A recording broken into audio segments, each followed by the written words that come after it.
sounds about right to me. I don't know why, but I just like the way that sounds.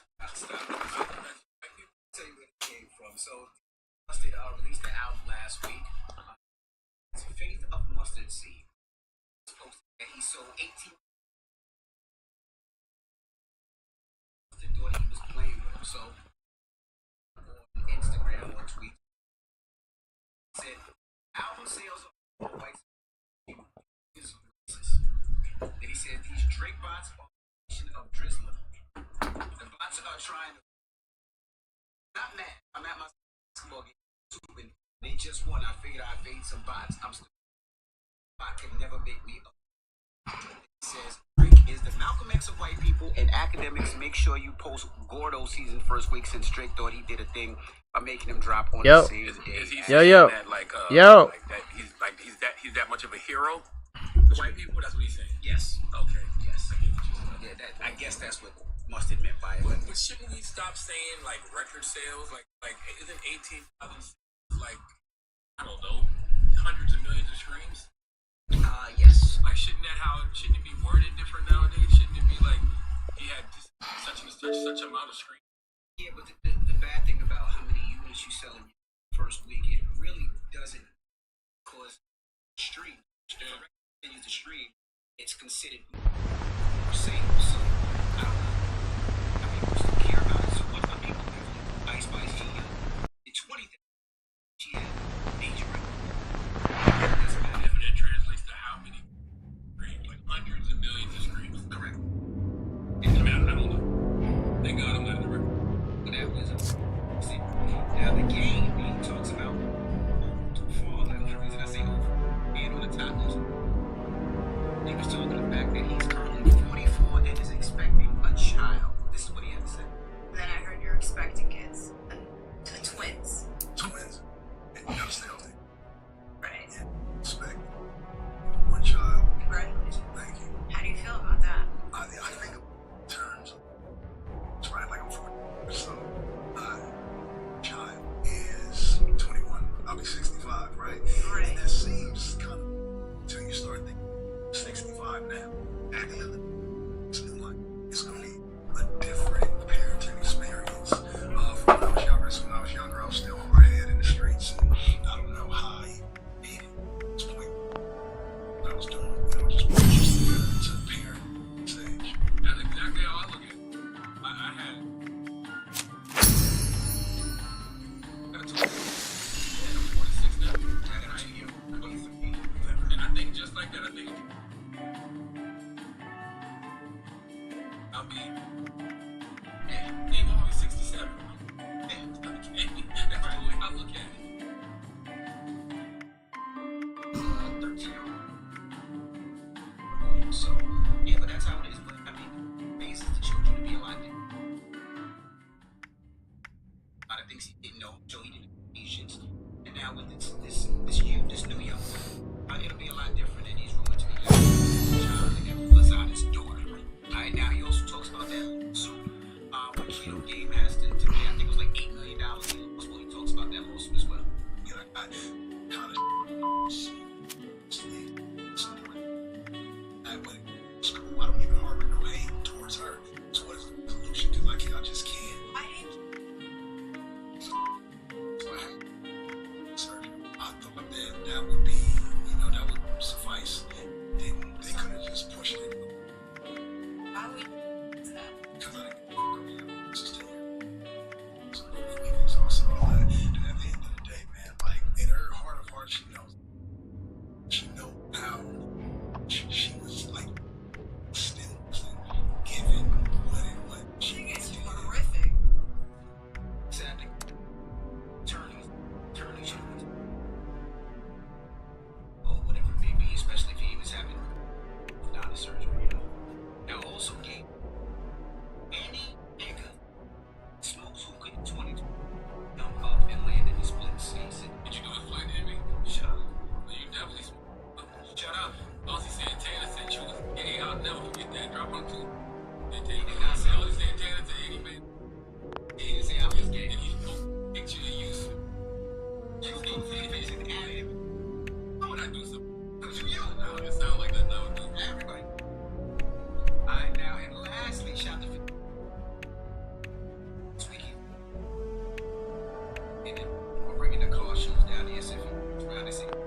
series is based off of his life. It was sued for $1 billion, and the life. So, responded on Instagram. He said, "Folks, have fun with these ninjas. I've out allows to some money for that." That is. What do you think he was going for real? Like, what did he see in that? Made him say that's my life. Well, I guess his nickname is going to be life, but Man, ain't nothing about power, bro. Fantastic show. Hey, anybody that was like that in real life would have got caught a long time ago. Okay, Tommy had the same car at the scene of every crime. Okay, cut it out. have to pay that $1 billion. Now, when we come back, we got Donkey today. We give you Donkey too. Man, there's a police officer. I'd like to have a word with him. Today's lesson is about irony. Okay? All right, we'll get to that next. It's the Breakfast Club. Wake that ass up. Early in the morning.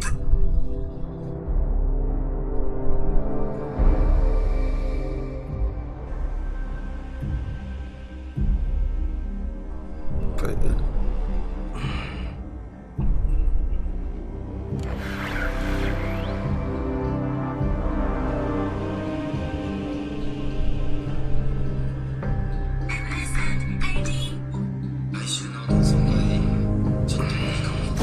Now drink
sorry guys. I did make sure my daughter had her breakfast. So, yeah.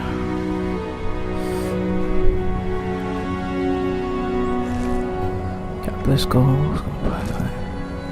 Alright, back to whatever I was listening to. Drake, I guess.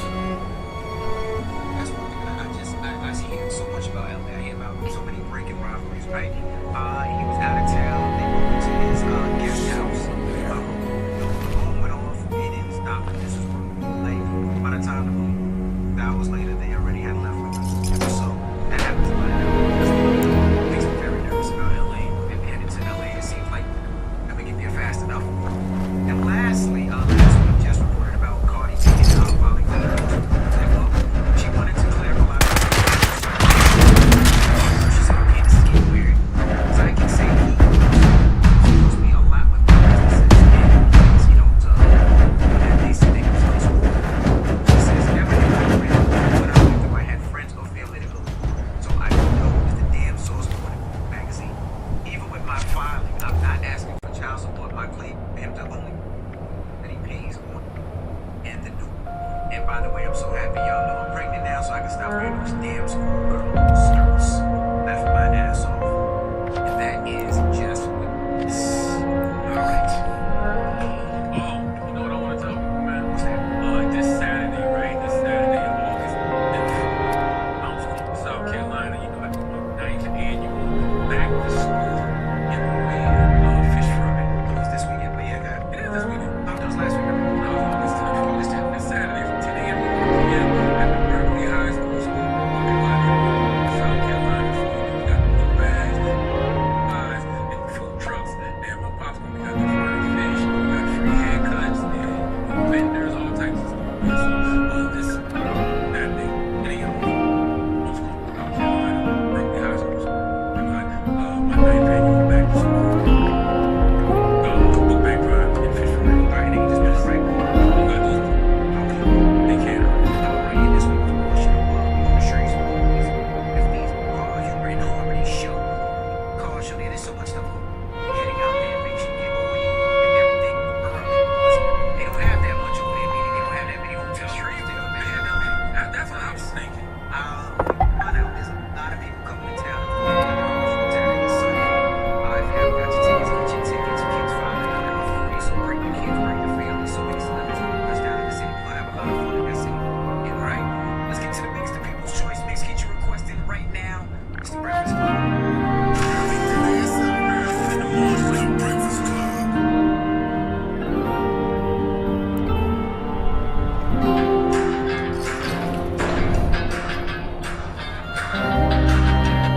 Alright, so what should I listen to now?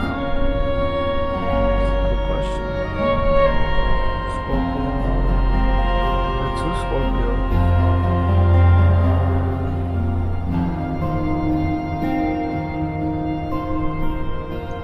Yeah, two Scorpios and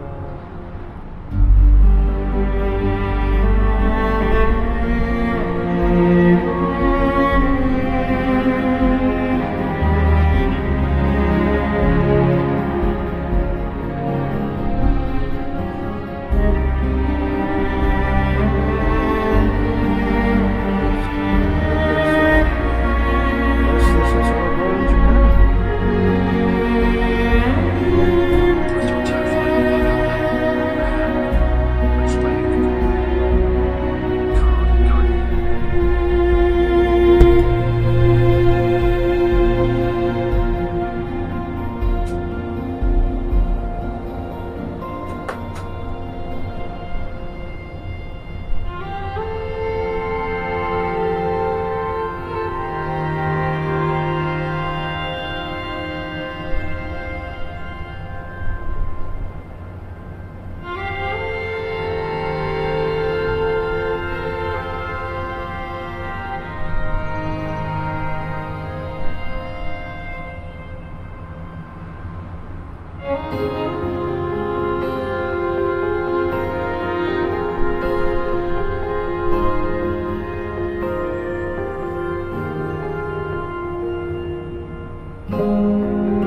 Okay. 20 minutes.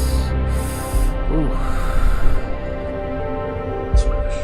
Yeah. And it was like, the foreigners have a word for breaking all the rules. It was just looking really bad. It was like, oh my god. Wow. Welcome to the Important Japan podcast. Probably the best way of learning about the life of Japan without actually being in Japan. I'm your host, Russian Rubbish, joined as always by England's top Japan enthusiast, Mr. Pete Dancer.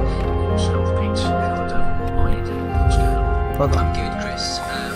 Rather upsettingly for a man who probably resembles me having a little bit more closely than I need to be, I have started watching quite a lot of Pete's Playhouse. Are you, as a millennial, familiar with the work of one Pee Wee Herman? No. He was the Paul Root man who played Pee Wee Herman, died quite recently, but he was a child's entertainer who he wears thin grey suit, very thin man, thin grey suit, sort of slick back kind of black hair, bright red lips, and I talk a bit like this. Laugh like that. In what country? America. America. And so, like, growing up, like, Pee Wee Herman was always one of those kind of characters, a little bit like Homer Simpson. When you were a kid, you didn't really know what he was all about, and I never watched a single bit of Pee Wee. We never really got it in the UK. Never heard. I don't know. I've heard of it. He was in the 80s, I think. A real sort of juggernaut, like he was unstoppable. He was later caught touching himself in an adult cinema, but that's by the by. That is by a slight anti-gay agenda, but also a slight situation where he's a child's entertainer, and I mean, you know, you can't really get away with that sort of thing. But yeah, either way, so that bit's always in the back of your head when you think about Pee Wee Herman. But we never really got Pee Wee Herman, and I recommend in 2024 getting on YouTube. For some reason my algorithm just brought up on YouTube. I am so betrothed to this algorithm that throws up every now and again. It just gives me the same thing over and over again, but every now and again it goes, hey Pete, Pee Wee Herman. I go, yeah, I do want to watch Pee Wee Herman. And there's some Pee Wee Herman sort of on, you know, the sort of streams that just go round and round and round, all TV show. And it's just charming. And it's just basically this man who lives in a house with lots of different kind of like animatronic puppets and kinds of things going on. He's got a robot, he's got a chair that talks, a dinosaur, all this stuff, you know, normal kids fare. But it's just that little bit kind of like B-52's video, kind of subversive. And I cannot recommend it enough. Lawrence Fishburne is in it a lot. Wow. He's a cowboy. He's a cowboy in it. He does Christmas specials where all of like the stars of the day are on, and it's camp and it's silly. And if in 2024, if anybody's kind of like unfamiliar with Herman's work, and I imagine the people watching this or listening to the stateside probably are very familiar with Pee Wee Herman, probably think it's, you know, very old school. We didn't get Pee Wee Herman, and I'm just getting Pee Wee Herman, and I'm very interested in Pee Wee Herman, which is good stuff. So that's what I've been doing this week. I've been watching a lot of Pee Wee Herman. Well, I was thinking of watching the legendary 80s show Miami Vice for the first time, but now I may just watch Pee Wee Herman. Pee Wee Herman, you love the 80s. You need a bit of type that kookiness. into my YouTube. I don't want. My YouTube's already rubbish. It's like I don't know what YouTube's doing recently. It's like we want to give small channels a shot, and it's like Right. cool, all down for that. Let the creators come, but it's just like a person who's just turned up at Haneda Airport. It's always Japan vlogs, with about 8 views, and it's like, hello, it's Terry from.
time to disappear. Go. I don't know where they'll go, right? We must have, probably 100 umbrellas over the last decade. And I own, to my knowledge, 3 umbrellas. So where did it go until that happened? My role for is as far as it wasn't. Like the image never. There are times on the forgetful. I've lost 3 umbrellas. I remember Taylor, company that bought Sue, and he had to really nice stuff. So I was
Hold on.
What's that? I mean, I've noticed for sure in Tokyo actually, most convenience stores now in Tokyo are staffed by non-Japanese, right? Typically from Southeast Asia. And I feel really bad because I don't think they get trained very well. I don't know what happens, but there's always mistakes. Things go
actually.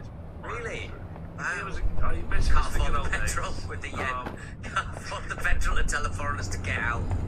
I miss the good old days. You'd see Yeah. the racist truck. Yeah, I got Farages and Well, I remember coming out the Meadow Station off of trains that came out of the Meadow Station. Yeah, just a truck there and just lots of loud 1960s nationalist sort of music. It's very active. Just gathered around the truck shouting at the sort of general populace. And I think I could read it at first when I got my phone and translated it. It was just like, fuck off. If you're talking about something, I was like, oh great. Yeah, and it's still really awkward to like walk past one of these trucks and be like, how am I supposed to act here? Am I supposed to be like, I just, I'm not used to it. I haven't seen that in, years. I'm a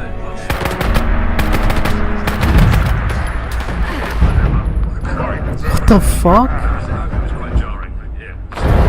How the fuck did that happen? To McDonald's after a 2-hour bullet train ride past discriminatory. That's crazy. But top 5 countries with the most number of foreign residents.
Germany's right in the centre of everything, isn't it, really? Centre of everything. Centre of everything, and the US just has a lot of space. And the UK at 9.5 million, right down there. 9.5, so, I mean, I'm not going to get into percentages. It's obviously a lot higher than 2.6%. Exactly. But no, I do wonder how it will play out in the long term, how this will go. It needs to happen, essentially, for Japan to function as a country, you know. Whether they like it or not, unfortunately. It's either going to have a few 100,000 Japanese folks move over every year and fill these jobs, or have more kids, like lots and lots of kids. Either fuck or be foreign. What the fuck? What the fuck is he I using? talked about last week, I'm doing this video where I talked about how Japan's changed a bit over the last 10 years. And Natsuki was just, we brought in Natsuki, we talked a bit, and he sort of said, certainly where he is, the number of the population is going down, the number of his customers are going down. He's been trying to find staff, he can't. It's really hard hard to find staff in Japan for anything at the moment, just because. There's not enough people to fill the bloody jobs, right? It's a weird problem. A lot of countries have unemployment issues, particularly in Southern Europe.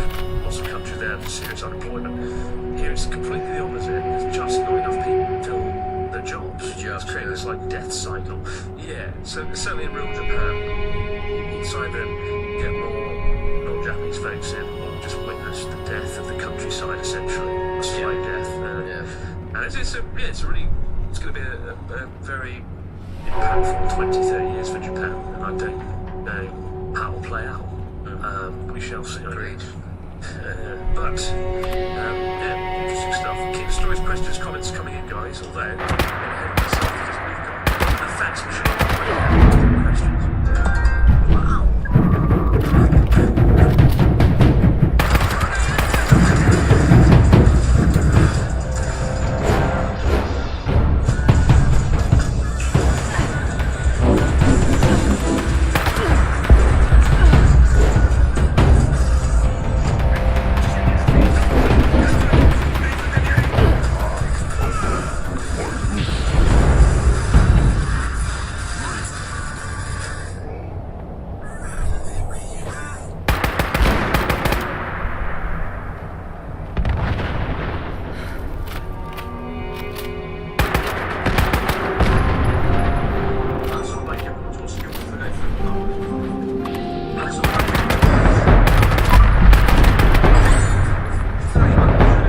What the fuck?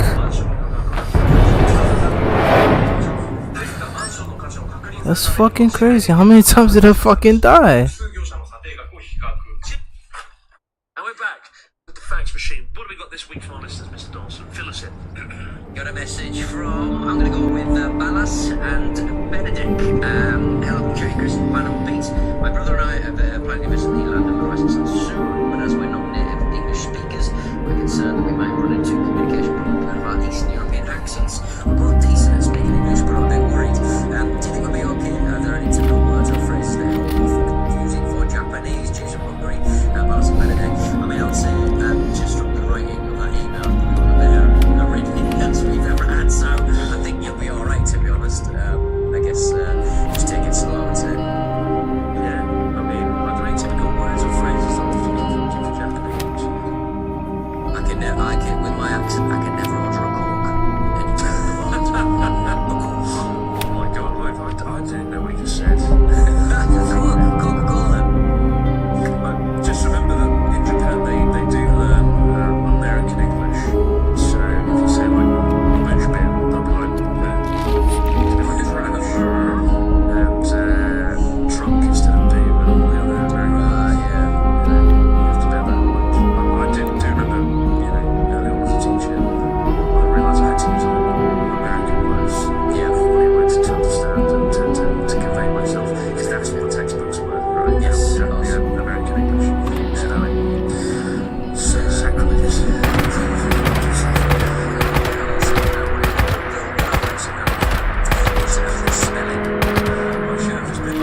This is not spelling it wrong. The same way you spell it, it's a U. Put a U in there.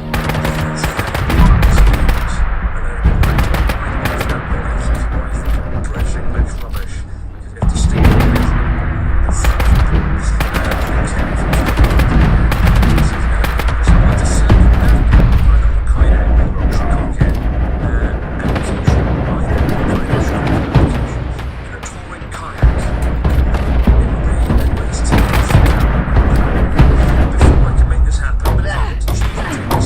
What the fuck? What the fuck is he using? Authorities prior to my kayaking voyage, or simply pull out the gaijin card on a case-by-case basis. Thanks as always, gentlemen. Kevin from Colorado. I saw a terrifying headline the other day, a terrifying Japanese news story, where the news people were explaining the concept of gaijin card and gaijin smash. And it was like, the authorities have a word for breaking all the rules. And it was just looking really bad. It was like, oh my god, this just makes this guy who's like gaijin smash. You don't want to abide by the rules. So what is Gaijin Smash? Gaijin Smash is just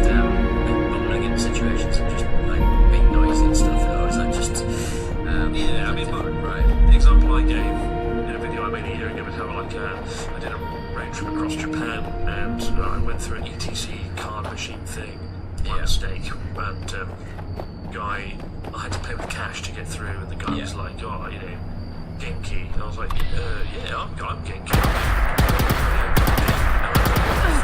What the fuck? He said Genki, which means cash. Now I didn't know that word because I'd only been in Japan like 6 months or whatever, 3 months, and I drove off. So I thought it's a bit nice. So you can class that, I guess, as Gaijin Smash because it's a foreign heel. Could class that as a crime, Chris. They're probably still looking for you now. But it wasn't. I think Gaijin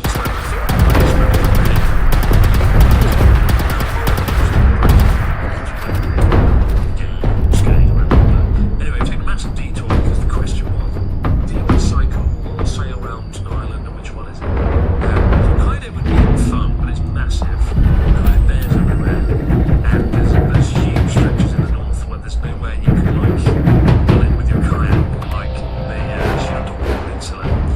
North, there's more bears per capita than anywhere on the planet. And I can just see Kevin being like, oh, I'll just park up my boat. It's cool, beautiful. That's fucking And crazy. then like 50 bears come down and rip the kayak at Kevin's face to shreds. Eat So, your salmon. and yeah, so maybe not Hokkaido. Also, it's bloody cold. Kyushu would be fun, and the most fun, but also pretty difficult because it is quite big. And Shikoku would be nice, but there's not too much going on. Yeah, Kyushu gets my vote. Do Kyushu. Do Kyushu. A lot of craggy rocks though. The old the Devil's Washboard might get your underside. Might straight it all off. Like Kevin's Kyushu Craggy Adventure, bring it on. Give him the Netflix series he deserves. But good luck with that, Kevin. That would be really cool, man. If you do it, let me know, because I'll vlog it, I'll film it, we'll make a documentary. We've got one here from James, who says, hello Chris and Pete, I'm planning to visit Japan in late October, but unfortunately, it's starting to look as though the person I planned to travel with for 10 days won't be able to join me. I've travelled extensively, but not alone. Can you suggest any resources or best practices for lonely travellers? I'd like to think I'm a friendly and likeable person. I'd like to think I'm friendly, but I'm afraid my usual approach will not work well anymore. Really enjoy the channel and pod. Keep up the good work. James, friendly and likeable person. Oregon in America.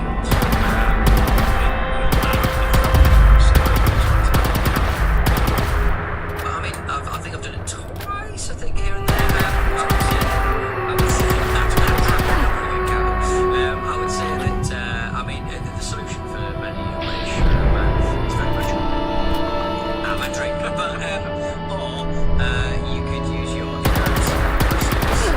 just to say hello to everybody. I mean, I guess just to hang out at international bars. Fuck you, man. To get- Seriously. That's not really immersing yourself in the culture.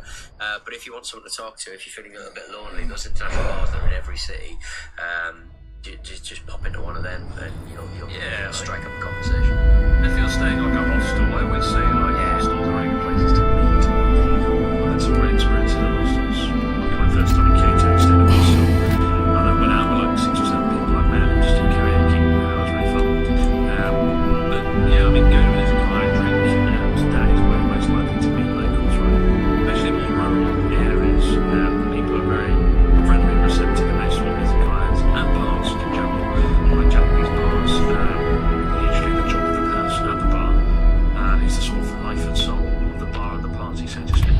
They make an effort to try and talk to everyone, get some sort of banter going with people at the bar. So I think it'll be alright. As long as you're a friendly and likeable person, you're a real James, it'll be fine. And as long as you're down, just ask yourself, yes, scream and shout, and the whole bar would have fun. Imagine. Scream and shout. Wish I had peace, sheer power, and enthusiasm for uniting a crowd.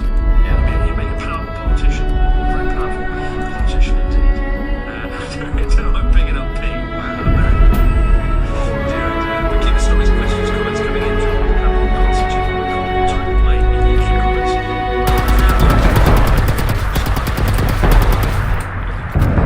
Shit. Bye.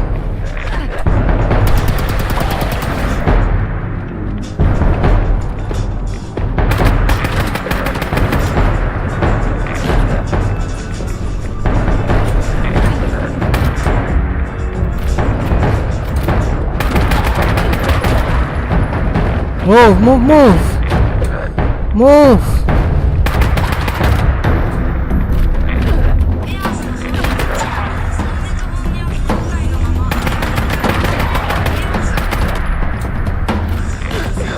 It sure is. So take a ride on me at TDCA.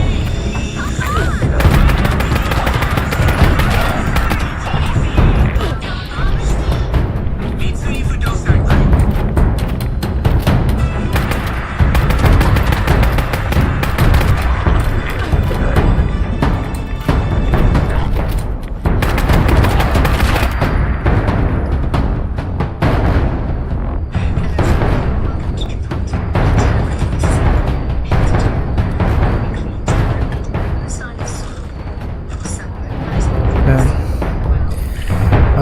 I shouldn't play this mode anymore though, to be honest. This mode is a little bit harder. I need better weapons. It was fun while it lasted. Angel spirits, guys. What do we have for Scorpion?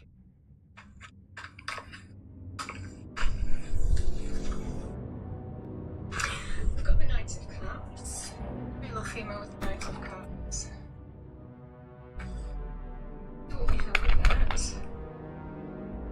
Now this card is your major arcana. It's the card of Scorpion in the major arcana. Chain, explanation, out with the world in within you. Can be linked with an ending of some kind. Above that, Alright, let's see. the Knight of Swords, two knights. Play. Let's go back to this. That shit is hard. This shit is crazy. This shit is better. Immediate past, we have the Nine of Swords. Immediate future, we have the Three of Cups. Bottom two cards, we have the Two of Pentacles. And we have a Queen of Pentacles. Let me check my schedule. Today's the 6th. What time do I go back? What time do I go back tomorrow? Today is the 6th. Tomorrow at 2:30. Huh, interesting.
Oh, fuck, I need to use the toilet.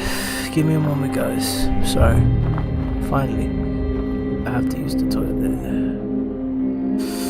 I'll be right back. Give me a moment.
Sorry about that, guys. I'm fucking back.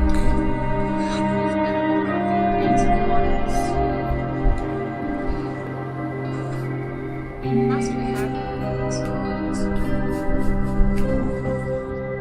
Which we have 3 of cups. 1 and 2 cards, we have 2 tokens. And we have Capricorn, Virgo, Taurus, male or female on the edge of the card. I wonder if some of you are dealing with cancer as well, because I was getting there quite strongly. Message for Scorpio, message for Scorpio. Angel spirits, guys, what do we have for Scorpio? The Knight of Cups, or female Knight of Cups. Let's see what we have with that. The Death card. Now, the Death card is your draw card. It's the card of Scorpio. Draw arcana. Change, transformation, out with the old, in with the new. Linked with an of some kind. Above that, we've got the Knight of Swords, 2 knights down.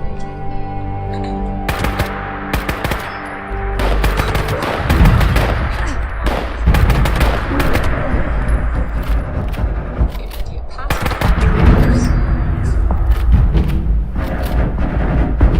2 cups.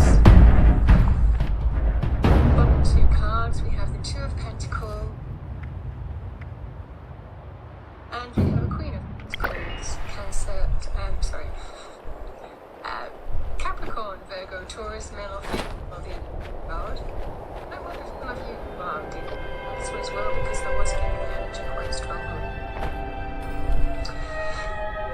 And we can all manifest 4 cards in general. Queen of Pentacles has a strong connection to abundance, health and healing. Message for Scorpio for the week ahead. Angel spirits, guides, what do we have for Scorpio?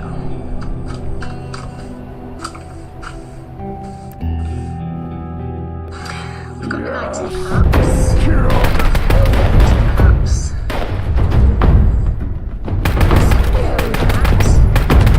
The Death card. Now, the Death card is your major card. It's the card of Scorpio. Change, transformation, out with your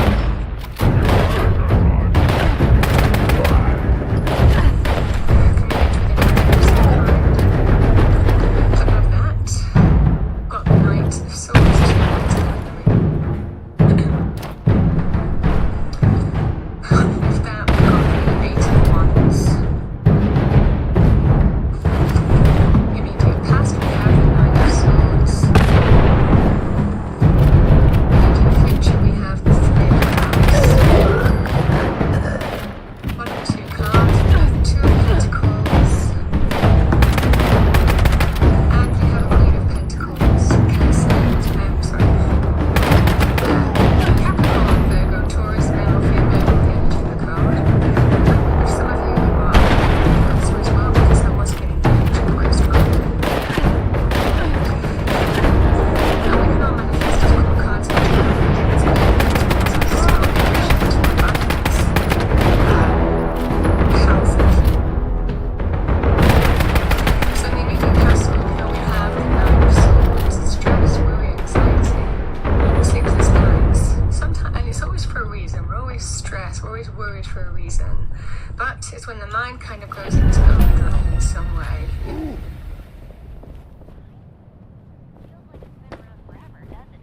Well, it was nothing.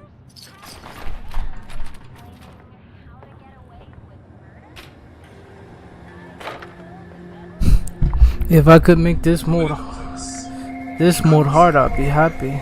あなたをご紹介します。それがこちらです。楽しみやな。連れてきてくれてありがと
best for him, and ultimately you'll decide in terms of how that would play out. I think that you're front and centre in this reading. You know, the 8 of Wands can actually be about communication, but also travel. It might well be that there is some offer here, Scorpio, and you're wondering whether to accept it or not. It's driven by love. And it feels here, I mean, for a lot of you, it could well be something to go to. The Three of Cups can be our community, can be family, kindred spirits, soul connections, friendship. But it does represent some kind of party, event, a celebratory event, a social gathering, or a coming together and finding that sense of unity, maybe having not felt unified with body. So this is what I'm seeing here. This feels like there is conversation, communication going on, and it's all about, it looks like there's going to be some significant conversation coming in here, Scorpio. It feels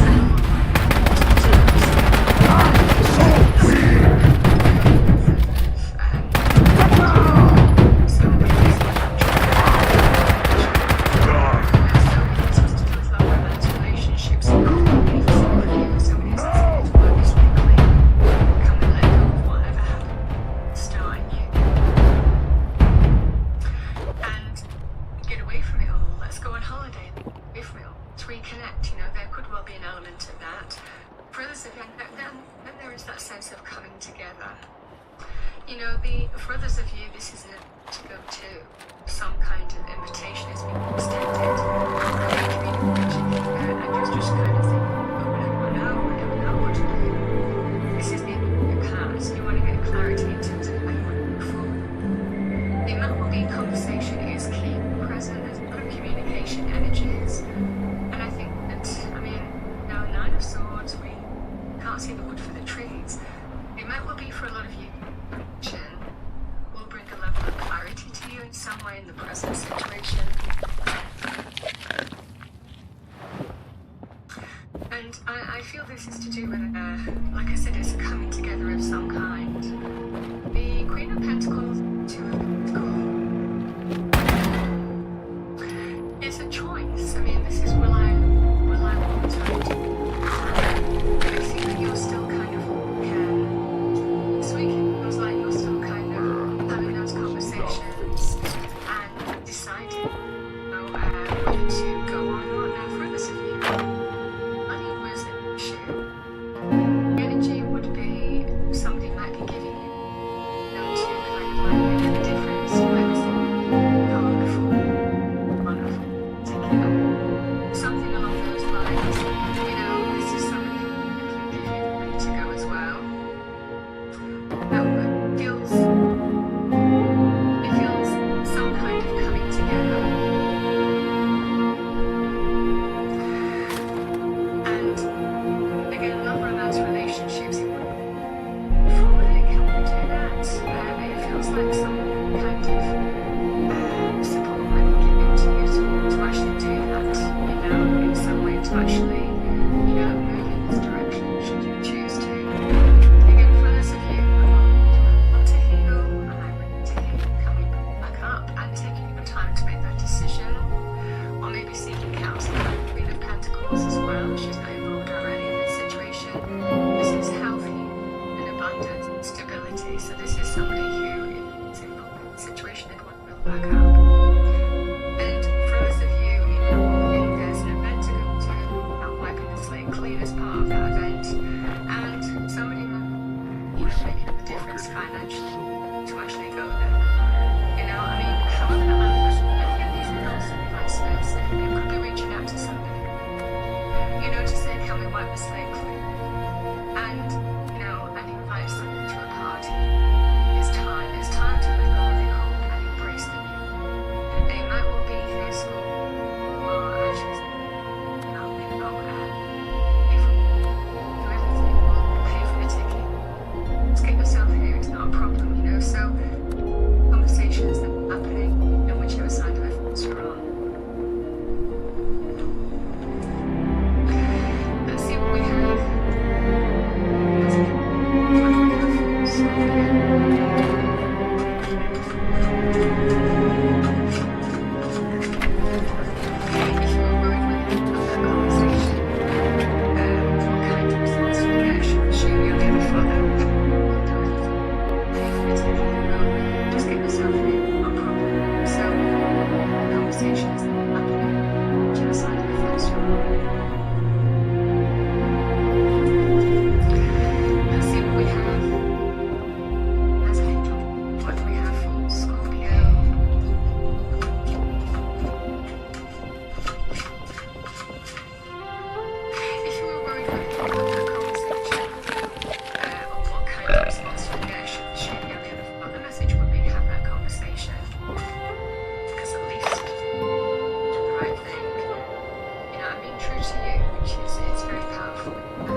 keep channels of communication open, be a bridge to others' hearts and minds.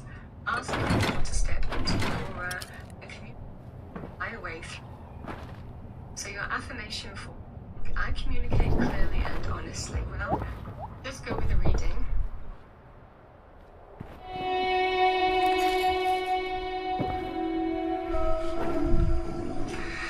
Scorpio, that's what I have for you for the week ahead. I hope you enjoy. Share, subscribe. I wish you a wonderful week. I will see you next time.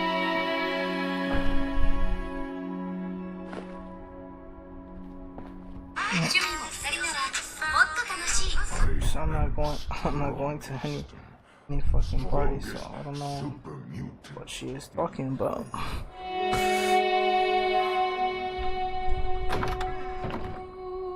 Hello.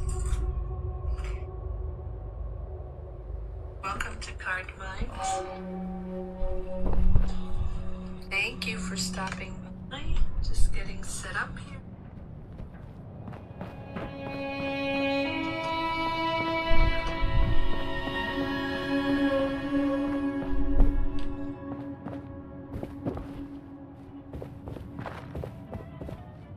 It's going to be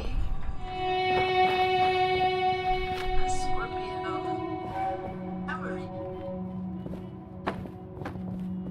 Power reading for August 2024 or when? And with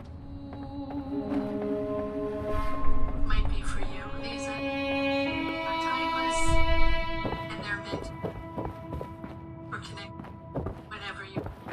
Hello to everyone, and thank you for being. I hope you're all well.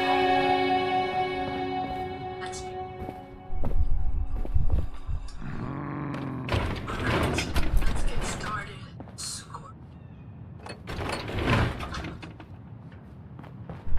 Let's see what messages we have. Power, women. Coming in, pushing forward. What is it? Must have nothing. Alright. Pull the oracle card. The card that came out here. One moment. Oracle cards. I have new oracle cards that I would like to share with you. What is happening?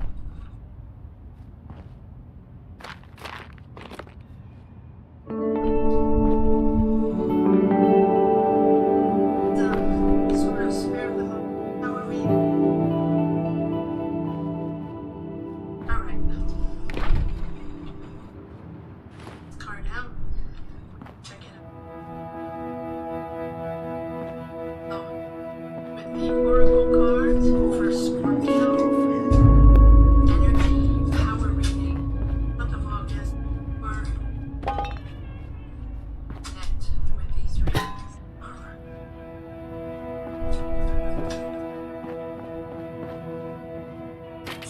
Okay.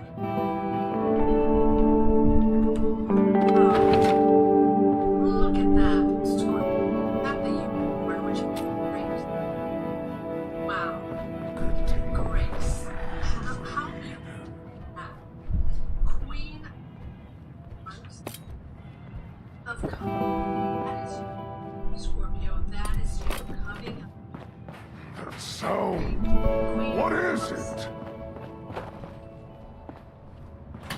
Fighting through whatever energy you have to push through. Going through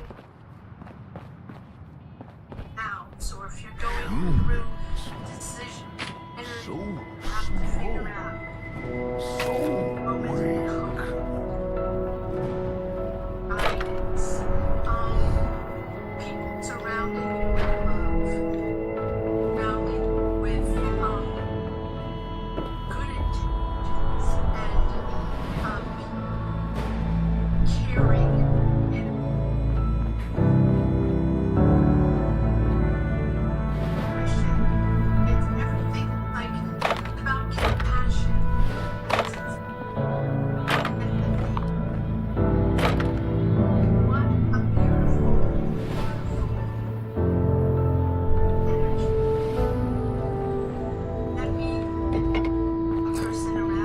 That's it, right? Be a really soft, sweet person around you. Psst, no one. A mother figure, a partner figure, someone you love, whatever it is. Alright, I did It's that. a real sense of generosity.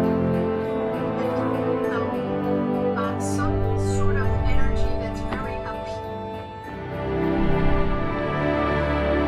Let's go down here. Energy here. We're just going to set that right here. Have some loving.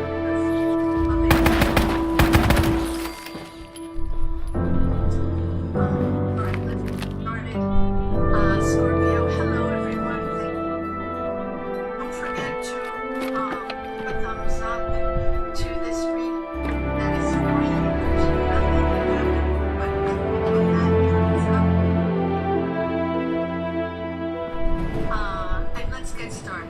So, I have, or I'm not taking, maybe I won't take. Let's get started. Let's cut the cards. Love this unicorn. Empathy and love. Alright. Oh, this one I'm taking. Alright, let's see what energies we have. Feel free to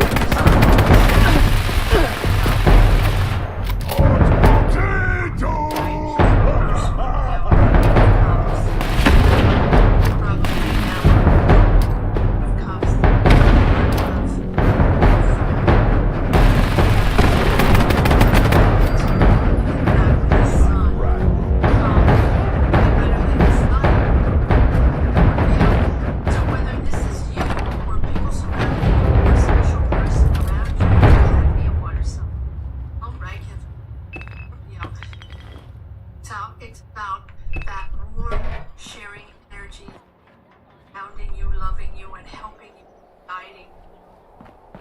Might be doing that for others as well. It's a moment of coming together. Absolutely beautiful.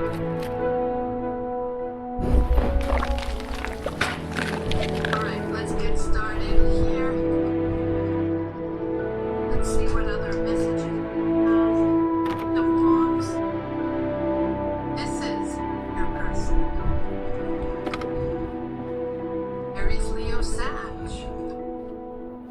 Someone confident around you. Someone anchored. Taking a break. Alright, Scorpio.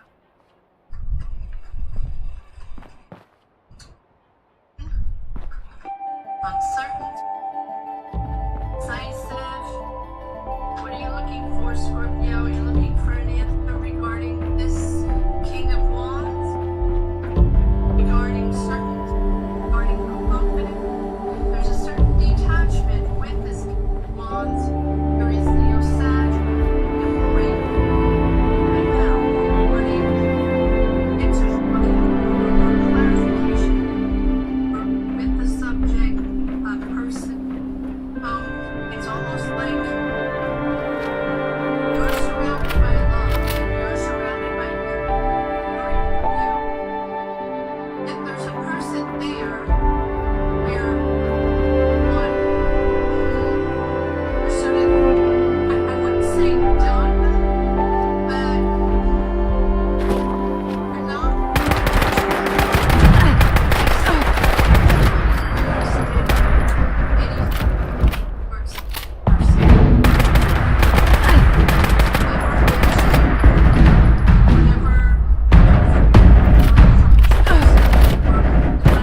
Hold on, I'll be right back.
Sorry about that.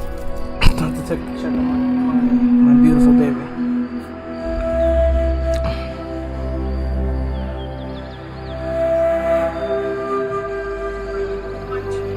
Love your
Alright, so you gotta go over here. Jesus Christ. growing.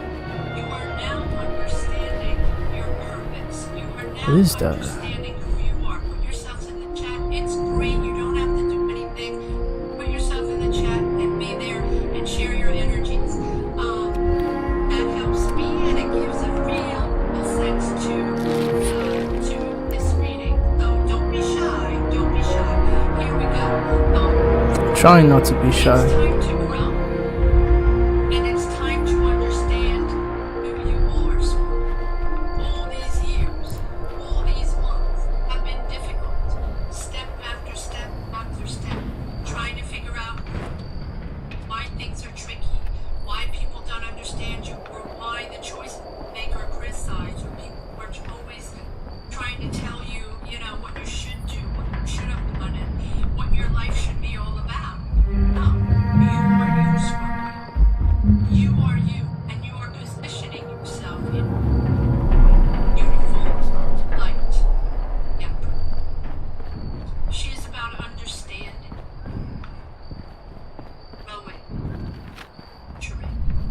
Time to be inspired and nurture yourself. Your creativity, want to grow something, want to start your business, it's time. If you want to create something artistically, you're an artist, it's time to go. If this is you wanting a family, time to put yourself out there and believe in this, nurture yourself and share the energy. Wow, it is a beautiful energy here. All right, let me some cards on these. I'm gonna pull some cards on this Empress. See where this is going. Scorpios. Alright, Scorpio. What is this Empress? What is this moment of understanding, of nurturing all about? Wow, okay, I have a lot of cards here. So we have the moon again. So it's all about uncertainties, answers you didn't get, answers you were waiting for, the uncertainty of life, the uncertainty of something maybe you're waiting for an answer in your job, maybe you're waiting for answers in your life, right? People having to respond to you on a certain circumstance, whatever it is, right? This uncertainty, nice. You're finally building something. So are you going to be part of a new job? Are you going to build a house? Are you going to build a family? It is all about coming together to build. You're not alone. Not alone, Scorpio. You are not alone. Three of Pentacles. This is teamwork. It's about being together, coming together. Coming together. Coming together. We're building something. Again, family. But I think you're coming back to reuniting with people. Reuniting with family, or reuniting with kids, or working with kids, or really finding a new dynamic of reuniting maybe with something you wanted to do back in the day, something inspiring, something, building a project with kids, or building a project with people, with old friends, or with family, or coming together. It's really about coming together in a beautiful, nurturing way. The fuck was Seven of that? Swords, not surprising, because we do have the Four of Cups, we have the Moon, so the uncertainties are there about a person, a subject, information, something, let's see. And here we have Aries again. So this King of Wands can be an Aries, can be a father figure, a friend, a family member, a boss, someone around you that a leader, someone well anchored in their life. This is someone important, or at least they think they're important, right? But you're not completely trusting them. Again, we have a sense of, did they show up or not? Is this person showing up or not? Again, doesn't have to be an Aries. Hold on. This is gonna be interesting. She's gonna say something.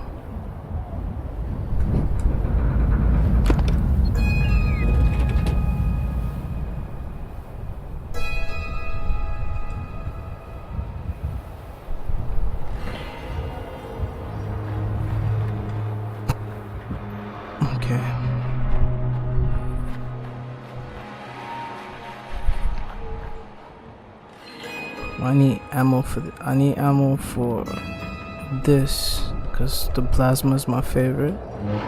The laser's okay.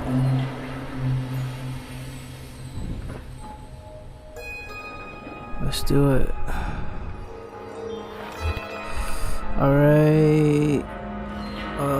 Arrow status. No, not that. That's very component controls. Adjust signal strength. Divert power. This is an emergency alert. It's the end of the world and we're all fucked! I love this thing. My friend, you just helped me tap into the emergency broadcast system for the whole region. Oh, this is gonna be so much fun! But enough small talk. Full disclosure, I didn't think you'd succeed at getting my signal working. So I was just gonna kill you and take your stuff when you came back.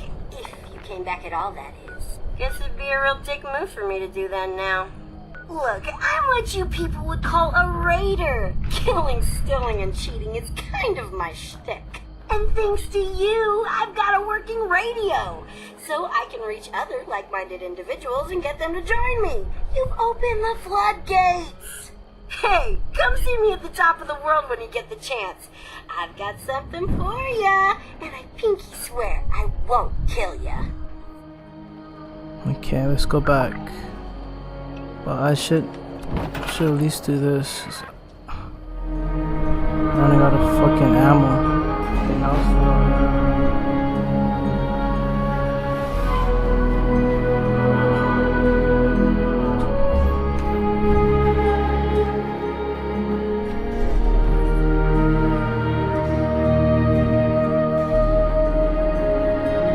Yeah, beautiful. Okay, come on.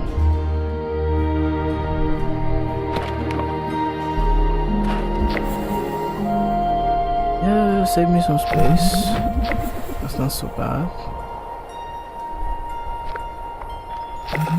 This keeps. I need to go this way technically.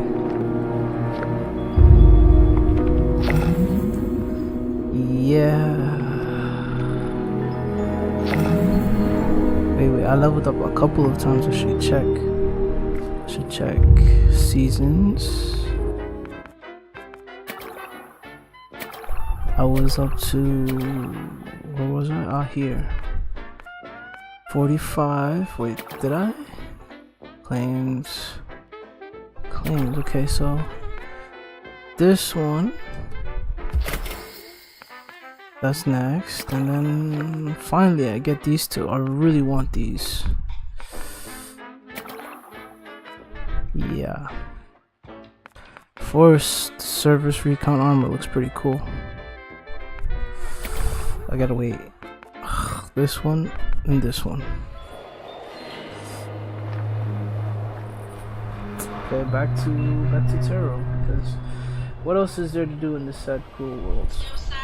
But it's someone that you usually look up to, and be someone from your family or someone from your past that you really either are disappointed in. The fuck was that? Show up this time, that didn't show up in an important time, or they're not there for you, or they're not there in a way.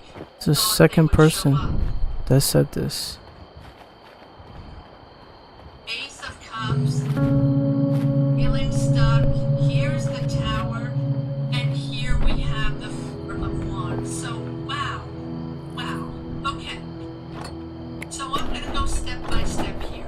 I'm still in that energy of that Aries Leo Sag. Again, it doesn't have to be that. It's going to be different for everyone. So again, this can be about a job, or a relationship, a family dynamic, or just, that dynamic between two people, whether it's in your job, in your life, or in your romantic relationship. That's it. Because we do have the Ace of Cups. So it's about coming together on Keep going this way. a circumstance, a dynamic, or a situation that is about you, Scorpio. About you. I'm never gonna come together with anybody. Of this person showing up. But I Never. feel like as much as it's sort of stuck and emotions are stuck Everyone is fucking fake to me. Why would I surround myself with that negative energy? Everyone says I'm negative energy, but nope. It's the other way around. I'm smart energy. Not dealing with all the bullshit. What is that? Ah, that's just firecrackers. Maybe it's denial. Maybe they're not able to show up in the way they want. But there's a tower there. There's a moment where you understand, or a moment where they understand, right? Where this is happening, or they want to be there for you, but they don't know how to. But they're thinking of you, right? It's a sort of stop and go energy. Keep going. I No. want to say a beautiful energy because I don't think it's that bad. But indecisive. We are together in this. This is family or friend or someone close to you, someone from the past, someone of a leader, or older than you, or whatever, right? Oh, the Mothman? For everyone. No. You don't trust them. Gassed. But yet there's love there. There's a true connection there. There's abundance, there's love. But are they able to show up, or can they give you the answer? No, this Can way. they offer you this cup of love, or job, or be there for you in this circumstance? It's stuck, yet there's a pure revelation there with the tower. Keep going. There's a relief and a relief of family coming together, partnership, celebrating clarity, celebrating understanding that we're gonna do things differently now. That now I know what to do. Now, if things are different, or and things were difficult, but now I understand. Something like that, right? There's a moment of relief and a moment of understanding after energies that were blocked or misunderstood or not able to communicate or not able to have that proper conversation to understand each other, for everybody to understand their point of views, their differences, and clear the air.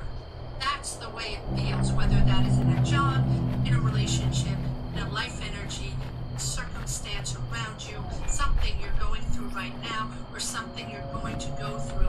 There's a person there, very important, where, it's a little tricky to sort of come together, but it doesn't mean they're not there. It just means that there's something that they have to process before they come together to bear with you.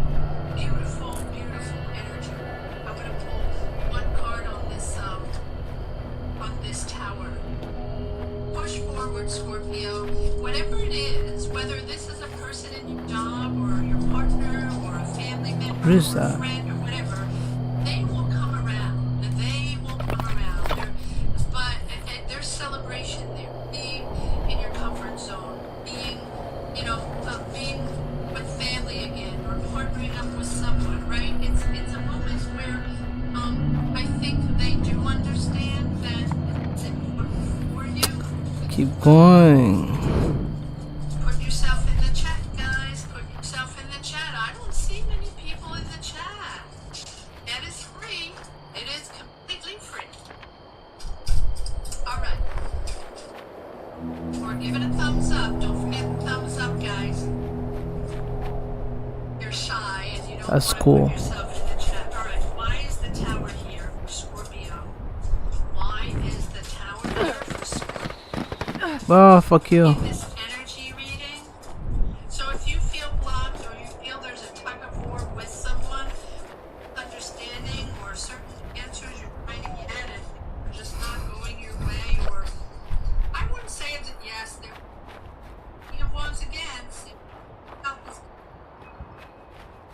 When I say all about this, it's all about confidence, trust, being there for one another.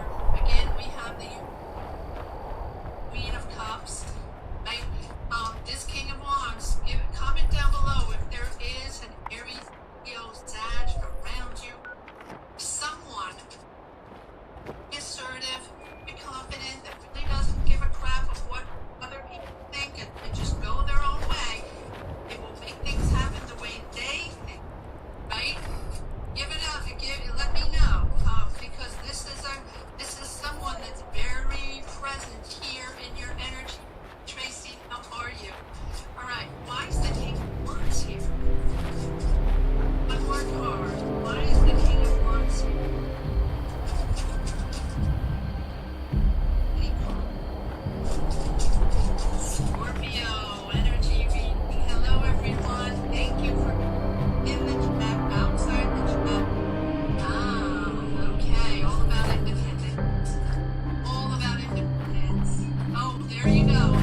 the fuck is that?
available in exchange for pillage, loot, pillage, loot. Available in exchange for caps. Hey. And to not be resentful.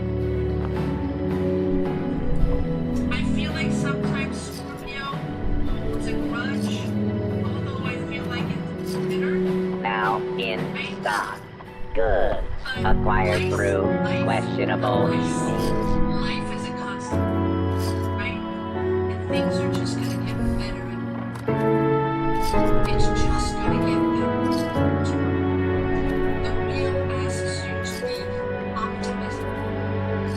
See the glass half full. I Stick know it's cliche. up, I know no one wants up. Just I know kidding. it's easy to Want say, to and buy or It's sell? about understanding. To have faith. To have faith in yourself. To have faith in the universe. Send out those positive energies.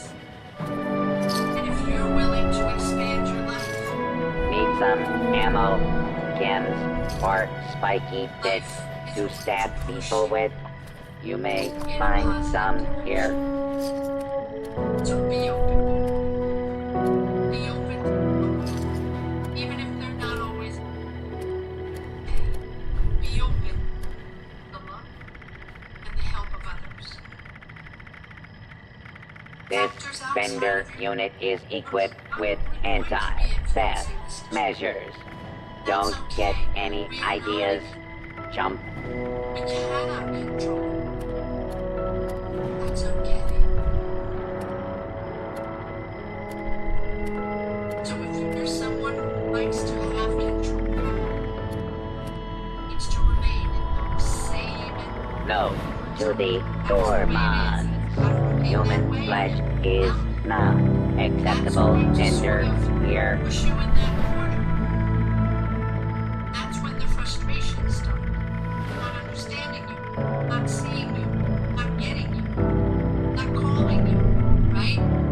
Be open to it. Be open. Even if the people Stick are up, not exactly up. Just the way you kidding. want them Want to to be, buy or acting sell? to you the way you want them to react, because when you do that, that's okay. Accept. Accept what's happening. Because if you go with the Need flow, some ammo, if you accept chems, or spiky bits to suddenly stab people with? You may find some here. coming in, because you're available, because you're open.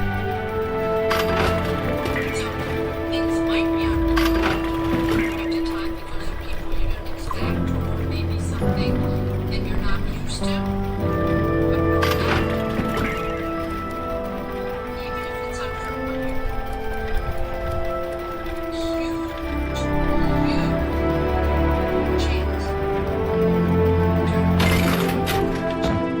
to capture that new energy, to go into a new flow, new understanding, new excitement.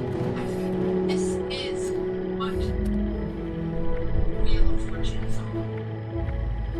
Capturing that whole dynamic, riding the wave, accepting to ride this new wave at a new speed, in new circumstances, and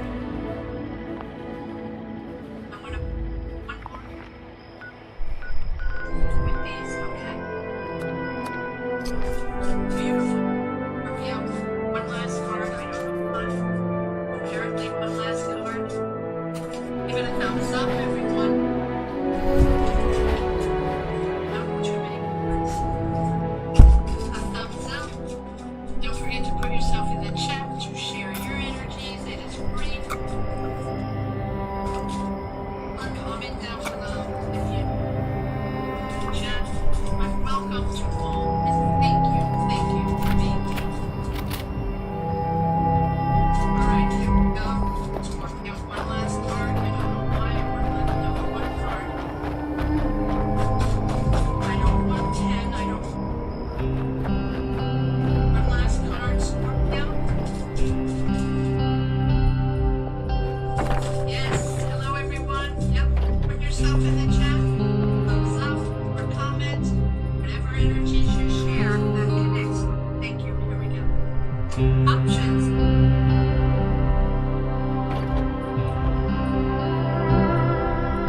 to Rose, baby. Let's talk to Rose.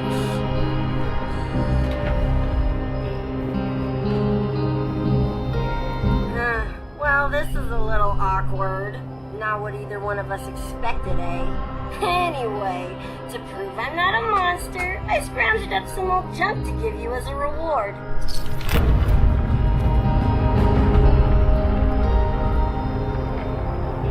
Still hanging around, huh? Alright, spit it out. I may have all day, but you're the one with a job to do. I need you to get me in touch with the Raiders. I need you to get me in touch with the Raiders. Ooh, I thought you might notice them. That group you're talking about is run by this gal named Meg. I saw him head in about the same time as those other folks at Spruce Knob. If you want to talk to Meg, you gotta get on her good side. And I'm pretty sure I can swing it. Who are the people at Spruce Knob? Can you tell me more about Meg? Who are the people at Spruce Knob? Just a couple of hard-working losers. You know, the kind we like to refer to as suckers. They're giving Spruce Knob a real makeover too. Putting up walls, rearranging furniture. That's a prime target if you ask me. Alright, can you tell me more about Meg? Meg thinks she's pretty tough since she ran off on Margie. She wasn't even around to see the end of it all. Bet she's loving the fact that they bailed at the perfect time. So she's bound to be way up on her high horse right about now. Alright, let's hear your plan. I thought you'd never ask. First, a peace offering. David had a trophy as a symbol of his leadership. You get that into Meg's hands, it's like passing the torch, right? Next, I'm gonna draw her ass out here with an extra special broadcast. Problem is, I need to access some old memory banks that David sealed off. He was an emotional guy, I get it, but I need you to find his original program, which I'm pretty sure he stashed at Rosalind's memorial. Tell me where the memorials and the programs as good as found. Yeah, about that. David sorta didn't want anyone to know about the memorial. He thought the others would think he'd gone soft, and well, he probably wasn't wrong. So, hope you like playing detective. You gotta get to David's room, get the trophy, and then find something that'll tell you where that memorial is. I ain't saying you'll have to trash the place, but you may have to trash the place. Okay. Easy peasy, right? Alright, one trophy and AR program coming up. Are you going to join Meg and the others? Not high up on my list of things to do. I'm just here to keep them coming. Besides, I'm cutthroat for life. I got my little buddy here to keep me company. After call, you don't want to lead them? It sounds like there could be more to it. This'll always be home. I can't leave top of the world. That'd be like betraying David, and we both know that'll never happen. Also, I may have pissed off Meg once or twice back in the day. I mean, probably more, but who's counting, right? Besides, I got the best view in town, and I'm pretty sure that white crap blowing around in the valley would be hell on my filters. Too good for Meg and the crew, eh? Maybe they come here. Let's get to work. Maybe they come here. Doubtful. Meg's probably keen on carving out her own territory, and the crater does look pretty sweet, minus all that powdery white crap. This'll always be cutthroat territory to her anyway, and no one wants a hand-me-down. Too good for Meg and her crew, eh? Well, duh. I mean, when it comes to being a raider, I'm sort of the best there is, so that's a no-brainer. After calling the Raiders back, you don't want to lead them? Lead? No way! Just thinking about that responsibility makes me twitch. I got the band back together to watch, not to manage the tour. Plus, now that they're pouring in, you can bet Appalachia just got a whole lot more entertaining. And I got the best seat in the house. Ah. All right. After too good, maybe let's get to work then. Back to business, just how I like it. Ready to hop on that trophy and AI program? All right. One trophy in the air program coming up. I knew I could count on you, and I swear this will work. The shack alone will have Meg come looking around.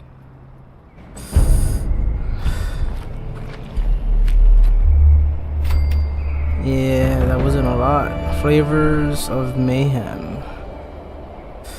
Rose wants to. She gauged their effectiveness.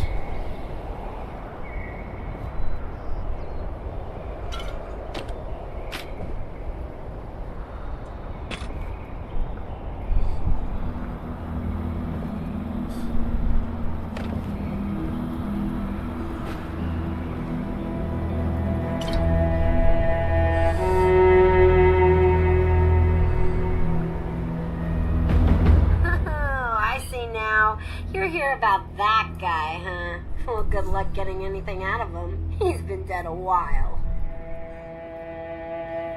Madigan found something, a game changer. What was it? What happened to Madigan? And you just keep him in a cage up here? I ain't put him there. That was the previous tenants. They were real slobs. You know, I keep meaning to find a maid service, but who has the time, right? What happened to Madigan? He came up here to negotiate with my Raider associates. They strung him up and left him to die after convincing him to spill the beans about what he was up to. Before you ask, I don't know. I wasn't there. Madigan found something, a game changer. What was it? Who knows what goes through their dopey responder brains?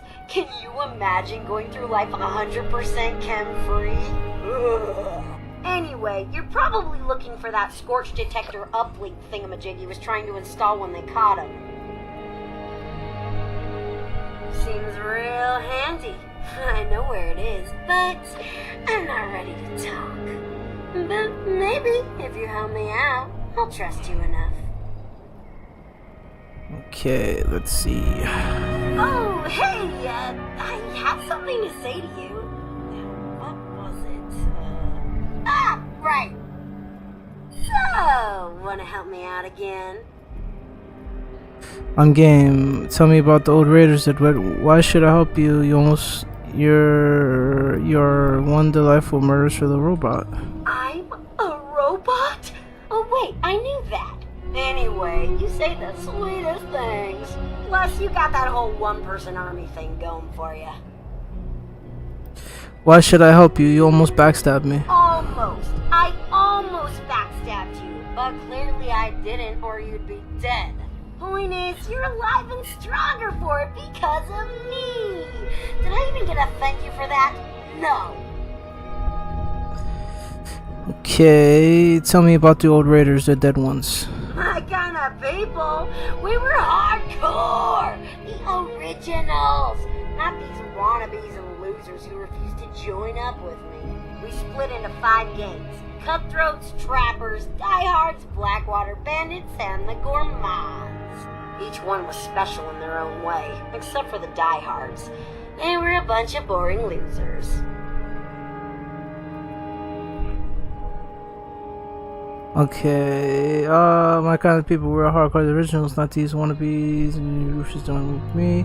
5 gang, Cutthroat, Trappers, Diehards, Blackwater Band, and the Gourmands. Each one of these special in their own way. So Diehards, they were a bunch of boring losers. I'm game, how can I help you out? So the old bands of raiders each had their own, like, pet projects or whatever, you know, to be all special.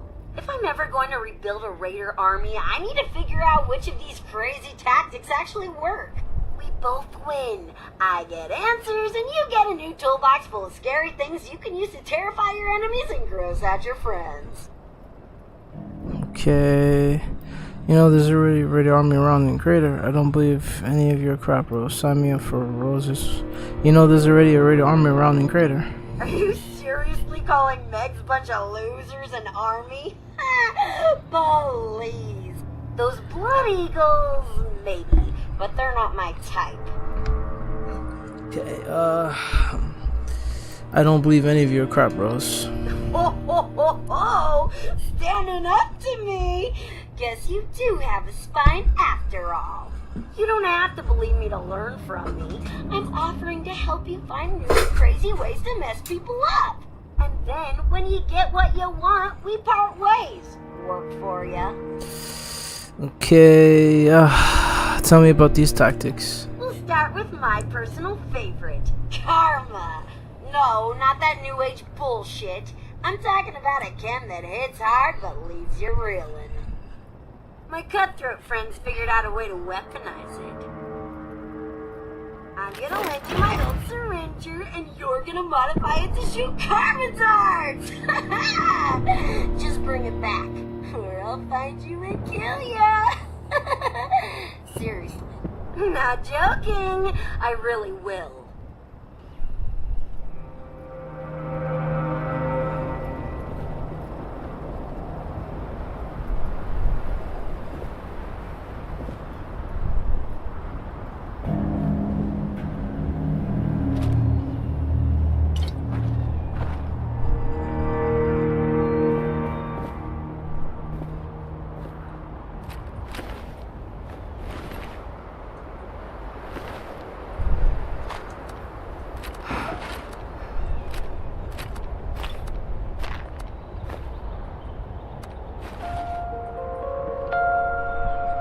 It's crazy, I have no space anymore.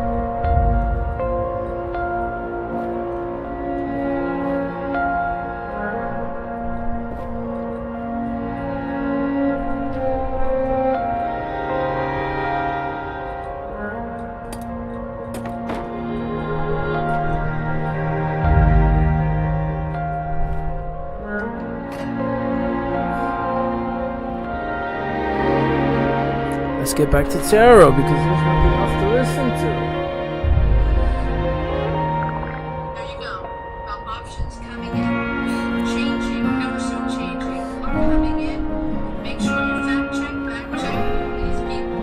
And you're gonna see things are shifting. Things are moving in a different way. Positive. Scorpio positive. Alright, I'm gonna leave it at that. Thank you so much for watching. Thank you to each and every one showing up every week in an amazing way. The money and career weekly meetings are up for all sides if you're interested in checking those out. Thank you from the bottom of my heart, everyone watching these readings, sharing your energy, sharing your journeys, your view. If the Scorpios or anybody with Scorpio in their chart or anybody showing up for these power readings. If you are another sign and you wish to have a power reading, comment down below and let me know. Have a great week. Scorpios, have a great week. Anyone hopping in on this reading, thank you so much for watching. Take care. Bye-bye.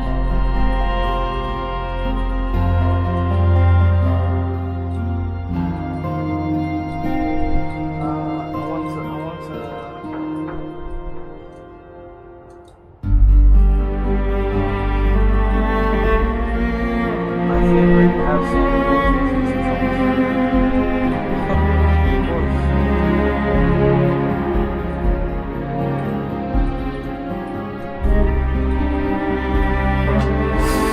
Hey, am I downstairs already? Yeah, actually, I'm that was fast. So let's see what I have to do first. Davis Trophy, okay. Anything else? Settler Lee, I'm not doing it anytime soon. Fort Atlas, not doing that anytime soon. The nightclub.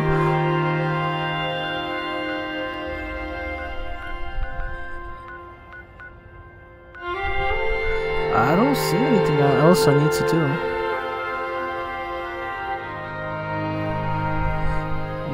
Not that I know of.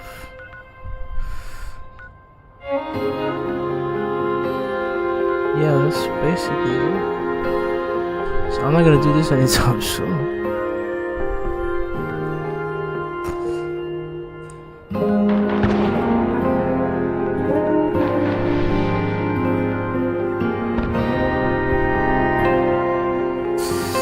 I don't wanna see you out that door, baby. Bye, bye, bye.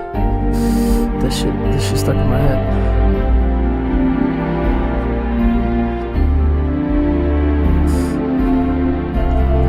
Yeah, I'm about to level up soon. No, you fucker. That was the wrong thing to do.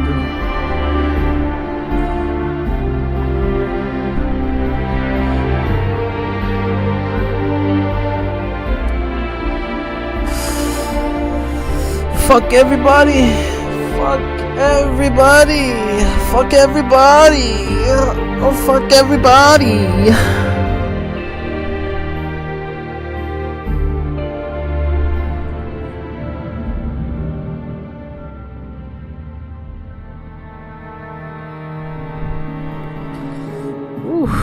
Yeah, we're gonna have some fun today. I wanna play 8 hours, hopefully. So let's see how this goes.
I'll be keeping an eye on you from up here.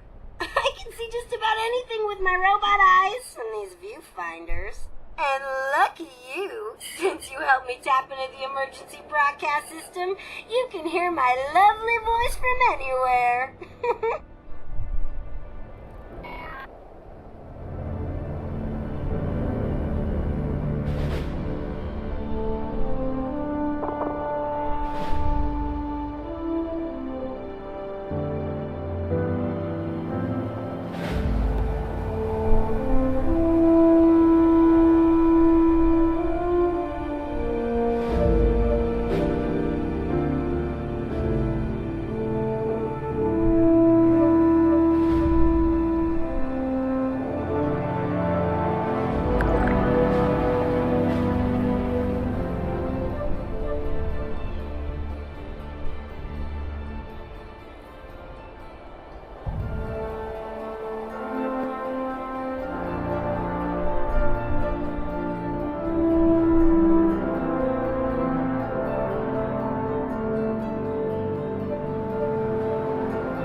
as a microphone comes a competitive edge. And when both of these legendary rappers believe that they are the best rappers alive, it sparked a battle for the throne as who the greatest rapper alive is. Back in the golden hip-hop, it was by passion. The rap game was one of the most competitive games in the world. Everyone wanted to have the throne as the #1 rapper. Solo, best rhymes, everything mattered. And rappers spent their Dangerous entire to life go perfecting alone. the craft. It's Jay-Z dangerous took to on go as one of in the greatest groups. of all time. It's just dangerous out there. So stock up here. Year of 2003. Jay-Z was already solidified as one of the greatest rappers to ever do it.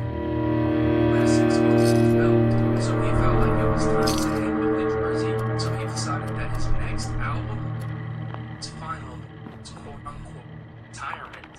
Jay-Z accomplished it all at this point of his career. Platinum records, a multi-million-dollar line with Rocawear, his own signature shoes with the Reebok, his own label, Rockefeller Records. This goes on as to what Jay had accomplished. Plasma rifle plans. Plasma rifle plans.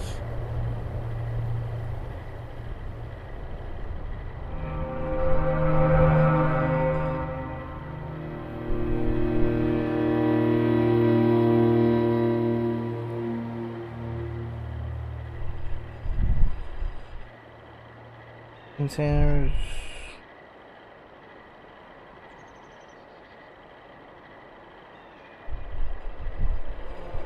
White Spring Resort, Brotherhood Vendor. Okay. Vendor bot, Phoenix. Brotherhood Vendor, White Spring Resort. White Spring Resort is here. You looking at me? How about you stop looking? And start buying. Jay might have dropped his debut album in 1996. That's way too long. As much as I want to watch it, I don't want to watch it.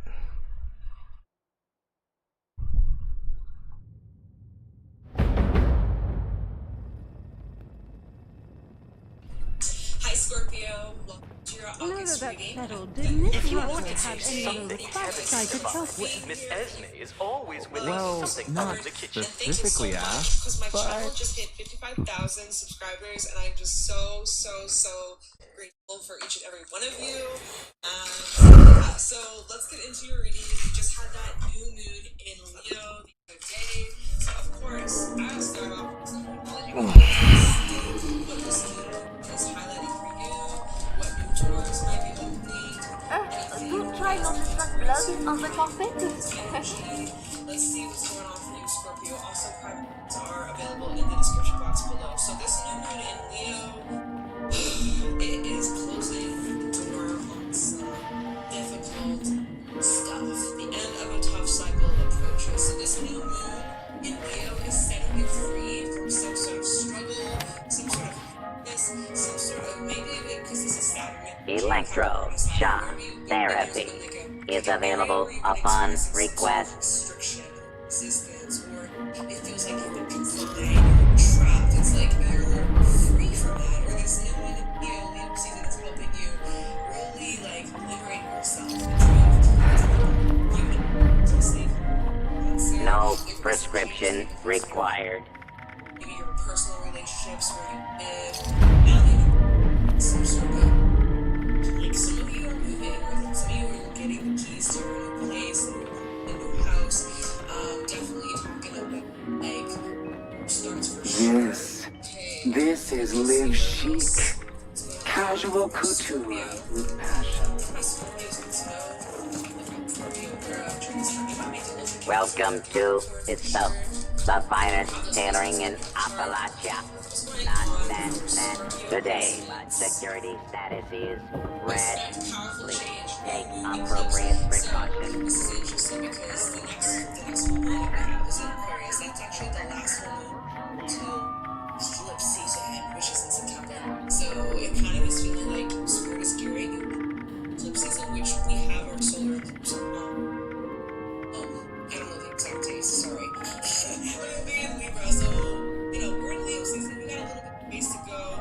Leo, then we got and then Attention! Sir! Arms and armament awaiting inspection, sir! Alright, so yeah, you know, like, what's the end of a tough cycle of purchase?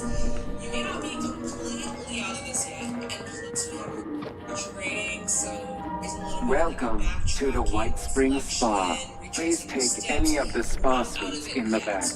Someone should be with you eventually. a ways to go from full moon in Capricorn, which we just had, July the 21st, I believe. So from July 21st to somewhere early October, big shifts happening, and Spirit is just giving you heads up saying, hey, these next couple of months is going to be a wild ride. It's going to be so gear up, get ready, because some powerful change is about to happen. Okay, so y'all, I don't know, it's very general, very open-ended, but Spirit wants you to full moon Sagittarius. That is that Jupiter energy, enhancing our luck, enhancing our good fortune, and enhancing our resources, okay? You have enough to make it go around, you have enough to survive, you have enough to thrive, okay? You're not just gonna survive, you're gonna thrive, Scorpio. Something in gold, perhaps. Or maybe platinum? Okay, because Gemini Sag, they are on opposite sides. Oh my god, it's so funny. Opposite sides. Welcome. May I interest you in our fine art and decor? So it feels like there's a full circle moment. There's a full circle moment happening. Even like your future self from Capricorn season end of December through January 2025. Guys, we're picking up on a lot of future Make timelines here. moving spree. Decor part of your lifestyle. Through Leo season, they will need to find a more, especially with Mercury retrograding, all the crazy stuff going on in the stars. I feel like they will be defining more pivotal that are going to directly affect your future self. Eclipse season later Take home on, a painting of our pristine mountain landscape. kind of leads us to 2025. Like, what the heck? Timeline jumping, insane. Some crazy stuff. So, powerful change. Powerful change. I feel like we should just jump into the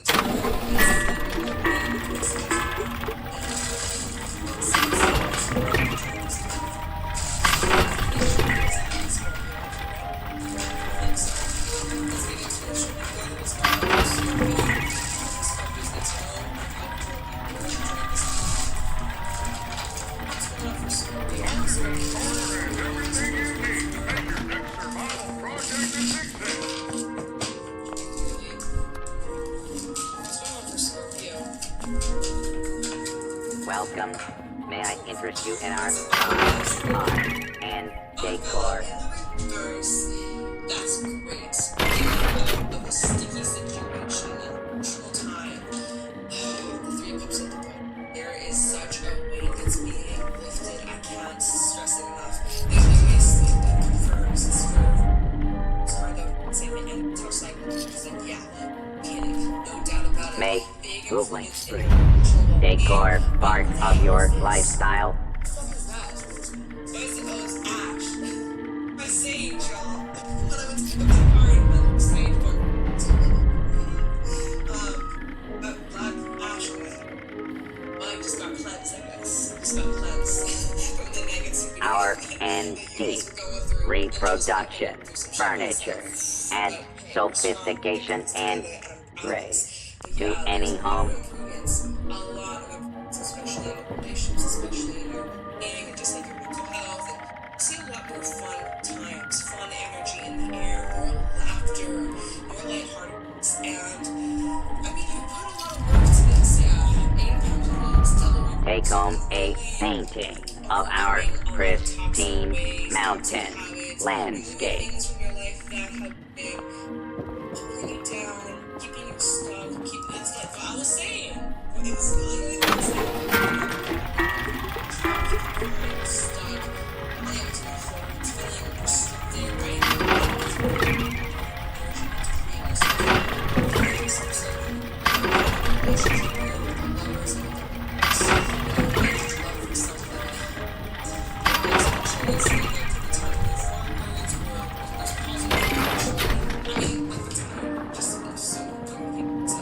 Artisan Corner is a place for creative hands-on learning, and the Wilderness Survival survival experience is our most popular program yet.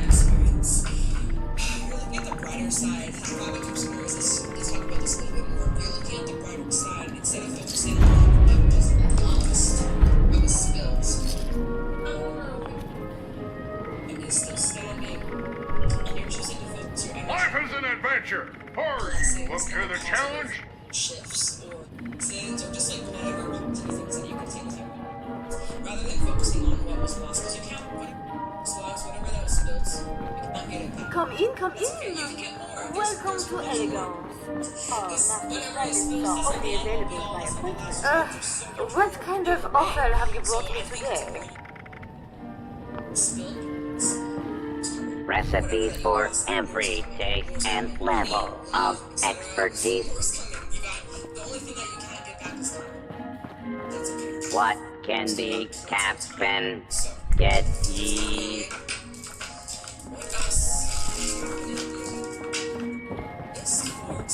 Today, sir. Interested in a bit of sport? Armor and kit for your next expedition. There's some sort of personal fulfillment here, but also others are benefiting from this, from you, like, because I'm Scorpio. You guys change the energy in the All of our trophies were bagged by guests of the hotel. even your job at work, but your vibe, they alters the energy in the room. Such powerful energy or just like energy. I want to say aura. Your aura is very powerful, and This modern combat armor hardly seems sport. so it kind of feels like as you're really moving into inspired, just fulfilled vibe, everybody around you can feel it, and they're happy for you, and they're happy that you're happy, and you're happy that they're happy, and just like it's The just local game has been rather more spirited you're gonna since smile the so war. much your face is gonna hurt. You're gonna be, oh my god, my smile lines are beautiful. Everything so good. Smile lines. Please do not interfere with regal security patrol. Abundance is coming towards you, especially financially. I see you coming into more stability in your personal life and relationships again, stuff like that. Because of like healthy boundaries that you're setting, that you've been getting stronger. And again, I also feel like this is kind of funny. Remember, we had that new moon Cancer energy. It's like there's something moving homes or just like improvements in your home life. But I'm also kind of seeing like being decisive or choosy of who out into your physical, out into your space. That feels very like, sorry, you can't come. No, I'm not giving you an address. No, like, yeah, I kind of feel like there's this vibe of protecting your sacred space. So that's another message I'm seeing. But anyways, that's a big shift. It's a huge shift. You're so blessed.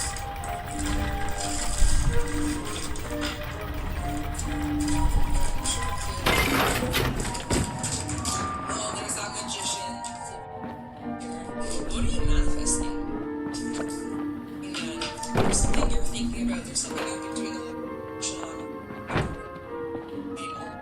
of thing, and also just like you've been sitting, thinking, contemplating, waiting for the right moments. What is this? Hey, man, and kind of speaking of, like, there's been a lot that you've been carrying emotionally that unpacking. There's been a lot of spiritual work, there's been a lot of shadow work, there's been a lot of even reflecting like where maybe you went wrong or maybe where you could have picked up your slack or done a little bit, done things differently, but you know what? You're just gaining alignment and you're focusing your energy on what's within your control, what's within your power. And so yeah, I see you calling something in here. I don't know exactly what this is just yet, but we'll see, we'll find out. What else going on for Scorpio? 7 of Wands. So you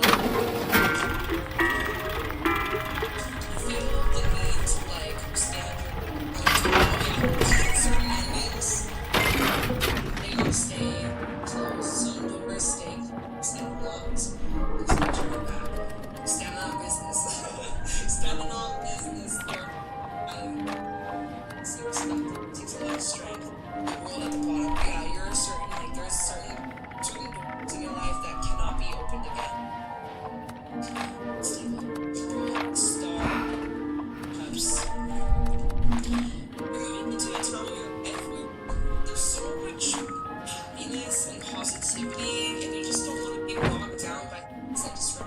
happiness, or disrupt your flow, disrupt your rhythm.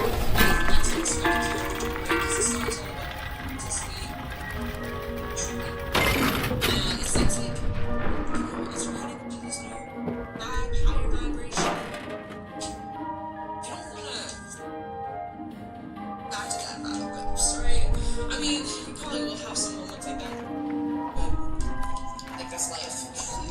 But I feel like you're in that 7 months to protect and defending your peace and protecting your happiness and, you know, refusing to go down certain routes or putting yourself in a position that leads to like harm's way.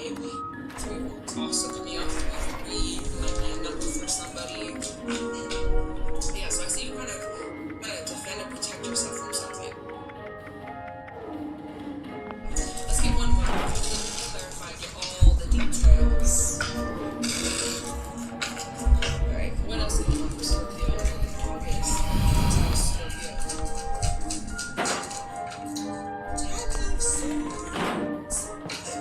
You're gonna find out what's at the bottom. So, if you guys will look at this, there may be some endings still happening. Some things that we're gonna look into what these endings are. So, in every context, and I think there's something.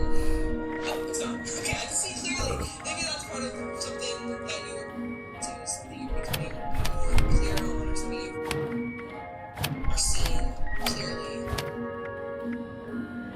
So something, I don't know what this ending is. There's an ending you feel like you have to protect yourself from, or you gotta put something to an end, Scorpio. That's it, it's fine. It's done. 8 of Pentacles, 7 of Cups, and Justice. You'll find your way, even though there's some uncertainty, some seeing pieces of the puzzles, or certain things that end in your life over several weeks.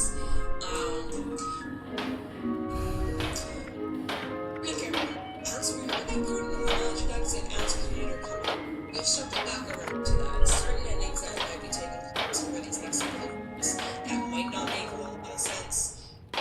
Get more clarity as time goes on. It also looks like there's some sort of spiritual lesson through during this time, teaching you to trust yourself, teaching you to rely on your intuition, building that intuition, building that stronger, you know, like muscle to the stronger things. It takes training, it takes practice, it takes consistency. So, and you may not be able to see how exactly there will be some sort of justice, or how there will be some sort of, but Spirit just wants you to rest. I know it's easier said than done, but like just to trust that like everybody will receive the karma they deserve. Period. So I don't know what the hell we're gonna clear. We've got plenty of time.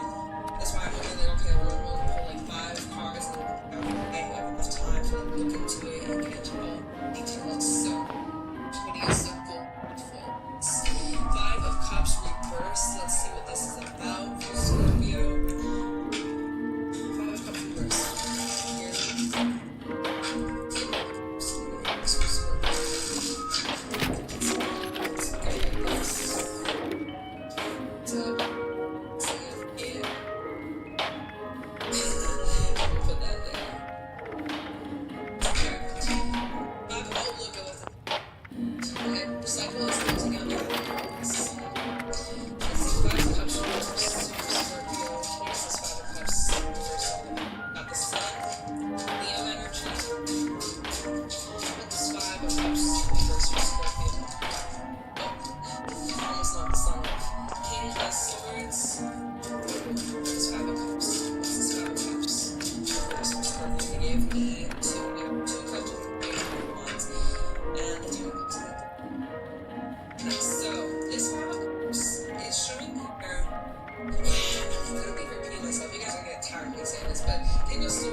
Here's for the thrill and excitement of life in a post-apocalyptic hellscape. By popular demand, this month's creative learning classes are on wilderness survival. Courses in crafting materials are now available. You know, you are creating space for really good times, connections, moments,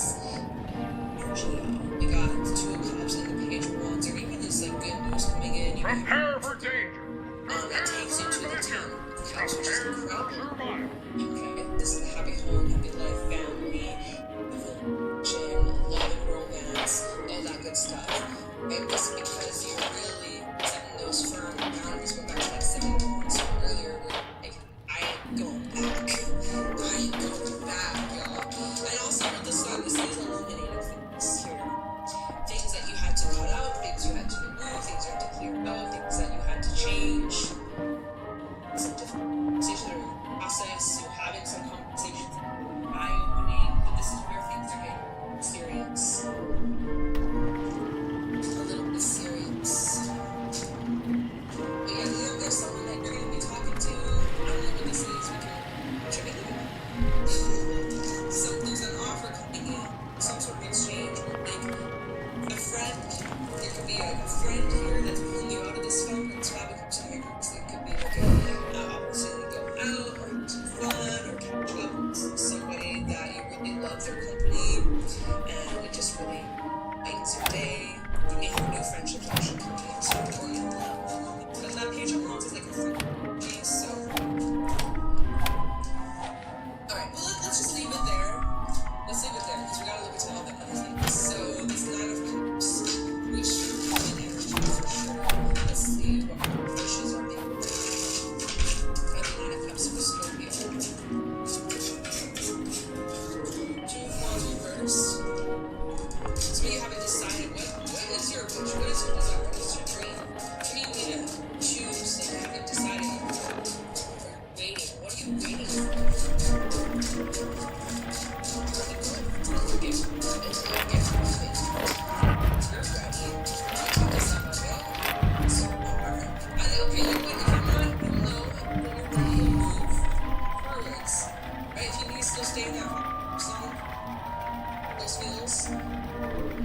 As long as you need to until you're sick and tired of crying or, you know, whatever. I don't know. So it's Life real. is an You're not ready adventure. to. It's okay. Look to the Give yourself challenge. patience. Give yourself the time. Let's see. Nine of Cups. For those that are ready to move on. Got Empress. Very gorgeous. This is Venus energy, bringing in luxury and something is being born, something's being or something that lights up your soul, lights up your spirit, like, you know, such a high vibe, like nothing can take away your shine, nothing can take away your glow, like you're just shining so bright, and this Empress is really showing that you're stepping into a chapter of so much potential, new growth, abundance of success, maturing in your next life, like truly, fully living this life. Watch out for pregnancies, you have to mention that, taking them seriously. There's this big growth, like it's just, there's something growing bigger and bigger and bigger.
I'm focused on setting the way that these cards, just the way I place them, it's like, you know, what I'm seeing on my table is that Page of Wands to the Nine of Wands, and that's kind of going again, like, there's good news coming in, lots of positive things, so if this party gets a bit, like, defense, or a little cautious, or can I truly trust this?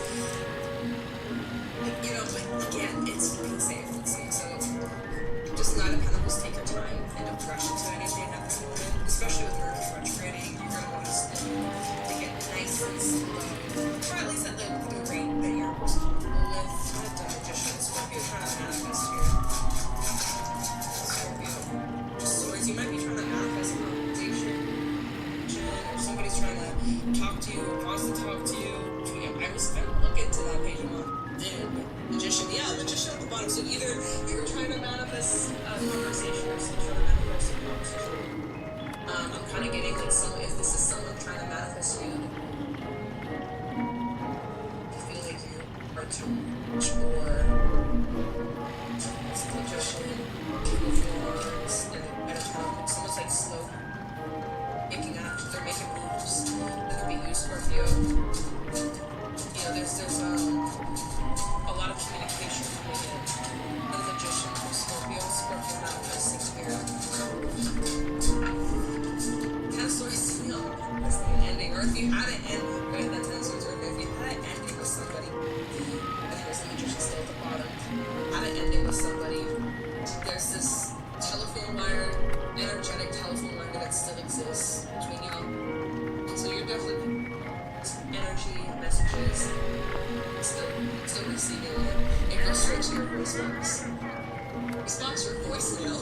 That's the voice box, like an actual part of your body. Y'all, what the fuck? I don't know. Some of you are manifesting a return.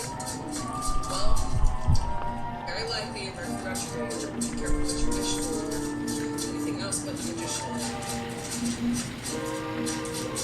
You're putting an end to communication, or blocking. Yeah, some of y'all are actually blocking, or opposite, to get unblocked. Four of Cups. Something that I'm quite seeing, there's something here that you're trying to manifest, you're trying to call to fruition. The bottom, honestly, is sticking up here. You're worried that it's not going to happen. So now you're on the defense, or now you're kind of skeptical. That Seven of Wands. See, Seven of Wands. Why is the Seven of Wands Scorpio? Yeah, there's something you're trying to manifest. You feel like it's not coming, or you feel like it's not there yet, or even though you got a lot of good things coming. It's just one specific thing that you're like, okay, where's this? Where's that thing? Where's that? Fill the blank. I'm not gonna stop till I get it, but Queen of Wands.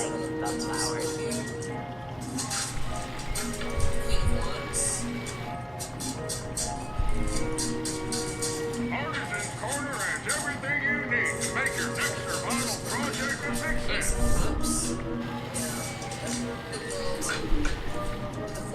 Some of you, there's still this energy of holding to past situation, which I feel like that's going to be really something. What's the difference? 585. Popular program yet.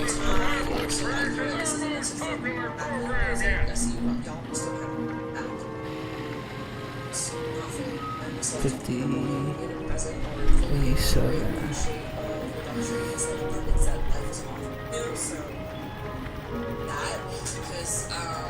Because there is a cycle closing out. Could also be a fire sign and exaggerating. 50, 84. I'm also seeing some sort of start. 50. But you may not be fully. So again, not for everybody. That's it, technically. Still, it's like y'all still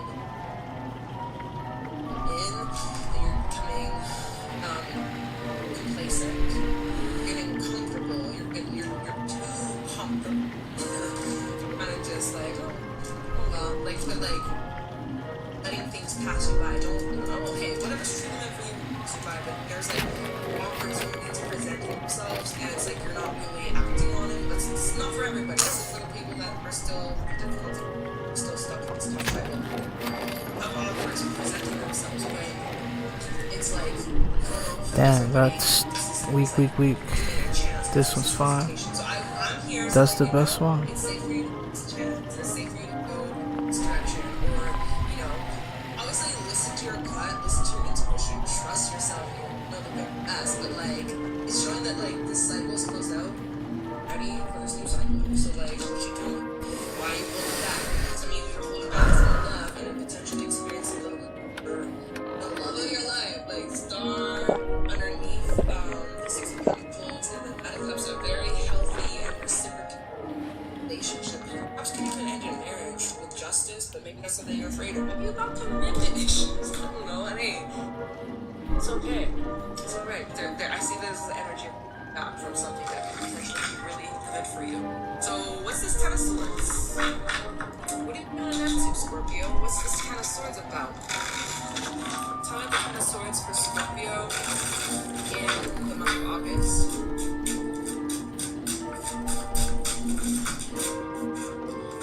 Ace of Wands, brand new thing. What is the zoo? And we have Ace of Pentacles at the bottom. Every ending is a brand new start, brand new cycle.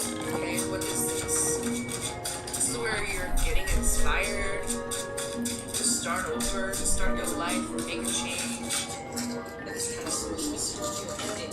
Page of Pentacles. Maybe it's a job. Some of you may be quitting a job, or recently quit a job, or chosen to pursue some sort of passion project.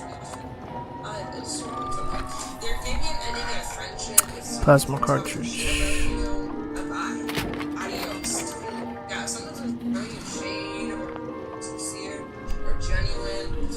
I kind of see you may have an opportunity just either you might call him out. You might actually kind of Emperor at the bottom. Prepare for danger. Prepare for adventure. Prepare for survival. You might actually be demanding answers or clarity or I'm a person out here on their bullshit. Okay? That's so weird. I see it, I gotta mention it. And we have Mercury retrograde, we have all these transits going on. There might be some intense communication, potentially lead to arguments or fights. So definitely be on the lookout for that. That's enough. Let's do this one. Action, okay? Your precious time. It's your precious time on people that, hey, you do. I'm not gonna tell you what to do, but choose your battles carefully. Some of you have an ending in your job, but it's maybe so that you have. I'm also seeing you'll get your mojo back. I'm seeing you'll get your motivation back, your drive back. So that's basically what I got for you. I hope that this helps. I hope you enjoyed. That's it, right? Yeah. That's it.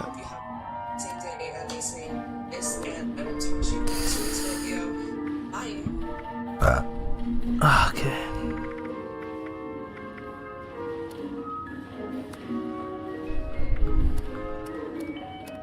Hey guys, Jamie here, Divinely Canadian. Let's go. If you can't top how you went out as Cap, and it's gonna take the right thing eventually, maybe, who knows. But here's my question. There were a lot of rumors that you could come back in the multiverse as another Marvel character you played, Donnie Storm. Did they happen to you? Would that have intrigued you? No, no one ever come to me about that. I mean, I don't exactly look the same thing. But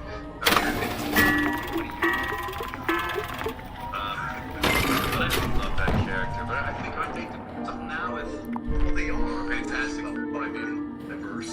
That's we can have 6 different Johnnies. Yeah, I guess that's true. I mean, I guess all bets are off.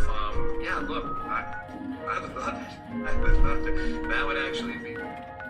Yes, security is our priority. So precious to me, and I almost don't want to disrupt what a beautiful experience that was. But Johnny Storm, I feel like he didn't really get his day. That was he found his footing. So I loved that role. Who knows?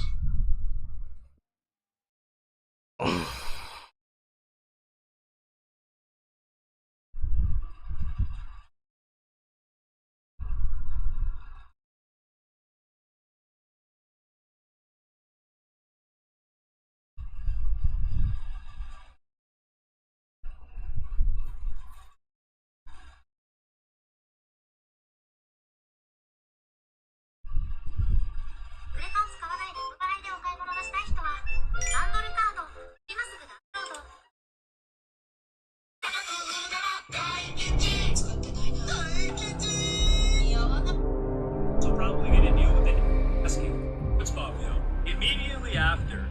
I make the initial point that streamers are really the new rappers when it comes to influence on the kids, who kids look up to kids, I mean anywhere from 10 to 21.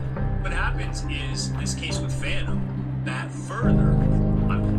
So Phantom's one of the AMP members. I think he's one of the founders. I actually don't know too much about him other than he's Dominican, he's from New York, and the whole Phantom tax thing is from him taking people's food. I actually don't know about him that much. I just really know about Kai and S agents, and I just see new clips here and there. So I am relatively, I wouldn't say green, but I'm not too in depth with these guys. But I don't need that to illustrate my point. So Phantom was at this parade, I think it was the Dominican parade in New York, and he gets pulled over while driving around his Lamborghini Urus, purple Lamborghini Urus. So this car clearly sticks out at a parade like that. And then he gets his car, he gets pulled over by the police, NYPD, car gets taken, and these guys take some flicks with his car.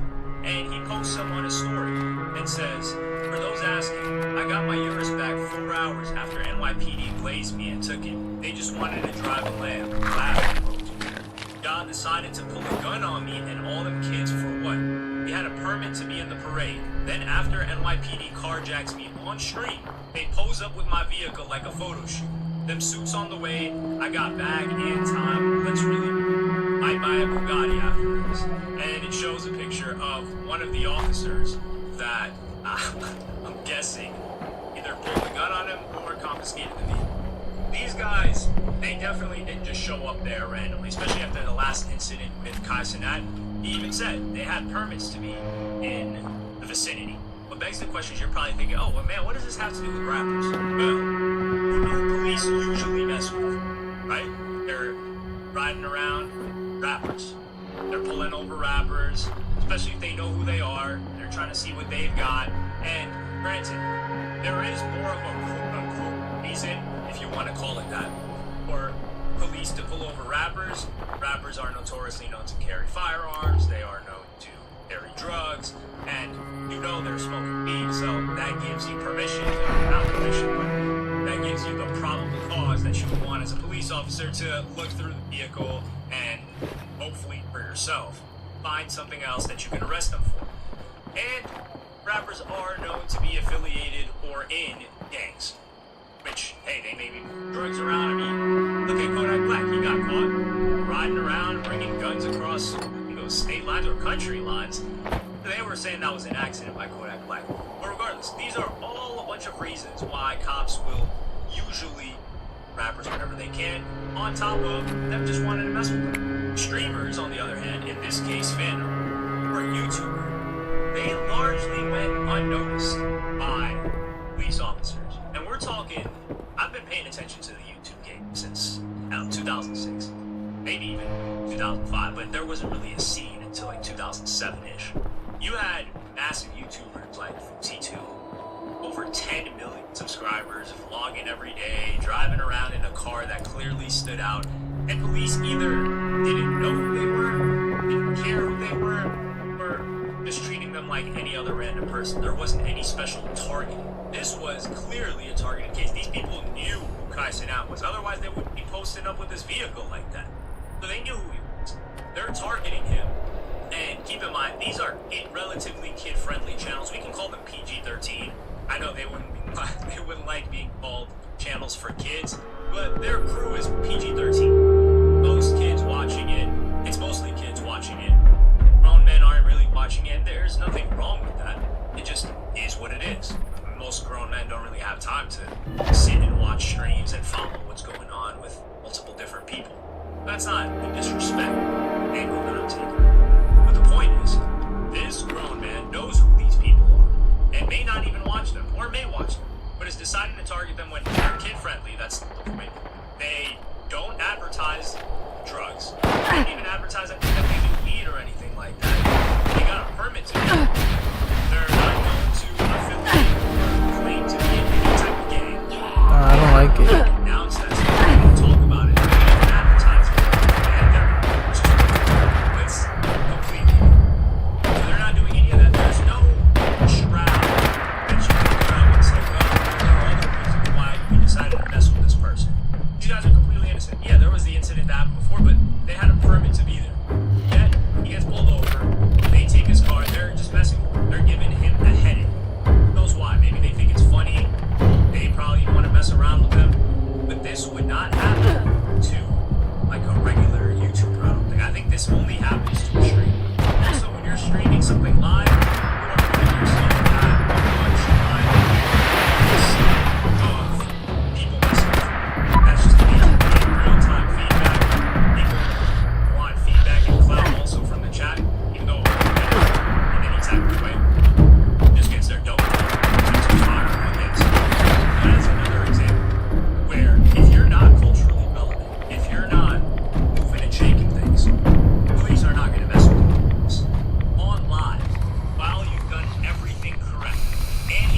back 4 hours later.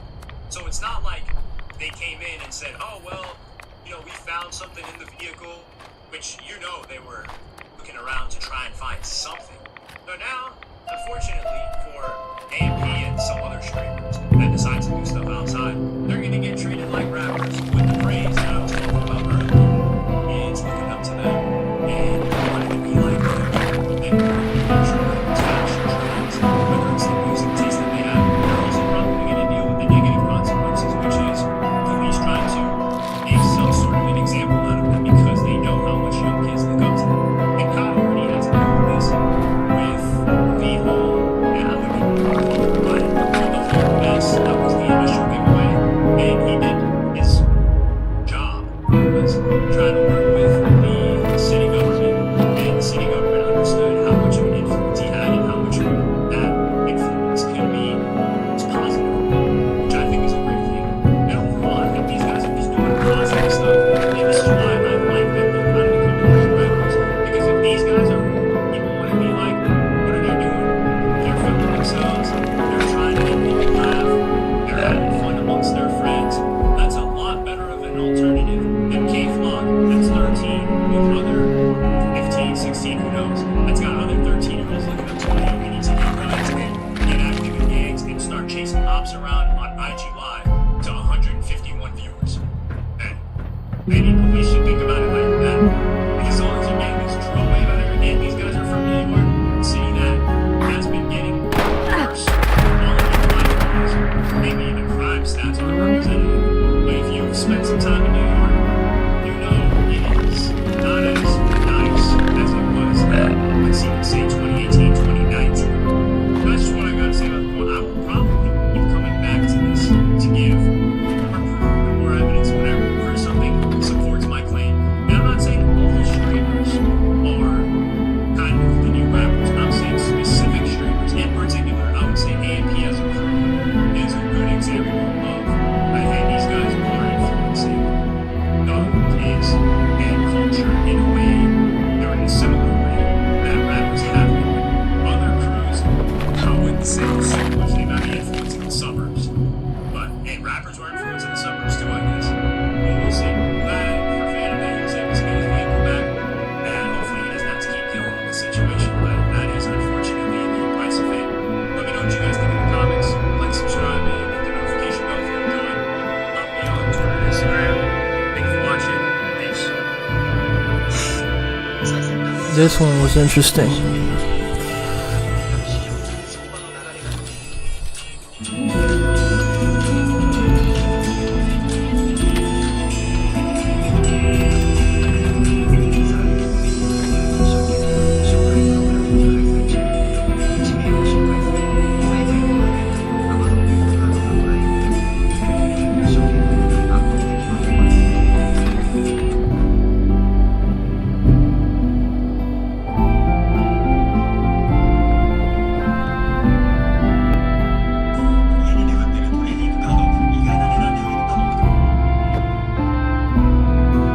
What's popping on? It looks like the news is real in that Wayne Dash, one of the co-founders of Rockefeller Records and Carbone, Jay-Z's legendary debut album, Reasonable Doubt, he's going to have his share of Rockefeller Records sold off by the U.S. Marshals at a public auction later this August. And he has a 33.3% share. So when they get into details on it, I'll explain why I think Drake is one of the more likely candidates that we know to buy it, and potentially some other people, but it would have to be a specific type of individual that would work with us. And here's what well, first let's get into it.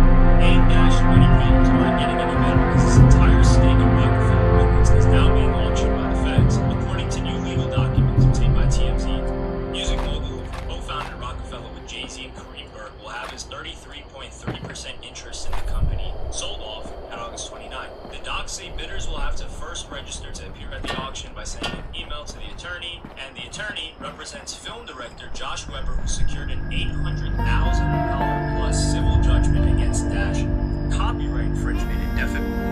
Not interesting. There's nothing to listen to.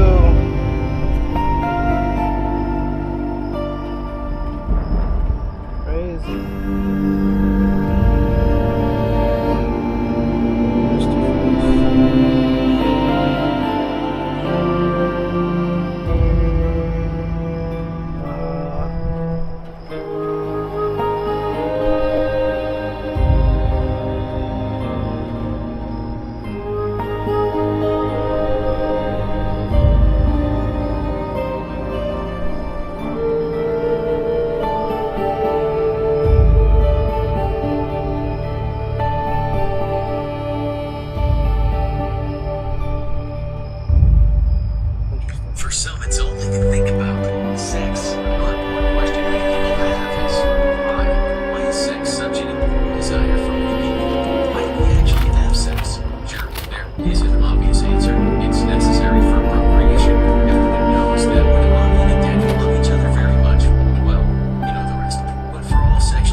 Sex feels really good.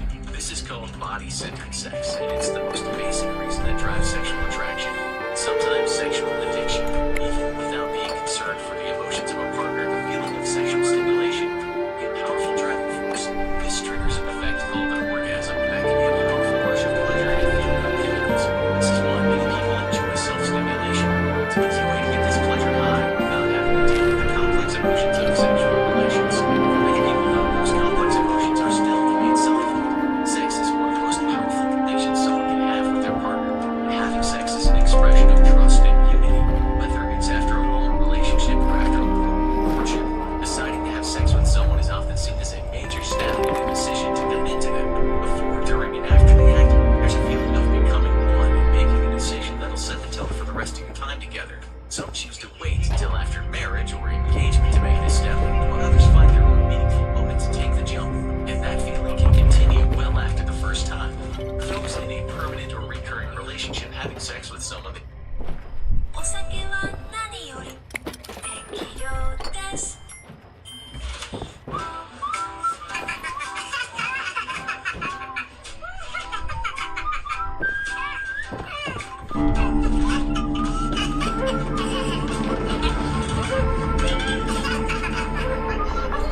trust can be a stress reliever.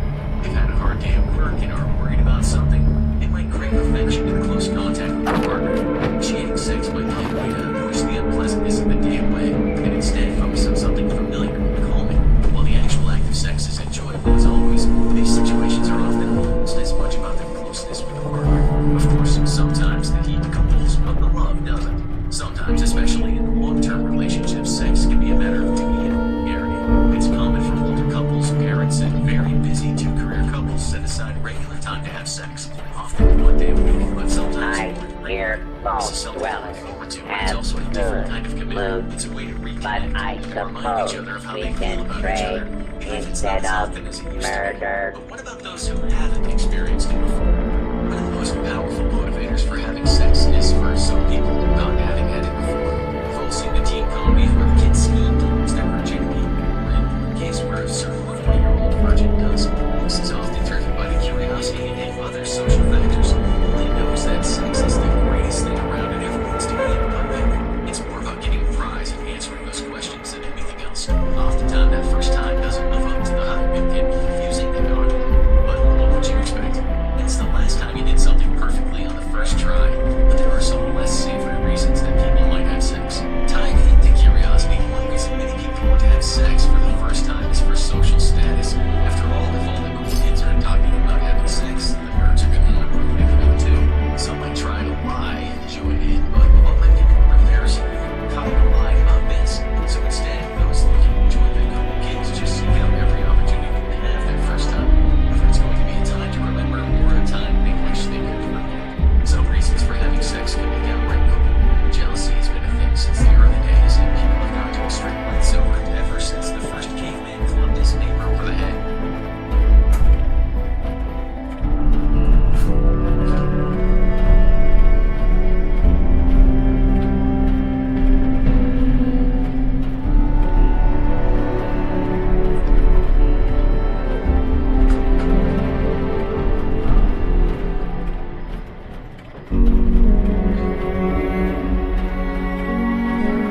Breeding is a good life. No rules. Survival of the fittest.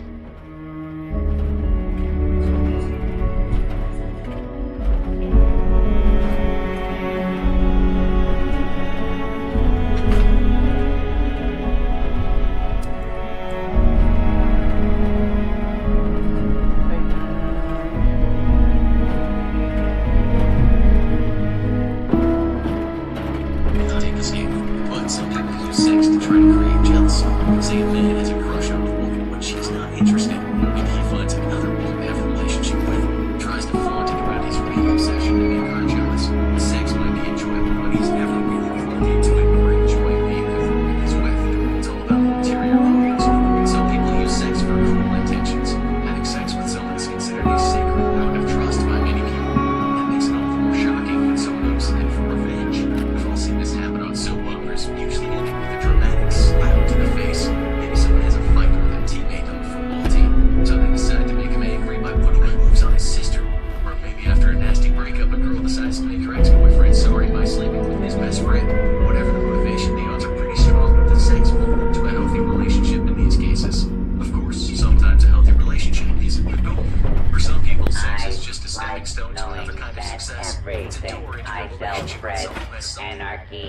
It's just common a when someone little from a further. lower socioeconomic class wants to climb the ladder.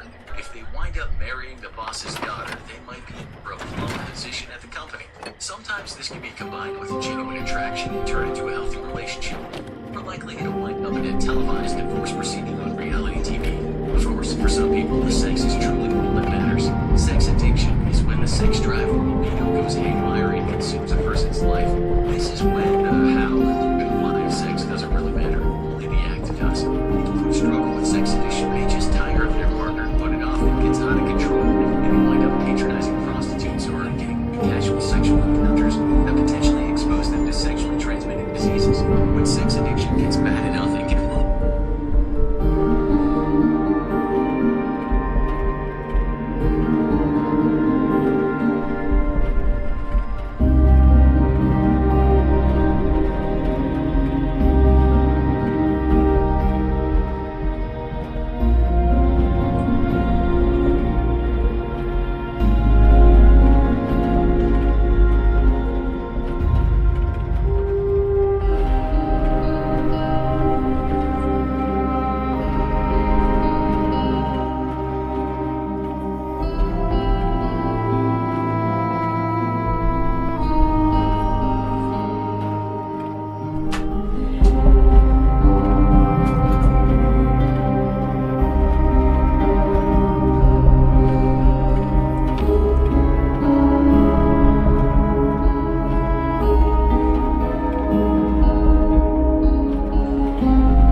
sex, check out what happens to your body when you're having sex.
So go on, there's nothing. Watch module.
Just kidding. 1, 2, 5, 4, cell.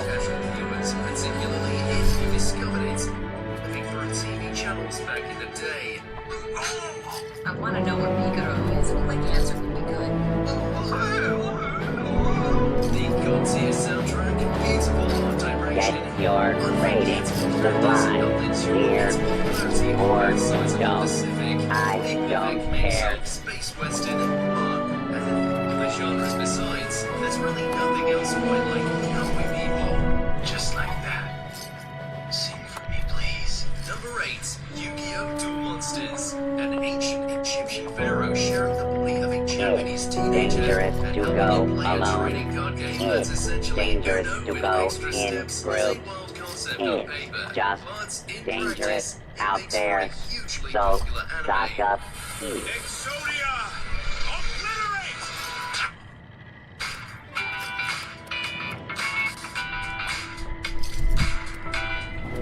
初めてのドレス選びだから知らないことも多いかも。新アプリであなたの悩みを解決。 The Yu-Gi-Oh! Anime spawned not only a media franchise that continues to this day, spin-offs and sequels galore, but also plenty of imitators that sought to replicate its game-based anime success. So, while it certainly didn't invent the trading card game phenomenon, the tie-in card game became a huge success as well. By going for it, Yu-Gi-Oh! Duel Monsters has become a hugely popular and profitable anime worldwide.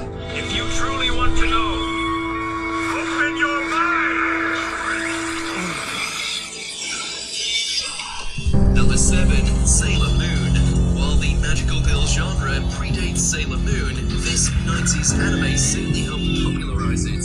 The Sailor Guardians, or Scouts, each have wonderfully distinct personalities, and their battles against evil have proven popular enough to spawn a running video franchise. Something new of your life. Stop by Captain's Children's. This is a paid advertisement. Action anime can often be focused on male leads and aimed at young boys, but Sailor Moon was an early breakout hit with female leads that proved that shoujo, a young girl's demographic, could be just as successful.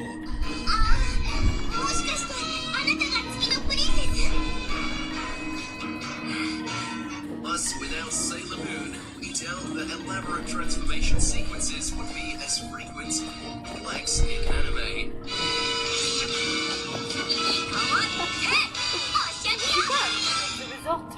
Number 6, Attack on Titan.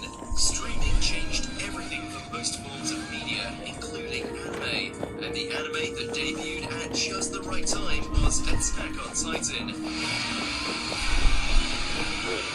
Refrain from theft, looting, assault.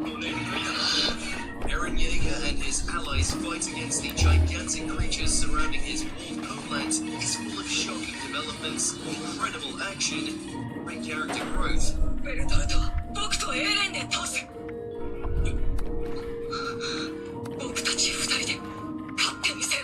The dark tone and frequent plot twists give it a similar appeal to other major streaming hits like Game of Thrones. It's this kind of appeal that helped Attack on Titan, as well as anime in general, finally break through from being a niche hobby to becoming the mainstream.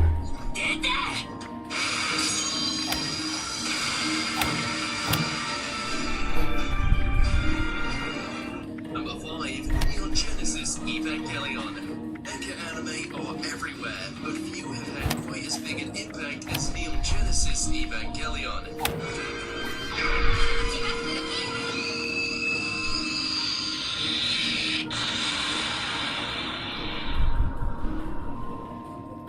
Battles of the Ava pilots against the apocalyptic angels offer fantastic animation, plus the religious symbolism, psychological analysis, and more. Very popular with critics and fans.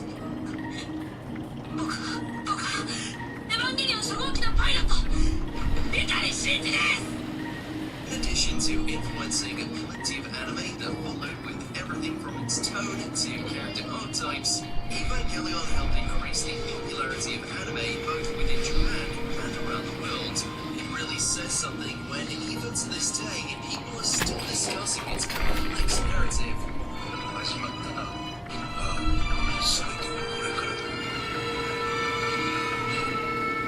Number 4, the Big 3.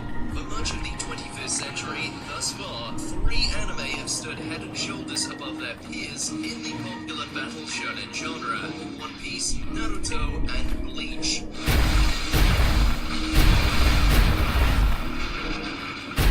This trio of anime has helped introduce an entire generation to action-packed fights involving pirates, ninjas, and Shinigami. And while only One Piece has source material and an original anime that's still running, the other 2 have spin-offs and sequels continuing to this day as well.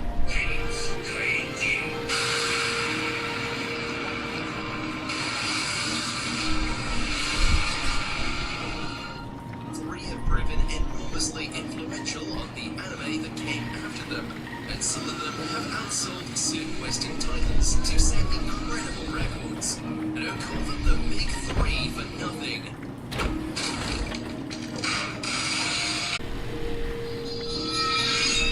Number 3, Pokemon.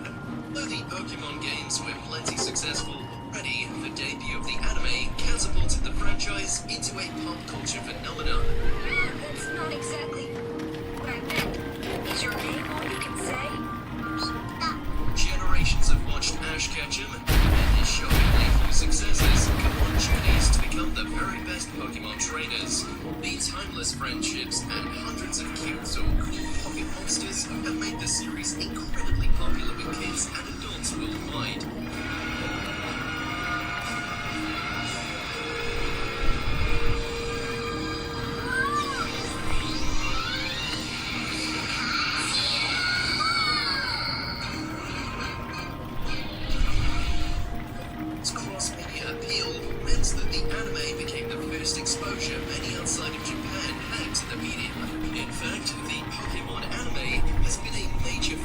in turning the media franchise into the single highest grossing one ever.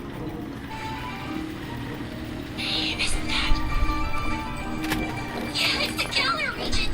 Number 2, Dragon Ball Z. It's difficult to overstate the effects Dragon Ball Z had in bringing anime to the West.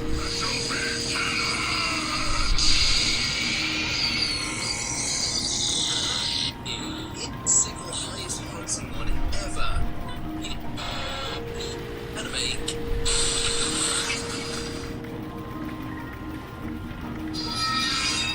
Number 3, Pokemon. Though the Pokemon games were plenty successful already, the debut of the anime catapulted the franchise into a pop culture phenomenon. That's not exactly what I meant. Is your name all you can say? Generations have watched Ash Ketchum and his shockingly few successors go on journeys to become the very best Pokemon trainers. The timeless friendships and hundreds of cute monsters have made the series incredible with kids and adults worldwide.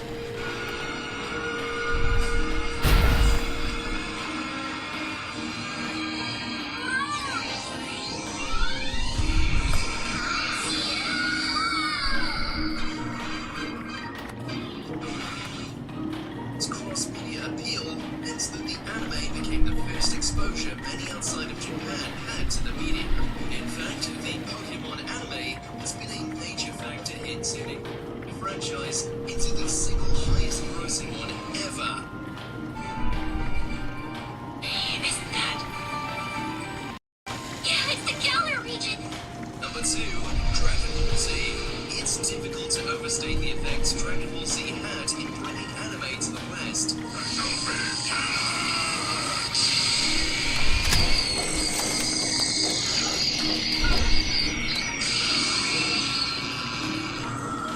Despite its predecessor's popularity, Dragon Ball Z brought a level of intensity to its action that just blew away anything that Western viewers were used to, and immediately made 90s kids obsessed with it. And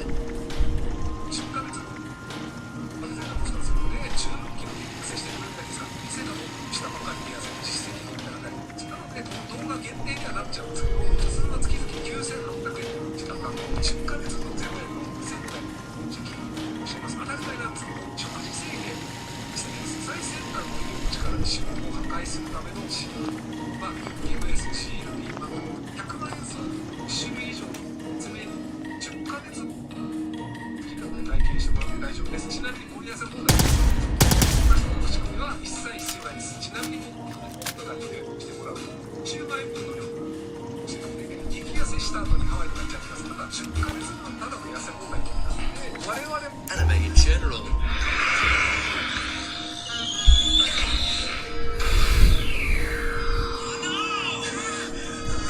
DBZ also had plenty of influence on anime as a whole, as it codified many tropes found in the battle shonen genre like power-ups, energy beams, and transformations.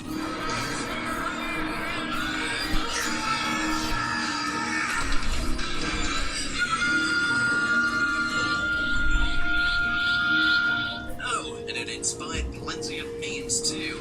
It's safe to say that anime wouldn't be the same today if not for Dragon Ball Z, nor would those who watch it. Get out of here right now, Gohan!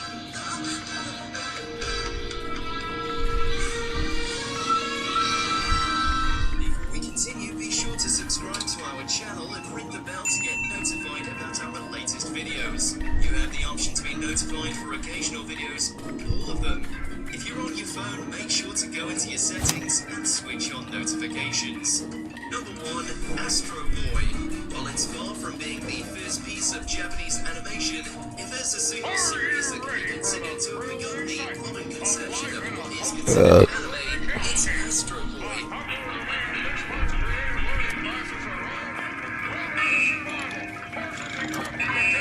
It was one of the first weekly animated series on television. Its art style became iconic. It's an adaptation of an existing manga. It was also one of the first anime to make it onto US television. It even began the practice of including anime original material, filler. Yeah, it wasn't all good stuff.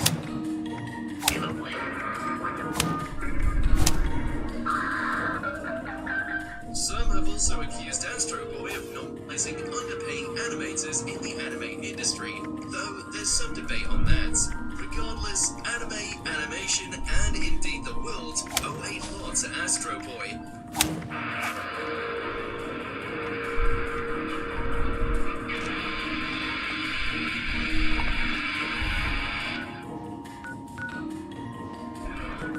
Prepare for danger! Prepare for Is there any earth-shaking anime you're surprised didn't make our list? Let us know in those comments below.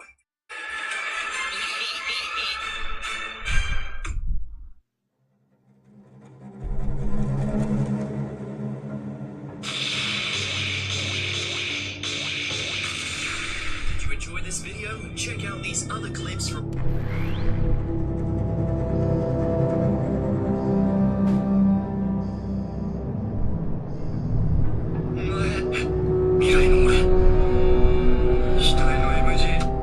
Former child stars like Tatum O'Neal and Edward Furlong, who still gave some high-profile performances following their career-defining roles.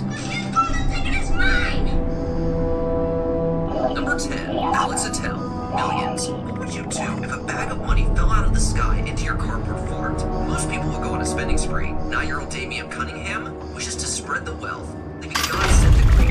In an age where it's easy to be cynical about anything religious, Alex Attell brings a sincerity to Damian that never comes off as manipulative. We have to give it back. No, we can't do that. I thought it was As naive as Damian can be, he's also wise beyond his years, with some even wiser figures guiding him. It feels weird because I know most other boys of my age wouldn't be able to do this, so it's amazing. After Millions, Attell appeared in The Water Horse and the miniseries Cranford before starting university. While he's been absent from the screen since then, his performance in Millions remains priceless, whether we're talking about pounds, euros, or the almighty dollar. Number 9, Jeff Cohen, Goonies. Several Goonies have become successful adult actors, with Ke Huy Quan even winning an Oscar. Jeff Cohen, meanwhile, hasn't acted since 1991, but numerous fans look back at Chunk as their favorite character. People still perform the Trouble Show in his honor, but nobody did it better than Cohen. Much of the humor surrounding Chunk revolves around his weight. This doesn't solely define the character. That's partially thanks to Cohen's infectious performance, delivering some of the film's most cruel lines. With Chunk separated from the other kids for much of the film, Cohen had to carry many scenes on his own, which he more than excelled at. Spill your guts, tell us everything. Everything. Okay, I'll start. In 3rd grade, I cheated on my history exam. Cohen still works in the industry as a lawyer, maintaining close bonds with his Goonie brethren.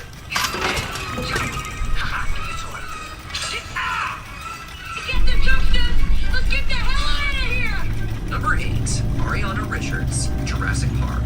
She said I should ride with you because it'd be good for you. It wouldn't be easy for Jurassic Park to turn the child characters into props who exist only to be rescued. Although John Hammond's grandchildren are in constant peril, they're written and played realistically. Lex Murphy is vulnerable, yet resourceful. She makes mistakes like turning on the flashlight, or proves crafty when confronted by raptors in the kitchen. Follow me.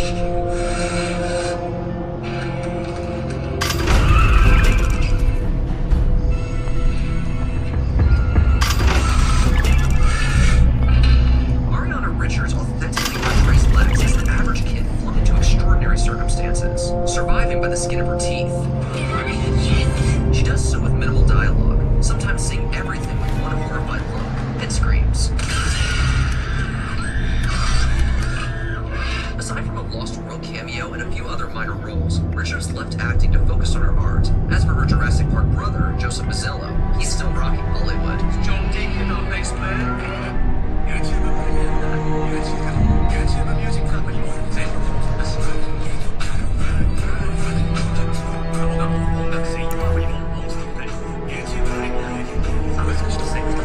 Number 7, world cameo and a few other minor roles. Richards left acting to focus on her art. As for her Jurassic Park brother, Joseph Mazzello, he's still rocking Hollywood. John Deacon, our bass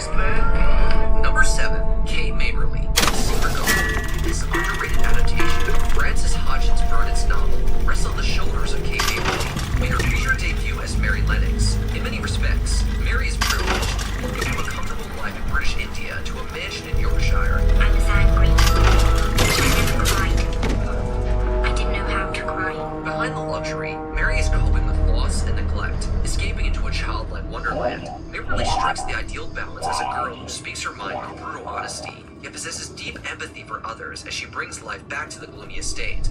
Beautiful, Colin. Do you feel it? Do you?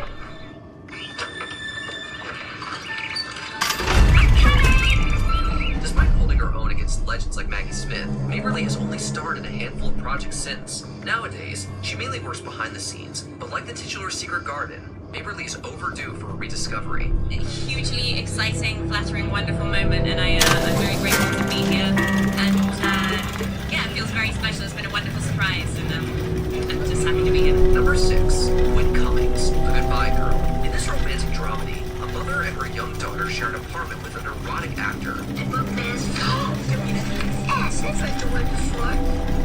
I booked my ass for 12 years in this town, and things are finally beginning to wait for me. Ironically, the most mature resident, Lucy, played by Gwen Cummings. We all know old-fashioned. I want your approval. Me? I'm only 10 years old. I'm not allowed to vote yet.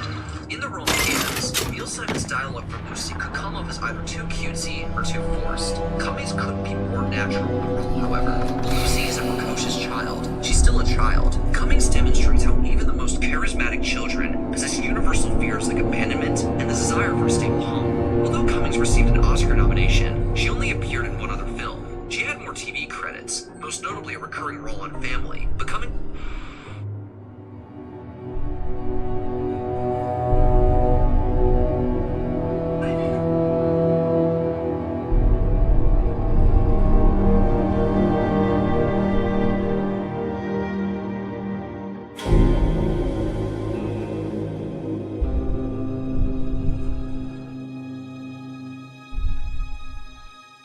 Fame can be hard on former child actors. Just ask Michelle Trachtenberg. From having bottles thrown at her in high school to receiving tons of hate about her appearance, growing up in the spotlight hasn't been easy for the Harriet the Spy star. While young Michelle Trachtenberg gained Hollywood fame as a child star during the 1990s, she was in a 2020 Instagram post, Trachtenberg recalled the awful behavior she experienced from her classmates, writing, "The kids were cruel. There is no need to harp on the past, but I still have scars from being thrown downstairs and slammed into lockers head first." In 2010, Trachtenberg told Complex that the bullying she endured was fueled by jealousy over her acting career. She even recalled one incident in particular that left her with lasting mental and physical scars. Trachtenberg recalled, "When I was in elementary school, this one girl threw me down a flight of stairs, fractured my ribs, punched and fractured my nose, and told the principal I used the word and got me sent to detention. The only time I've ever been thrown in detention in my life." I'm an advocate against, harassment and hazing in schools. While describing the bullying she'd endured, Trachtenberg also recalled one particularly hurtful experience that took place on Valentine's Day. As she wrote on Instagram, all of the kids in her class were instructed to write Valentine's Day cards to their classmates, so everyone would receive a card. However, no one in Trachtenberg's class wrote one to her. She wrote in the post, "I never got one on purpose. Everyone got a Valentine card. No one ever gave me one, and they thought I didn't need the attention. The kids and staff all laughed and thought everyone else should get one. Being an actress since I was 3, apparently I didn't need one." As she explained, the other kids in school only saw the glitzy movie premieres and talk show appearances, but not her hard work and sacrifices. She added, "No one thought I was helping my family pay bills. I was just the girl on the TV." Sadly, the bullying that Trachtenberg was subjected to in elementary school didn't stop once she left. In her interview with Complex, she related further incidents that took place throughout her time in school, saying, "When I was in junior high school, there was a whole gang of girls who would push me into lockers and steal my clothes after gym so I wouldn't have anything to wear." That abuse continued unabated in high school, with one girl in particular who made it her mission to create problems for her. Trachtenberg recalled, "She'd tell the teacher horrible lies about me. She dated a couple of my friends, and when we were all out one night, she took someone's vodka bottle and chucked it at me. So yeah, I guess I harbor resentment towards kids from high school." There's no thinking of the repercussions of your actions and how what you say really can hurt a person. Trachtenberg was best known for Harriet the Spy when she was cast in Buffy the Vampire Slayer, a role that propelled her to a whole other level of fame. Joining the show in 2000,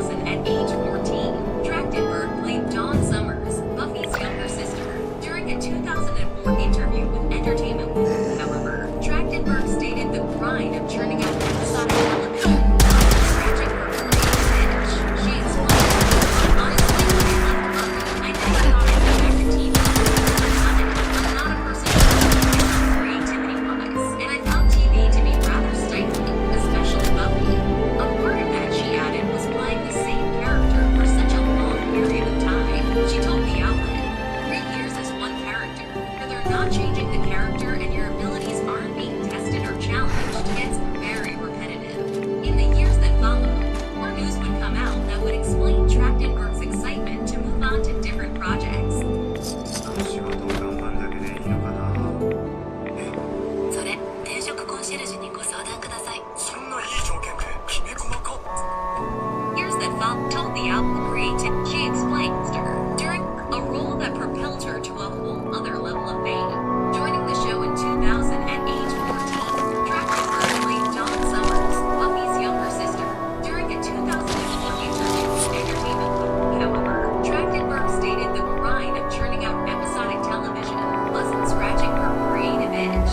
She explained, "Well, honestly, when I left Buffy, I never thought I'd go back to TV because I've done it. I'm not a person to repeat myself creativity-wise, and I found TV to be rather stifling, especially Buffy. A part of that," she added, "was playing the same character for such a long period of time." She told the outlet, 3 years is one character, but they're not changing the character and your abilities aren't being tested or challenged. It's very repetitive. In the years that followed, more news would come out that would explain Trachtenberg's excitement to move on to different projects. Since the internet exists, it should come as no surprise that Trachtenberg suffered online abuse from hardcore Buffy the Vampire Slayer fans. During a 2017 Buffy reunion for Entertainment Weekly, Trachtenberg opened up about the nasty comments thrown her way. She told the outlet, "I still get comments like, 'Oh my god, I think Dawn is so annoying.' I get it, it's fine. It used to be a 60-40 I hate Dawn. Then it became 50-50. Now I think it's 60-40 being supportive of Dawn. Maybe even 70-30. So what was her response to those keyboard critics? Trachtenberg said, "Hi, were you a teenager? Oh, you were docile sitting in the corner, doe-eyed and happy to be there? No. There's a reason why teenagers have a stigma, and that is what Joss Whedon wrote." Whedon commented on the anti-Dawn backlash in a 2012 interview with IGN, saying, "I sort of scratched my head. I was like, excuse me, she's been abandoned by about 6 parental figures. The girl has huge issues." That said, Whedon did admit that he'd run the same note for a while with Trachtenberg's character. He added, "I'd hope to be able to do more with Dawn this year, and the bigger picture just got so damn big that it was hard." Whedon quickly became a revered figure among Buffy's fan base. As the years passed, however, he faced allegations regarding his on-set behavior from his ex-wife, as well as actors who'd worked with him. In 2021, Charisma Carpenter, who played Cordelia Chase on Buffy, tweeted about her interactions with Whedon. In the post, Carpenter stated that Whedon, quote, "abused his power on numerous occasions during her time on the show." In response to Carpenter's comments, fellow Buffy castmate Amber Benson tweeted, "Buffy was a toxic environment, and it starts at the top." In turn, Sarah Michelle Gellar wrote an Instagram post in support of all survivors who were allegedly abused by Whedon. Trachtenberg responded to Gellar's post, sharing it with her Instagram followers while offering some further allegations that were shocking. She wrote in the post, "There was a rule. He's not allowed in a room alone with Michelle again."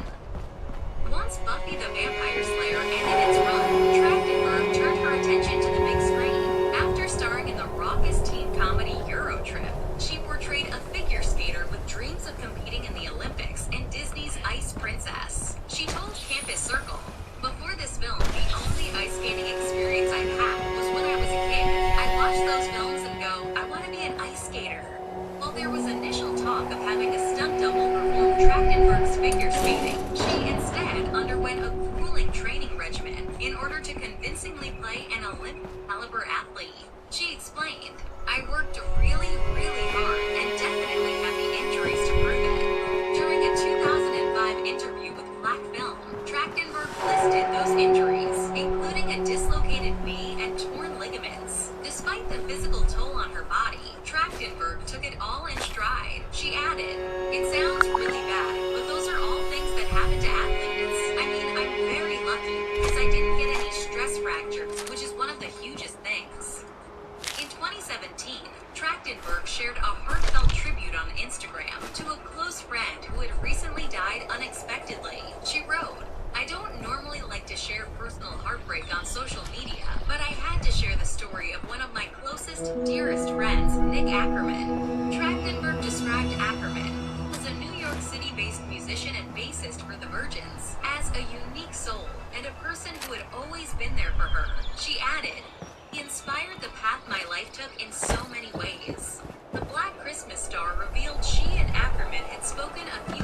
earlier and even made plans to get together. Sadly, Ackerman died before they could. She added, "I will forever miss this opportunity to say to you I love you one more time."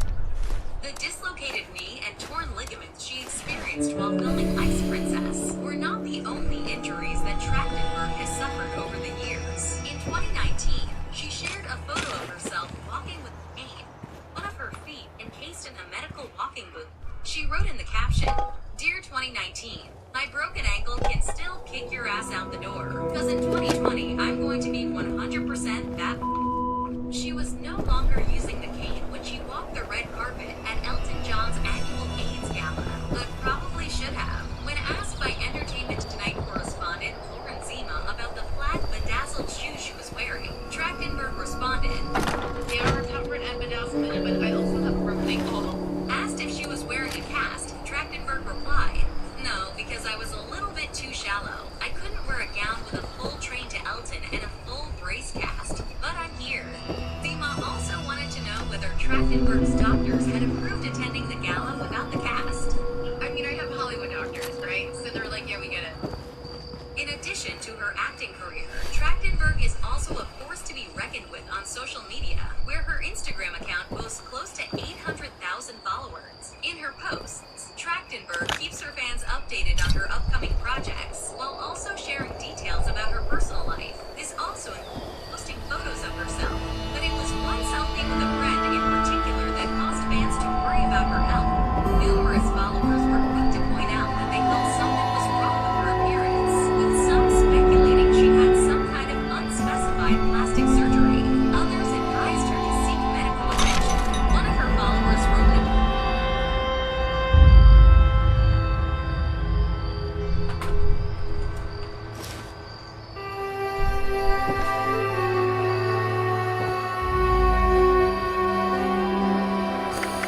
look underneath the mattress. Nice mattress, 6 scabs.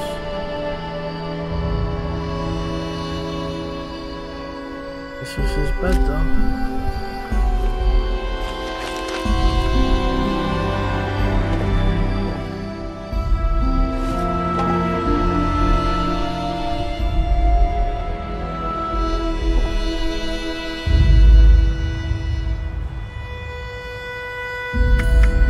Closely examine the drawers. Close inspection reveals the hip upon which sandbags on the drawers. Photo shows the underneath the desk.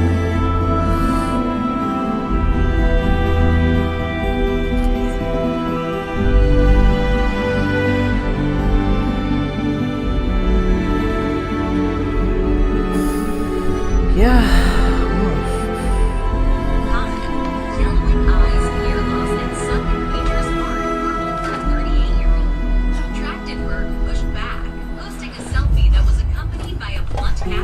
She wrote, "I've received several comments recently about my appearance. I have never had plastic surgery and I am happy to help. Check your self-haters." She followed up with another selfie along with the first photo. She shared, "Fun fact, this is my face, not malnutrition. I don't have to hate. Get a calendar."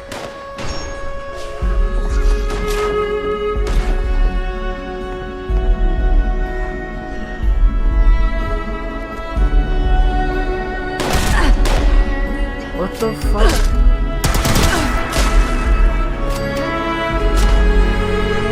It just randomly spawned.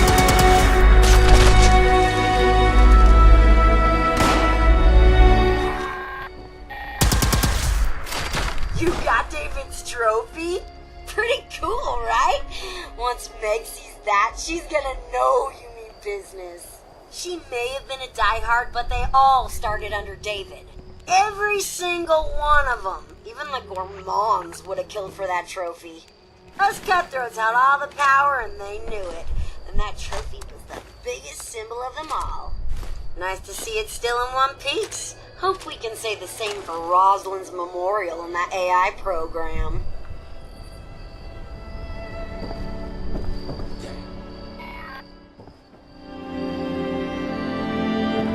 Alright, so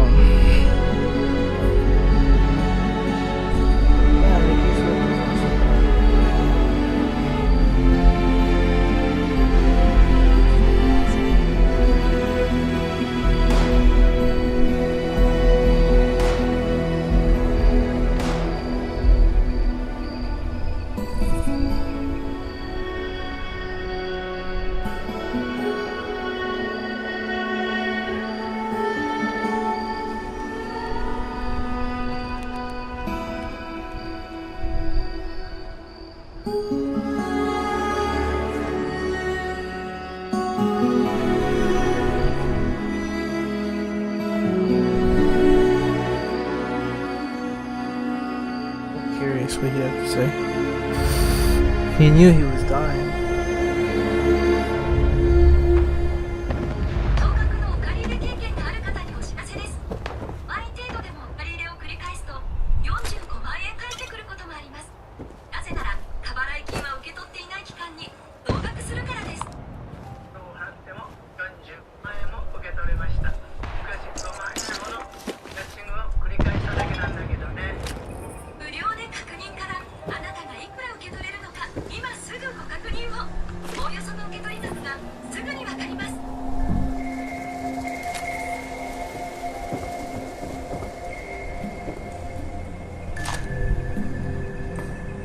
Throughout his life, Richard Simmons brought joy to millions with his high-energy workouts and joyous demeanor.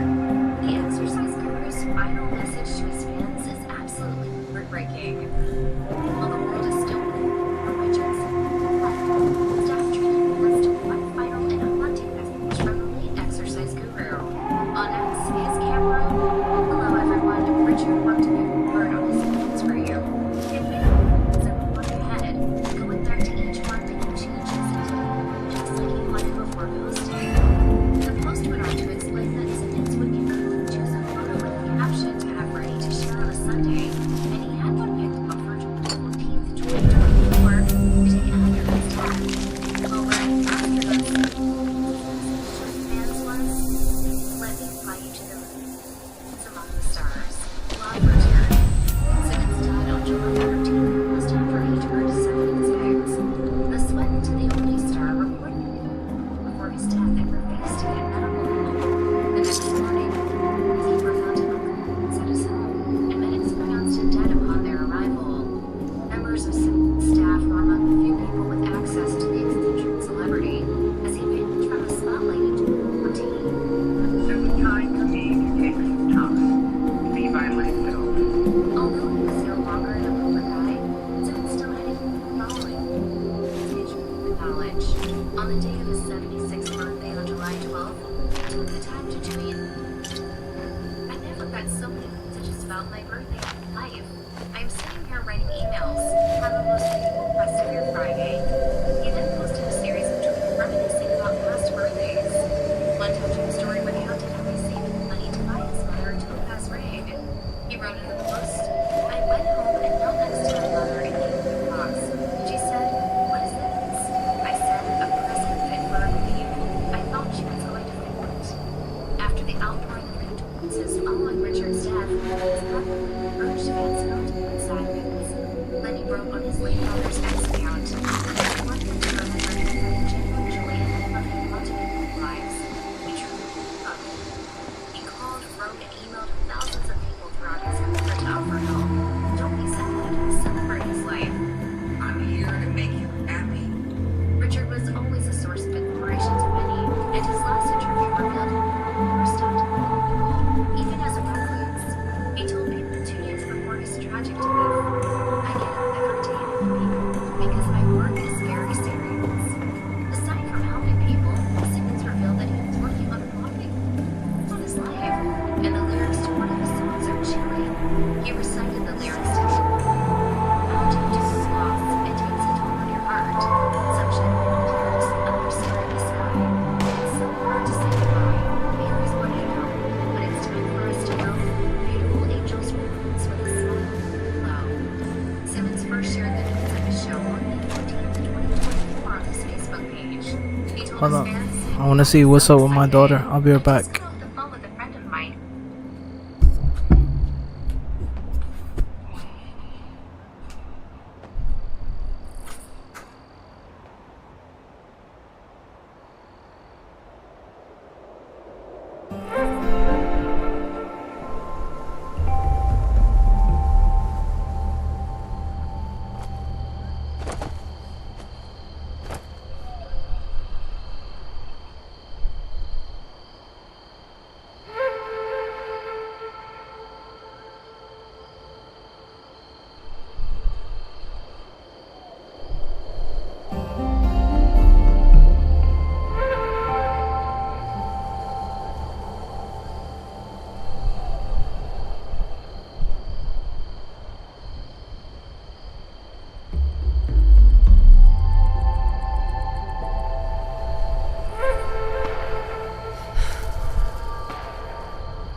Alright guys, I'm back. Sorry about that.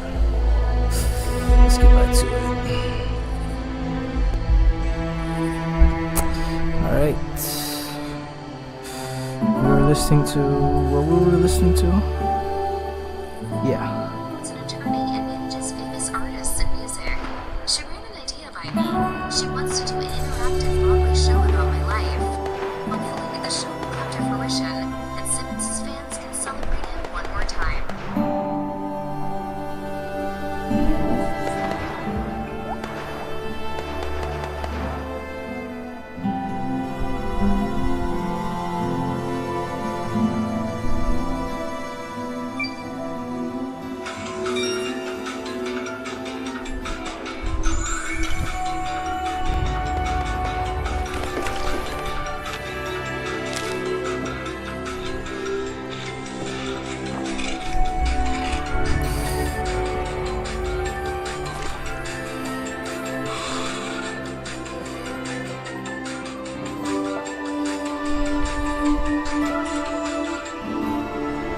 Flirting with guards, prison tattoos, Judy Arias went to prison for murdering her ex-boyfriend. Here's what her life is like now. Judy Arias and Travis Alexander met at a work conference in Las Vegas in September 2006 and formed an instant connection upon meeting. In addition to being attracted to Alexander's strong work ethic and adventurous nature, Arias was also inspired by Alexander's devout Mormonism and was baptized by him into the Church of Jesus Christ of Latter-day Saints in November 2006. After some months of getting to know one another, the couple began dating in February 2007, and the relationship seemed positive at first. Just a guy everyone liked who was easy to get along with. By June 2007, the couple split, but they continued to meet up on a regular basis, which ultimately fostered a toxic relationship between the two. When Alexander began showing interest in other women, Arias grew increasingly jealous and acted out by harassing his love interest, slashing his tires, and showing up at his home unannounced. These actions led many of Alexander's friends to label Arias as obsessive and voiced concerns about her turning violent towards him. On June 4th, 2008, days before Alexander was set to leave for a work trip to Cancun with his new girlfriend, Arias showed up at his home. The two took suggestive photos, had sex, and afterward, Alexander began showering. As he showered, Arias took more pictures of him, then violently stabbed him 27 times and shot him in the head. Friends tragically discovered Alexander's body 5 days later. She later tried to testify that she was acting in self-defense. Arias was convicted of first degree.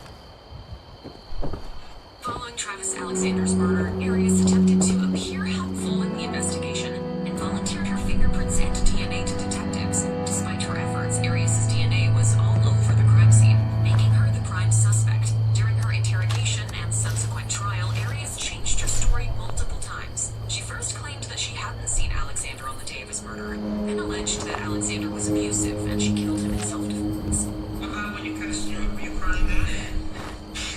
I don't know. Due to the incriminating physical evidence and her inconsistent statements, a jury found Arias guilty of first-degree murder, and she was sentenced to life in prison without the possibility of parole. Her troubles did not end after her sentencing, however. Details from Arias' inmate file and her own testimony revealed that she has received a number of death threats in jail from other inmates. According to the Arizona NBC affiliate 12 News, one such threat came in the form of a letter addressed to Arias that stated an inmate was going to bribe another inmate to harm her.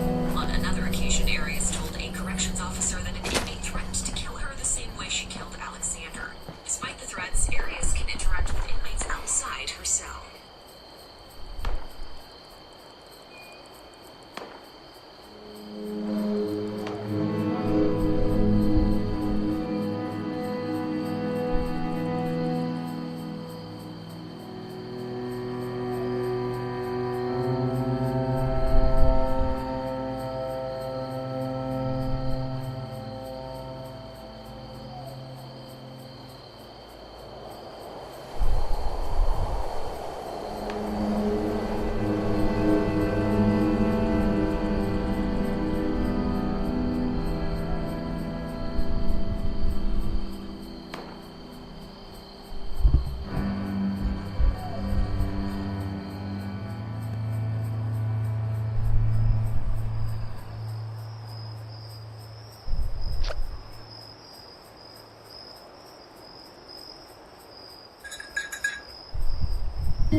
Perryville, Arizona, the Arizona Republic reported that the jail cells are made of solid steel and concrete and include basics like a sink, toilet, bed, and desk. In addition to its furnishings, each cell has a slot to receive food. In an interview with Radar Online, rapper Kareem Lefty Williams explained that Arius was like a little sister to him. Instead of his visits with the convict, when we have our conversations, it is like she's being held in a dog cage. It looks very inhumane. Arius stayed in the lovely unit for 2 years before she was transferred to a different unit, where she's allowed to share a cell with another inmate and socialize with other inmates outside of her cell. Since her infamous time in the spotlight, Arius has become notorious for extensively caring about her appearance and image. In a number of interviews after her arrest for the murder of Travis Alexander, she was captured carefully applying makeup before she believed the cameras were rolling, since makeup products were not often provided to her behind bars. Even when she found out during her police interrogation that she was going to be arrested, Arius went as far as to ask the detective if she could do her makeup. Outside of being incredibly keen about doing her facial presentation, Arius has also been known for putting effort into the appearance of her hair, which actually has indirectly gotten her in trouble in prison. According to 12 News' 2018 report, Arius had a single disciplinary infraction on her inmate file, which detailed an incident in which the convict was frustrated because she was not able to get a haircut from her preferred hairdresser. When the prison official explained this to her, Arius allegedly called the individual an offensive name and was written up for her behavior and poor choice of words. Before Jodi Arias was convicted of the cold-blooded crime, she was once described as beautiful, friendly, and sweet by a friend of Travis Alexander. Arias used the same persona and charm in prison, according to former inmates who were friends with her. There were a couple officers who she would flirt with. Her actions didn't stop with smiles and winks, though. According to a cellmate, Donovan Baring, Arias was openly sexual and would often pose in suggestive positions to get on the good side of both the guards and inmates. Speaking to the television station Arizona's Family, Baring said as much, adding that Arias had privileges other inmates couldn't access. Very sexual, so always posed in certain ways. Got a lot of stuff. Whether or not Arias' flirtatious efforts worked in her favor remains to be seen. But this behavior does give a glimpse into the depths of how she has attempted to get her way, even in the most restrictive and regimented environment. Sociopath. Among Jodi Arias' many self-proclaimed talents, like her long-held passion for photography, Convict is also skilled in singing, which she put on display while in jail in December 2010. While she was awaiting trial for the murder of Travis Alexander, Arias participated in a Christmas-themed singing contest at the Maricopa County Jail. Competing against 50 other inmates, Arias sang the traditional Christmas song "Oh Holy Night" in front of a judging panel and ultimately took first place in the competition. Arias' rendition of the Christmas classic was deemed so good that it was played across television throughout the jail on the holiday. For her efforts, she won a stuffed stocking The dinner was also shared with Arias' cellmates, which was reportedly a delight given how bad the food in jail was. The meals in prison are often considered some of the most stomach-churning food out there, designed to meet the very basic nutritional needs of each prisoner and made in bulk. Prison food has the potential to be downright terrible. Arias, in contrast to the overwhelming opinion held by many inmates, has shared that the food in prison is pretty average and compared it to hospital food when talking to Kareem Lefty Williams, saying, "It's not bad, it's just not great." In the 2016 recorded phone conversation obtained by Radar Online between Arias and Williams, she revealed that dinners typically consist of cold sandwiches, while meals on the weekends are prepared hot. She said during the phone call, "We had chicken fajitas here tonight, bread, a big old pile of caramelized onions, some bell peppers, like all the works." Breakfasts also include biscuits and gravy, while lunches consist of peanut butter sandwiches with fruit. For holidays, Arias, like her fellow inmates, sometimes receive special meals. For example, Radar Online reported that for Christmas,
and endless TV crime specials. She's also received support from individuals who believe she's innocent. In 2019, news outlets reported that Arias had a boyfriend, Benjamin Ernst, who she tried to marry so they could secure contact and visitation privileges that she lost in 2016. Alexander's family has remained out of the spotlight since the sensationalized trial came to an end. Friends of Alexander, Chris and Sky Hughes, wrote and published a book in his memory, Her Friend Travis, The Travis Alexander Story, in 2015.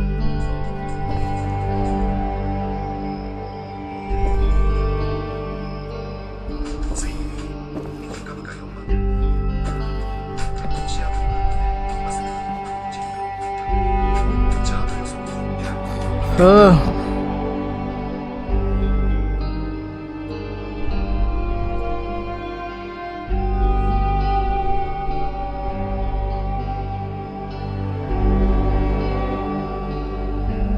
you want to be a time traveler? You think you got what it takes? Sure, you're a history buff with a sense of adventure. You've watched enough sci-fi movies to know not to step on random bugs or teach an evil peasant about iPhones and Doritos. There's more to traveling through time than just that. For instance, prepare to avoid one of the greatest inconveniences a time traveler can face: accidentally breaking up a time machine won't do you much good if you wind up behind bars with it. To get back to it, depending on the time and the place that you've traveled to, you can even wind up executed. Back to the present after your head's been separated from the rest of your body. Luckily for you, you found this video, so whether you're a seasoned time traveler looking for an information refresh, or an aspiring traveler preparing for your first voyage, just some randomly history enthusiast, come to the right place. This is your guide to the insane things that at various points in history used to be illegal. Probably think about the Roman Empire a lot. Jim, even if you don't, you definitely think about it now. Maybe you want that to be your next stop. Row on a toga and see Caesar invent that famous salad. What's that? Invent the salad. Never mind, not important. We're talking about meals. First and foremost, let's talk about what not to wear. You're headed to ancient Rome. Stay away from purple fabrics. Are you an emperor? No? Then it's a crime for you to wear purple. Ancient Rome, due to the expensive nature of purple dye during the days of the Roman Empire, such extravagant art was reserved only for the wealthiest and most powerful. It doesn't matter if it's your signature color or brings out your eyes. Non-royalty, ancient Rome had to skip the purple and wind up on the wrong side of the justice system.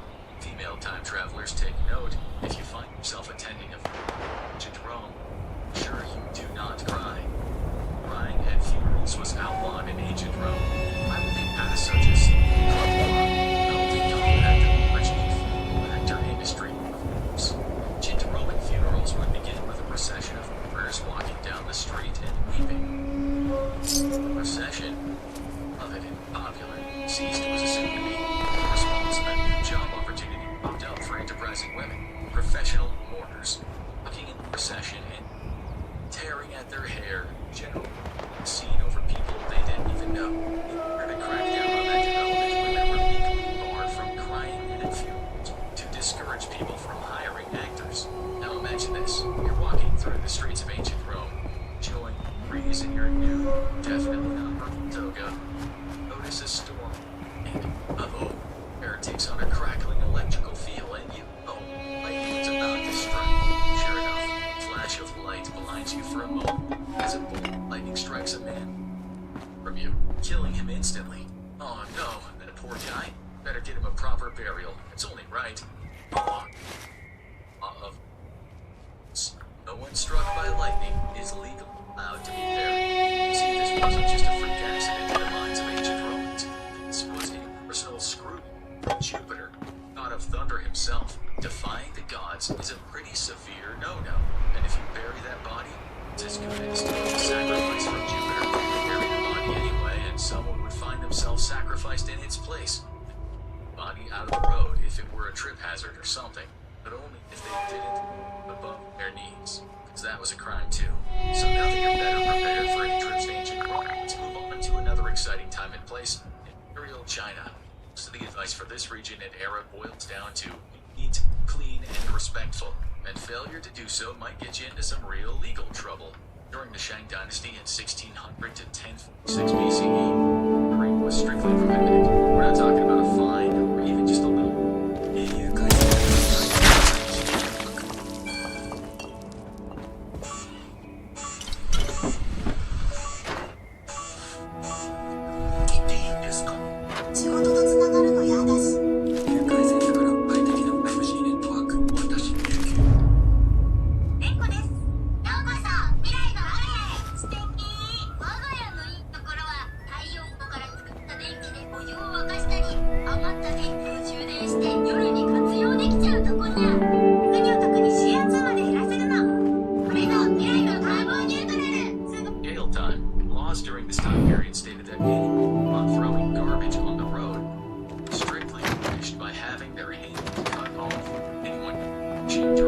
Dynasty from 618 to 907. Be extra careful, because the word for carp had the same pronunciation in Chinese as the last name of the Tang emperors. Extra respect was paid to the fish. According to the Miscellany of Yu Yang, a collection of records concerning legends and folk customs from the time, anyone who caught a carp while fishing was expected to release the fish right away and definitely could not eat them. Anyone caught selling carp would up to 60 times. So, time traveler, if you go fishing in the Tang Dynasty, get very, very good at identifying fish first, or you can just go to the Yuan Dynasty, almost 6 to 1368 instead, where all fish were fair game. Don't mess with chickens, though. According to the Yuan Dynasty historian Yang Yu, during the reign of Emperor Renzong, capital, were holding chickens upside down. One who defied this extremely specific law would be convicted of a crime and likely jail. This is likely due to the fact that the Emperor's zodiac sign was that of a rooster. To be safe, just treat all birds and fish with respect during your travels. Speaking of respecting animals, if you should find yourself traveling to ancient Egypt, there is one particular animal you need to make sure you treat. Cats. A cat. Cats were sacred in ancient Egypt, and harming one could earn you a punishment as harsh as the death penalty, which honestly, given how cute cats are, seems pretty fair. Let's just get a bit more recent and time travel over to the jungle. And for a spell, it's time to get into evil. So, you want to travel to England during the Middle Ages. Not your own personal Knight's Tale. Nothing wrong with that, but there are a few things to keep in mind. Step out of your wrong place at the wrong time. Break the wrong obscure. It's off with your head when you get to be. But careful, don't go on the table for gay all willy-nilly. In 1198, a law was passed outlawing any in the royal forest. Caught hunting venison there faced harsh punishment, blinding, and castration. Chills your appetite, doesn't it? The law was repealed in 1217, thankfully, but it's still probably best to stay away from the royal deer. And it's best to avoid meat altogether and just stick to bread and ale. Just be careful if you decide to sell bread or ale in medieval England. Well, 1266, a statute was issued that fixed the prices of bread and ale. Competition between those selling it. Bread was expected to be sold at a certain rate in inflation of the price of food. Your cons selling water with bread would be fine. Looking for violating the law. Oh, and speaking of conflict committee, ran 6-course meals. 1836 to 1856, a law by Edward III was on the books, stating that no enough would ever rank he served a meal with only 2 courses. There were some exceptions for special occasions such as Christmas, which allowed for 3, but otherwise that canon was strictly set at 2. To the mindful. Remember that whole bit about not wearing purple in ancient Rome? There were laws restricting fashion choices in England as well. Many of the laws were put in place to prevent people dressing like a higher status than they were, and others were intended to protect public decency. In 1463, it was passed ordering that no person under the rank of lord is to wear any gown, jacket, or coat which does not cover the genitals and the buttocks. Break them. They want a pay 20 shilling fine. These fashion laws didn't just cover the lack of coverage that was getting popular in medieval men's fashion. For 15th century gentlemen, legs, shoes, hands were all the rage. Exactly made no restraint or minimalism, so sometimes these bands were long enough and tied back around the ankles. So, shoes were included in that same 1463 statute.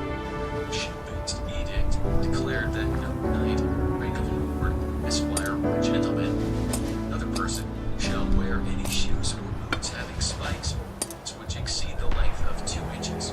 Break this law.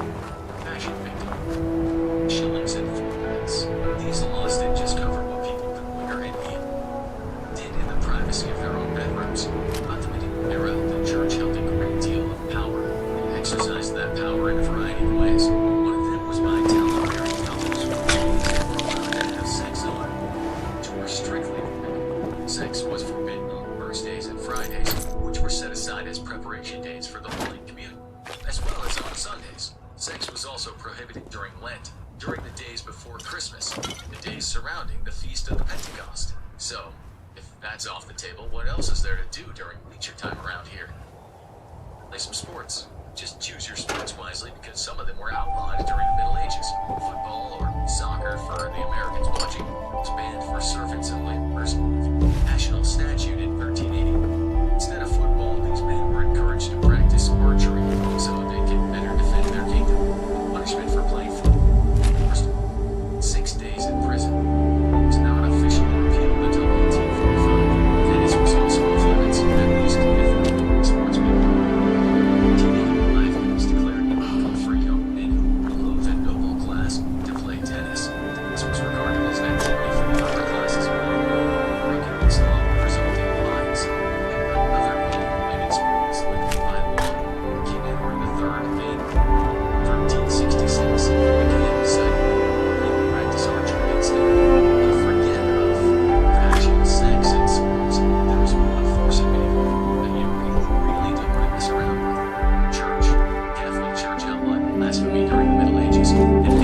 Speaking of turnabout God, just subject matter indeed and swiftly.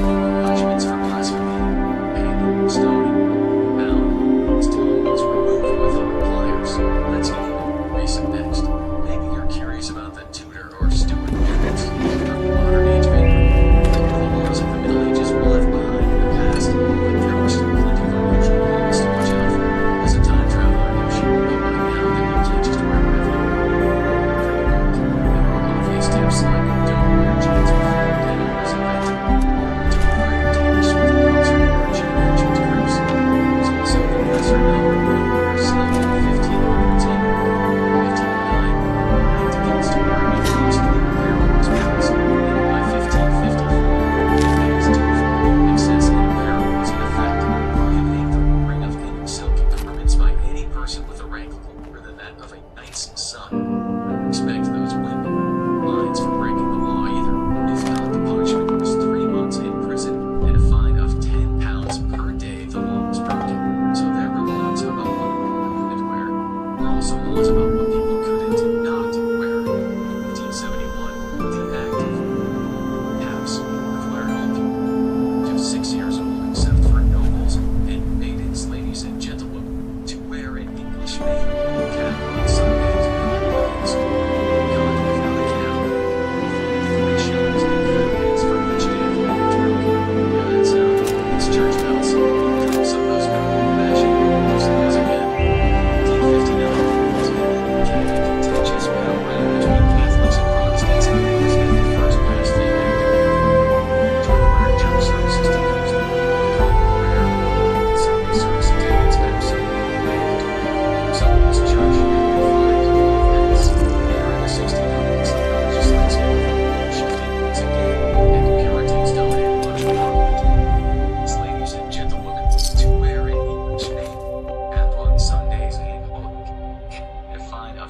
£10 per day the law was broken. So there were laws about what people couldn't wear. There were also laws about what people did not wear.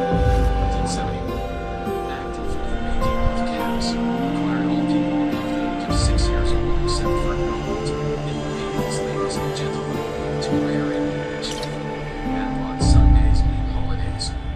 Caught without a cap, you would be fined 3 shillings and 4 pence for each day the law was broken. Yeah, that sound.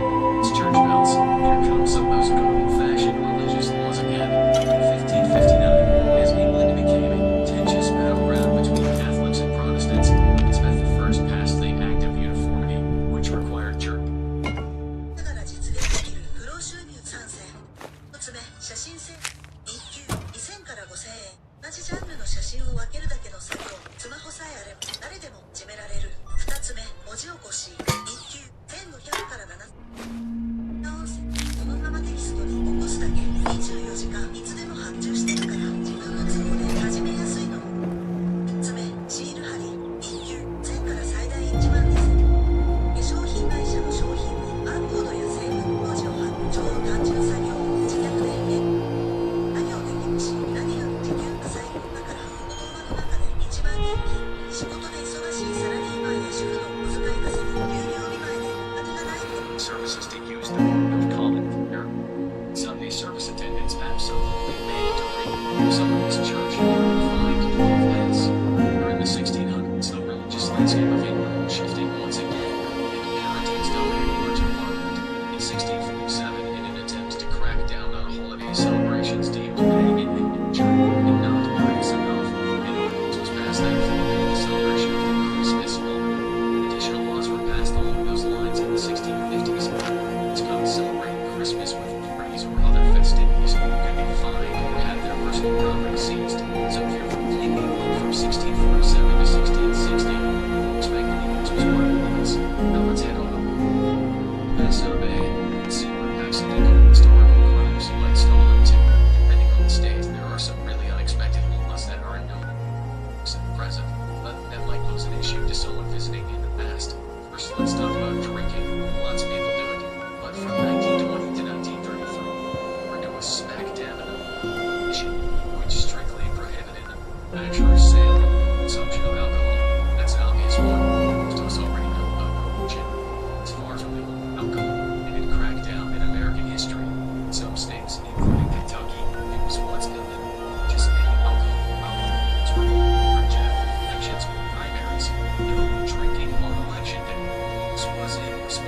specific issue with political crazy pre-prohibition era America.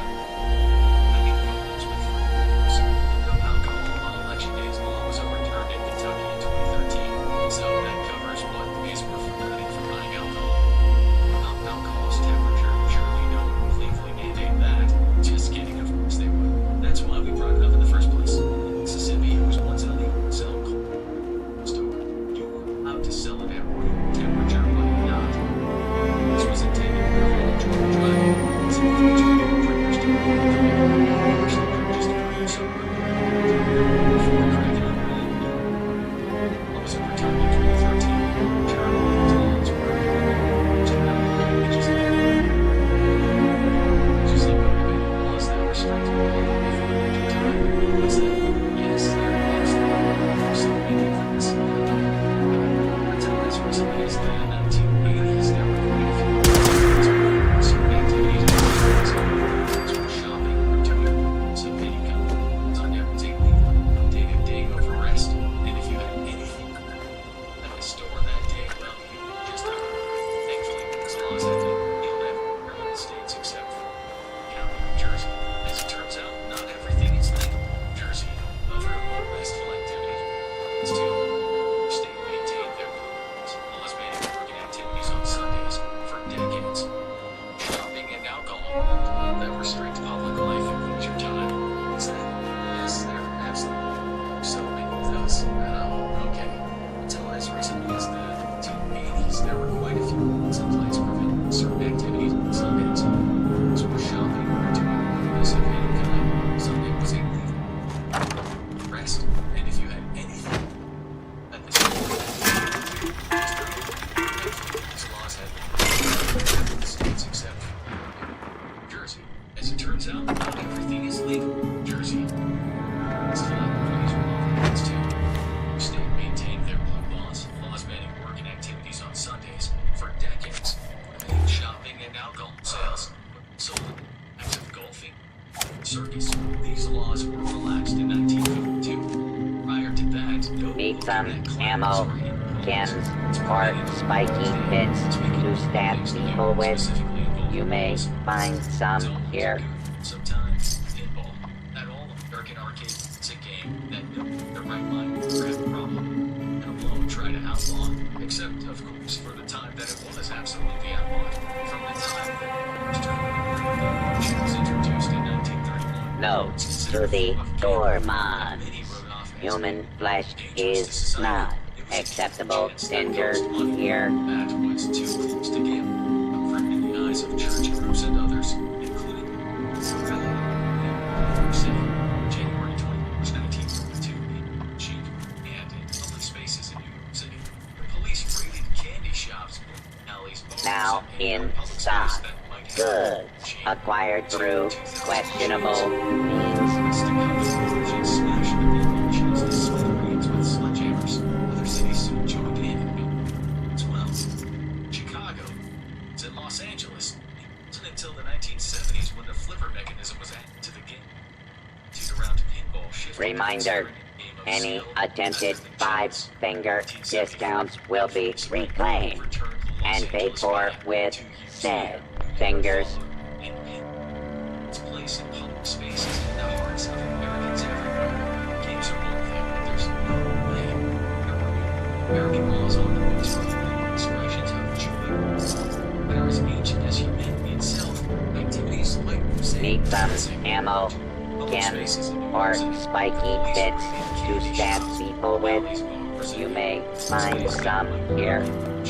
confiscated 2,000 machines. That's the common origin smash the pinball machines to smithereens with sledgehammers. Other cities soon joined in as well, including Chicago, New Orleans, and Los Angeles. Until the 1970s when the Stick up. Just kidding. Want to buy or sell? California Supreme Court overturned the Los Angeles ban 2 years later. Its place in public spaces in the hearts of Americans everywhere. Games are one thing, This vendor unit is equipped with anti-theft measures. Don't get any is jump. Game of skill rather than chance. Los Angeles was until the 1970s when a clever mechanism was added to the game. The attitude around people shifted to consider it a game of skill rather than chance in 1974. Vendor not responsible for your safety or the safety of goods purchased. In the hearts of Americans everywhere. Games are one thing, but there's no American rules on them. It's broken expressions of joy and fun that are as ancient as humanity itself. Activities like, say, dancing. No, kidding. Please don't stab other customers while they shop. Passed a cabaret law banning dancing in businesses without cabaret licenses, which was ratified in 1926. It was repealed until 2017, and it wasn't the only dancing law in the town of University. Colored dancing was enacted in 1998. Wanna buy some junk? Morality that religious leaders believe would result from dancing, including drinking and premarital sex, and fun. I'm kidding me. Save the day, the town's ban remained intact for nearly 100 years until Elmore City High School students rallied against it in 1980. At a hard day of killing and looting, don't want to haul it back yourself. Sell it here. Somebody will creation. Was it each other they get sexually aroused? You believe what you want. Did you know? Despite these comments, the students got their way, and the ban was officially Get your rating supplies here or don't. I don't care. That's the case, then at least you know a lot of rules true that you didn't know before. Either chances of ending up getting Anthony Gendron significant smaller than they would if you have no way. Otherwise, now check out. It's dangerous to go alone. It's dangerous to go in groups. It's just dangerous out there. So stock up here.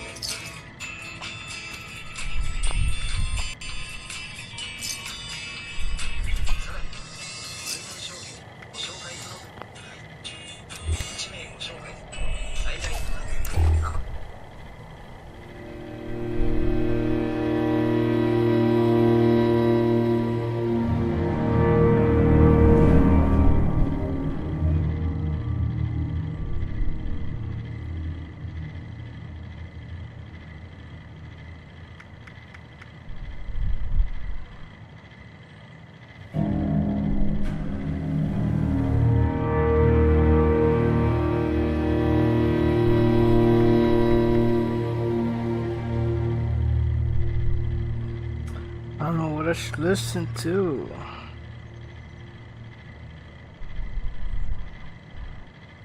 Erica Saliguri used to be one of the most popular actresses in Japan. However, scandal after scandal, her career and her image, making her actresses in Japan. Erica Saliguri, 1986 in Nara, Tokyo to a Japanese Korean godmother who was raised in France. She was 25 and met my father in Spain. My grandparents died earlier, and I never met contact with my side. She has 6 sisters that I met when I was a child. She was born to She grew up in large houses that had stables for horses to ride. She didn't have any education. She considers herself a totally Japanese woman. She grew up listening to Arabic music, and so as you can tell, she did not have the typical upbringing a Japanese child has. That, of course, included the burden of not being fully Japanese, excluded from society. Her father disappeared when she was 9 years old and returned when she was in junior high school, only to die from cancer later. My father had the state of horses, lots of businesses. Suddenly, he disappeared when I was about 9 years old. I had a big house in Tokyo until then. I had to move to an apartment for a time. She had to sell a lot of things, the house, jewelry, and so on. It was a tough time. One day,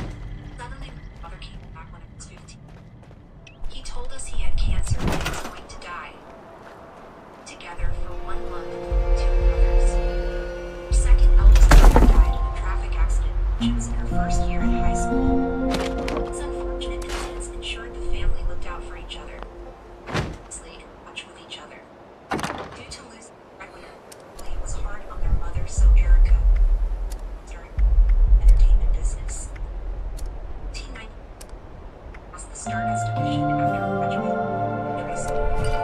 She became part of the Idol July's and began modeling from junior such as at the age of 13, she had 2 #1 singles early in her. Actually, I was not really happy. I was fine with the songs. In fact, I don't know also could reach #1. I thought everyone would buy them. I didn't like the songs. It was pop. In 2002, Erica started her career in film as well as extended as a reviewer idol. First film died by Shitachi. She received her first break in the main role when she was cast in the TBS drama Man Season 3. Served as her launch pad on stream television. 2005 proved to be the most crucial year in Erica's career as Gigi was released. Other notable movies this year, Shurajono.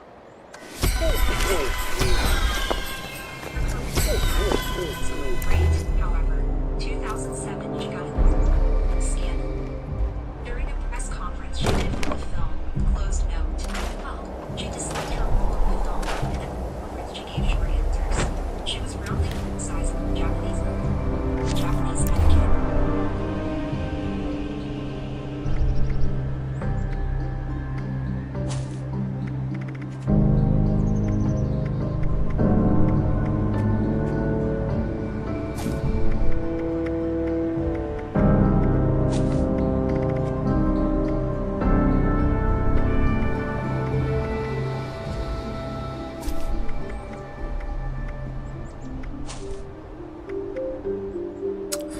Suppressor.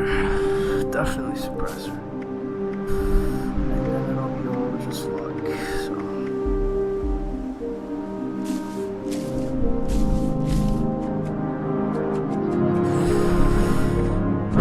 Suppressor, where are you, suppressor?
Laser, minigun, stuff, yeah.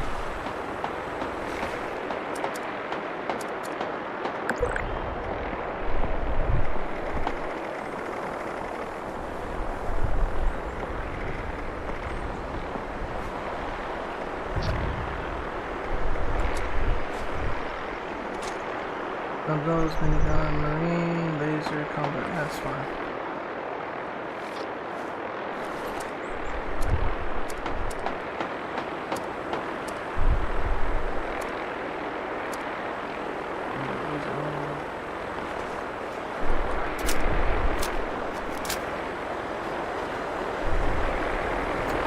Okay, let's go.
$1,000 to buy me with a date with another woman. But with the woman, he had to pay double that amount. For me, Erica was willing to give amount of love the couple per month was also decided in the contract. Maximum was 5 times a month. Each time they exceeded that amount, Takashiro had to pay around $1,000 each time. Many were surprised at these conditions and married her. Then in September 2009, almost 2 years since her self-break, her management dropped her. At the end of the day, they got back in 2010. Space battleship Yonda. And she worked for the Senate state. She would cause outrage once more when faxes appeared as a Japanese media in March 2010 announcing they were back. 6. Rather came stating, "Do." This caused an uproar as it showed Erica someone hard to work with. She talked about this as well. It's not me. Ever knew about it, explains Erica.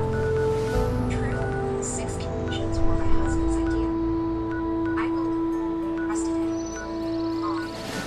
While Erica was living in Barcelona, there were articles about her suspicions of Maria, which tainted her. In 2012, she made a comeback in Helter Skelter.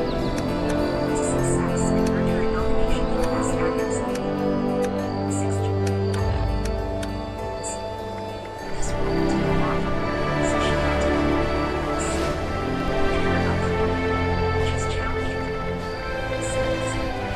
She's an actress who feels her so many problems, so here on her body for a long time. She seemed to be now, however, this movie hoped to bring her back to the end of the world. Since then, she has been cast in many movies and shows. And as we know, her scandals. On November 16, 2019, America's West Association of Assessment trial on January 2020. Charges, gin, drugs since she was 19 years old. According to them, Erica was in possession of 0.19 gram of powder cocaine, 0.6 gram and a 0.08 gram LSD in Tokyo on November 16. She was sentenced to 18 months in prison, suspended from police. After giving the sentence, Takioka told Erica, "I want you to make efforts to recover trust." Erica said, "I think my only way to compensate is to do my best to rehabilitate as well." During the trial, she said she would not be back in the business. However, after an almost 4-year hiatus, she came back to the entertainment business with a play. She took on the lead on the stage with the Sweetheart and Desire, scheduled to run.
fashion, she took on the lead stage play The Streetcar Named Desire, which was scheduled to run from to 2024. After her hiatus, she underwent significant self-reflection and considered the repercussions of her actions. Reported that she reached this decision stage consultation with her agency regarding her future career path. Her first sighting in the public eye was on Max von Storch in October 2020. However, she was in the news for a very short time.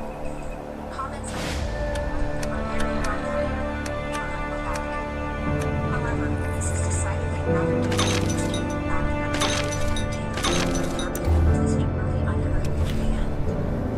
have to wait and see if she. However, this is decidedly rather difficult given the fact that returning to entertainment after a drug unheard in Japan. Have to wait and see if she will be back to shows. But no matter how many scandal shows she still is outside of the come back. What are your thoughts? Thank you for watching. See you next time.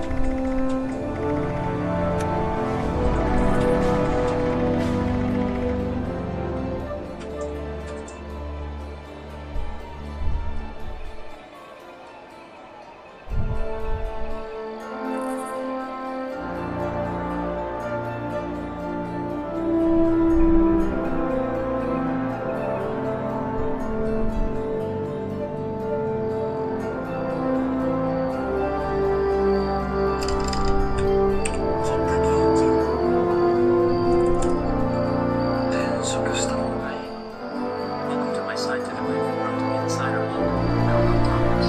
If you find this interesting, please like it and subscribe to my channel. Narcissist undergrounding. This question asks, what's meant by the term flying monkeys?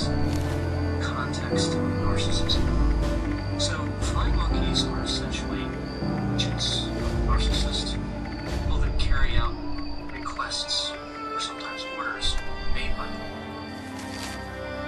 Remember our anniversary? I stood at huge shots of cameras and found you secluded spot across from Ripper Alley. We went the entire night under the stars. I've never seen you happier. Rest in peace, dear Rosalind, wherever you may be.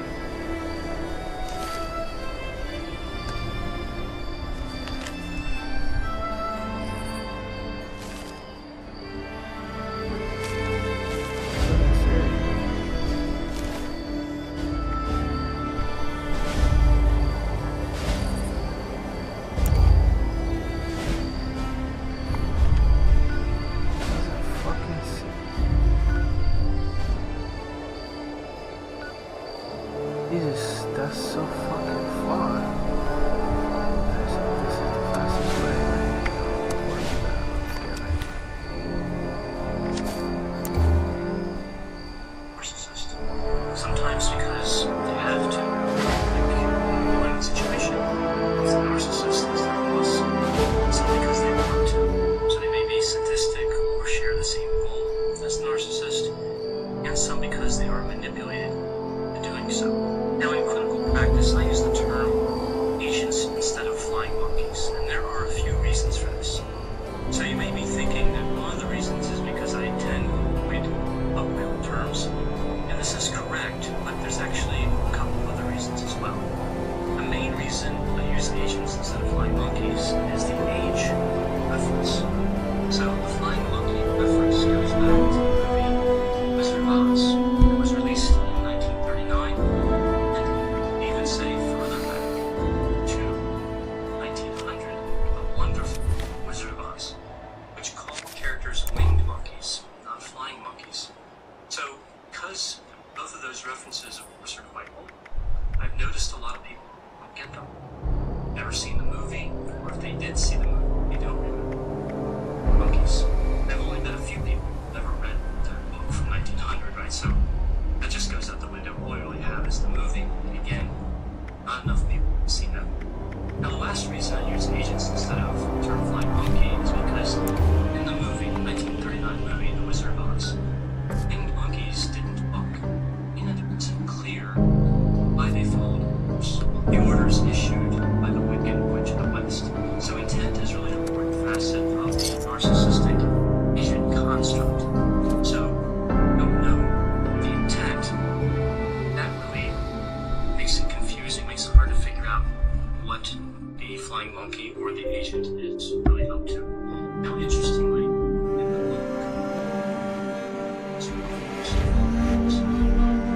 Damn it, I don't know what to listen to.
Disappeared.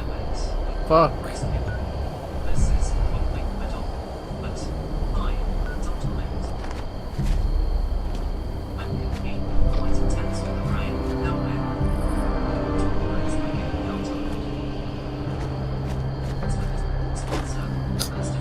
I don't care.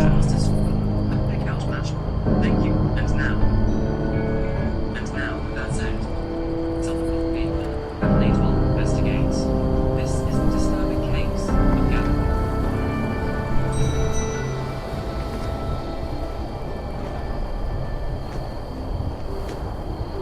In today's video, we'll be keeping low, of course. England. No, Jonathan. Ocean. Look, that's what I've always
then he had that if so plans these were put into action, he would most end up naturally speak to sympathist, and so decided to make nickname David Nelson, and from here on out, our avatar, the story will be called. Now, thankfully, Big Bear would actually take it in bait, going on to discuss how he had the addresses of many then to carry out these fantasies in real life itself. Seeing him, this individual, David decided to persevere and chat with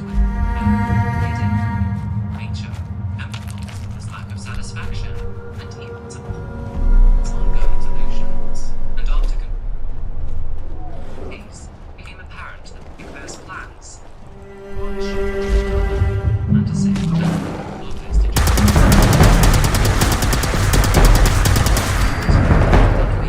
British celebrity Holly Willoughby. Now, when we hear it,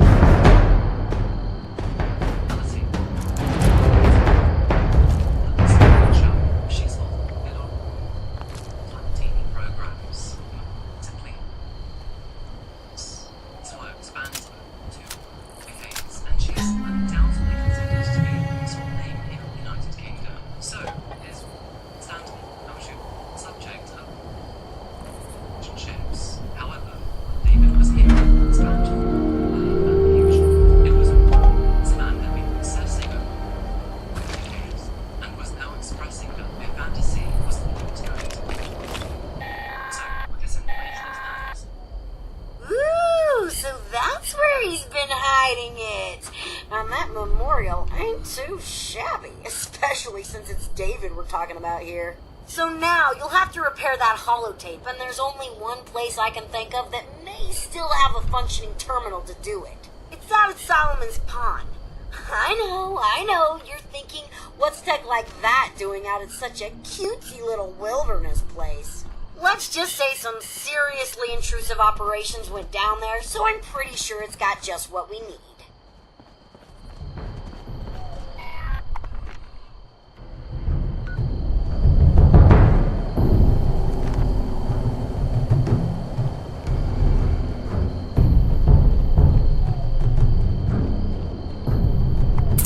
Alright, so we're supposed to. Jesus Christ. I need to go straight down. Alright, can I put the tent up somewhere so I can take out the fucking junk? Yeah. Yes, and do I need to eat? Not really.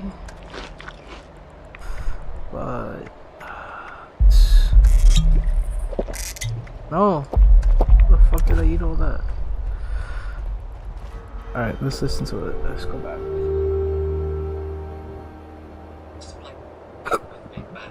After engaging with him for several months, he earned his trust, and that is when Big Bear eventually and not only that, but her family too.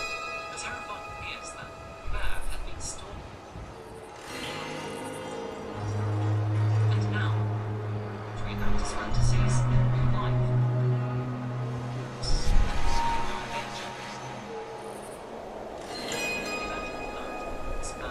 Big Bear 31987. Gavin was the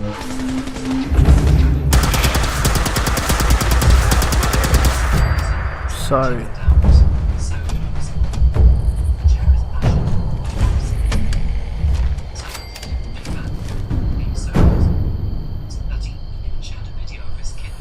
$50 cal.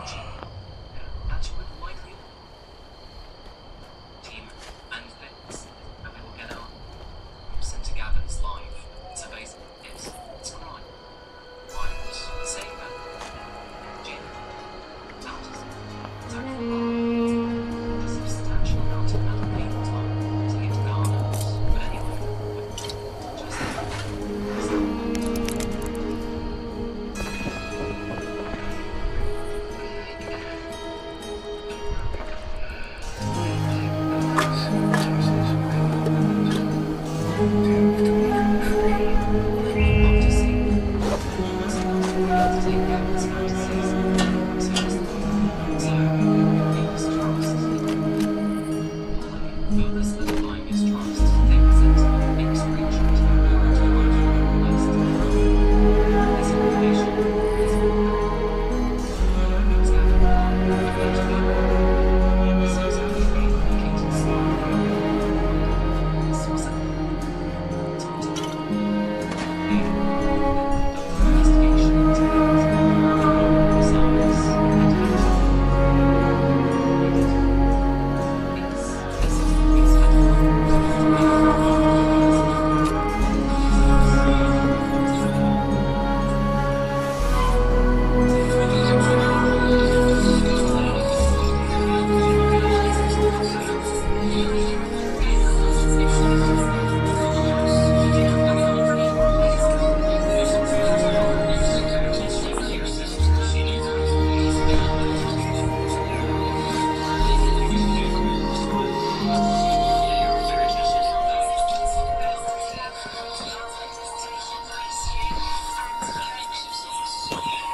That's not fucking cool. Hold on, I'll be right back.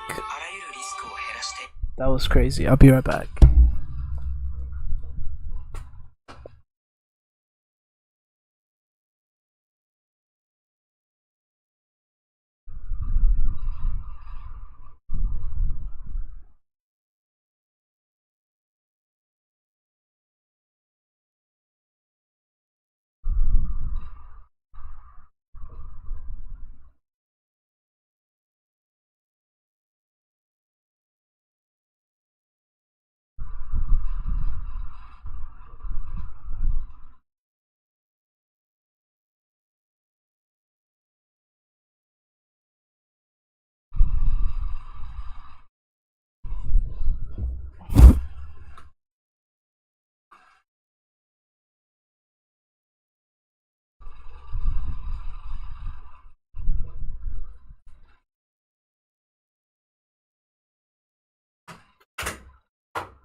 Sorry guys. I'm surprised you guys are still around.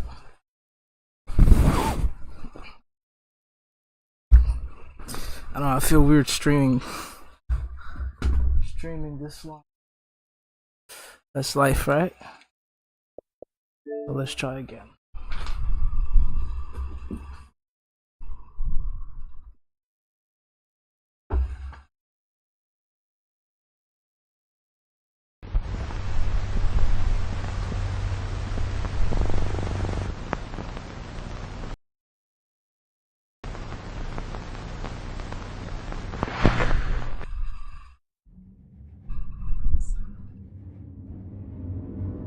Isn't looking to fool anyone.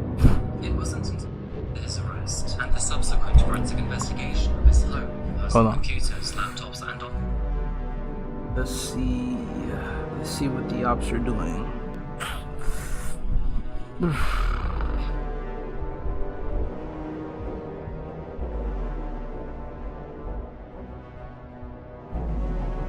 That's weird. Nobody is streaming. Nobody that I know is streaming. Oh, Shibuya. Interesting.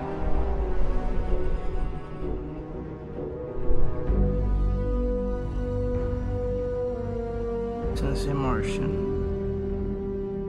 Much respect.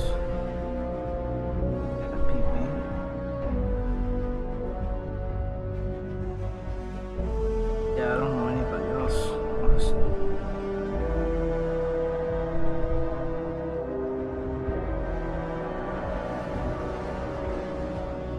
Nope, I don't know no one else. Miskiff. Damn, 16K. It's crazy.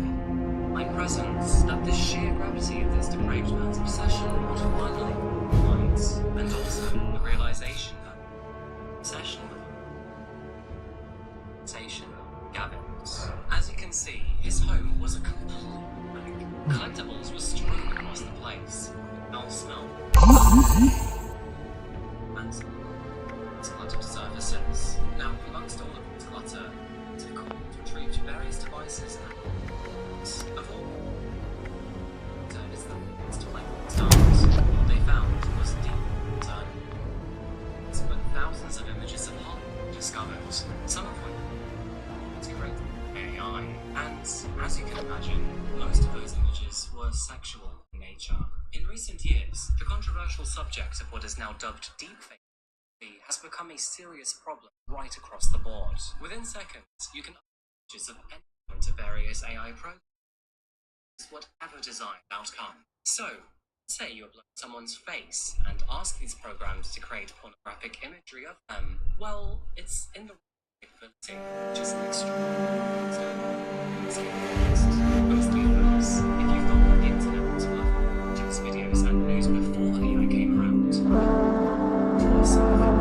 anyway, the absolute is that officers would find over 10,000 images and videos across his devices.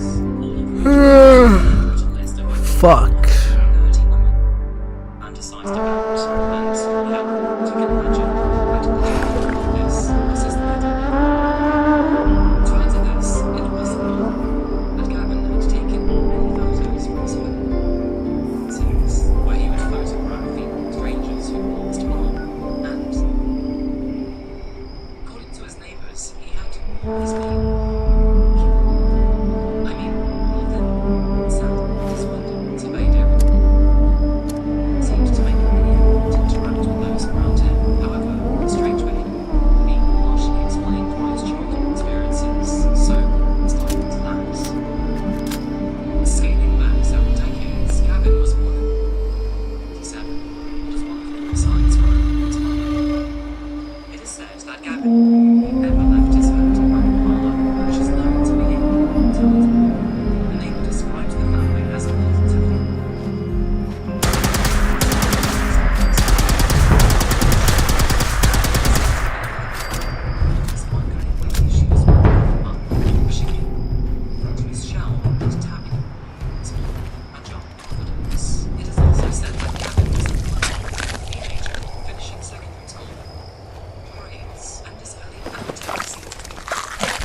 Fuck.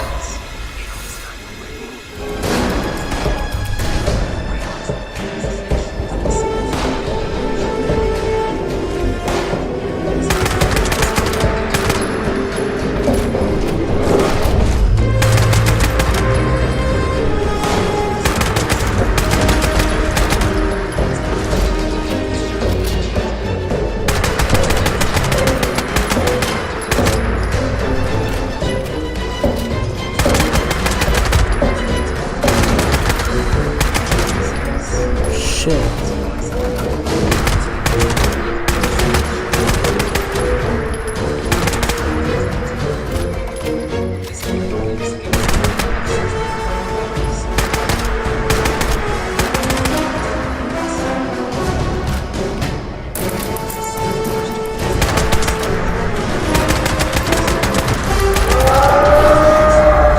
Fuck.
Fucking asshole.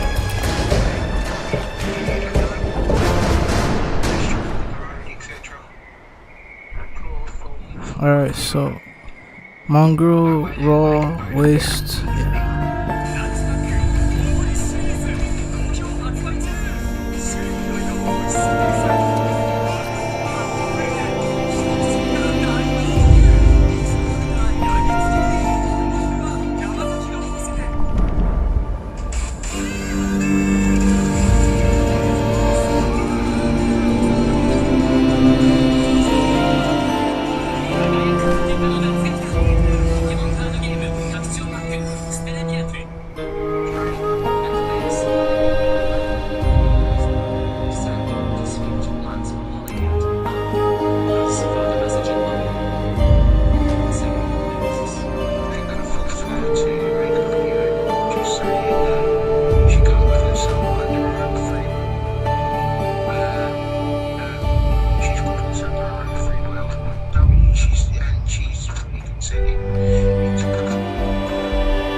emotions makes us much to find. This case, due to its reasons, is against discussion. That was supposed to be done. This is making us stating, potentially, Henrik and I understand that some lines, a large man sitting right next to him. It's potential danger. It is really sad, but that is what's taken this policeman short story. When I look at them, I very often think much danger. As a man, it's easy to state words like this, but it takes on many justifiable women to protect themselves in this way. It's a terrible thing to realize that many men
Did it work?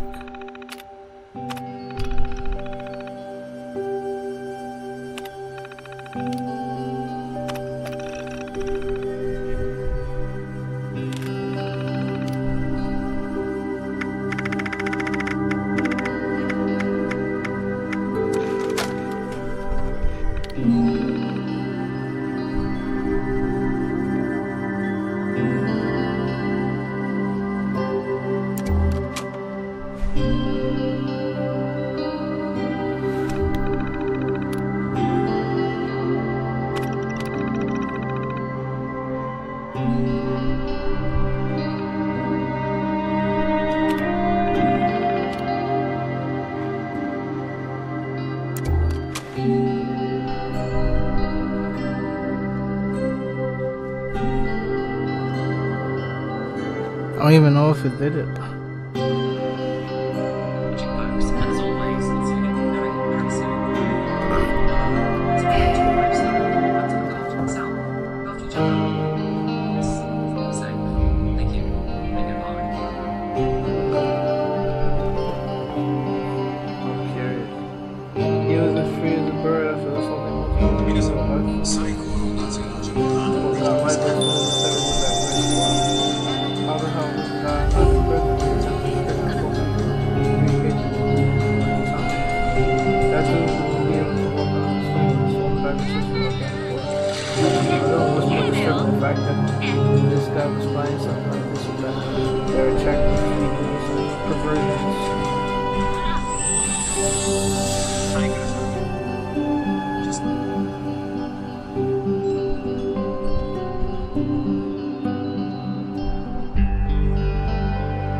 I'm Hannah Murphy. I was born and raised in the States, New Hampshire. My dad is half Irish and half Japanese. He was born and raised in the States his whole life, so he spent there his whole life. And my mom is Japanese. I moved to Japan when I was 7, and I live here ever since.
It's embarrassing. So, today, I'm gonna tell you all about the time I got robbed. Don't laugh because I just smiled when I said that. Hey, nothing funny about getting robbed. Nigga, this shit sucked. But at the end of the day, I honestly feel like I deserve it.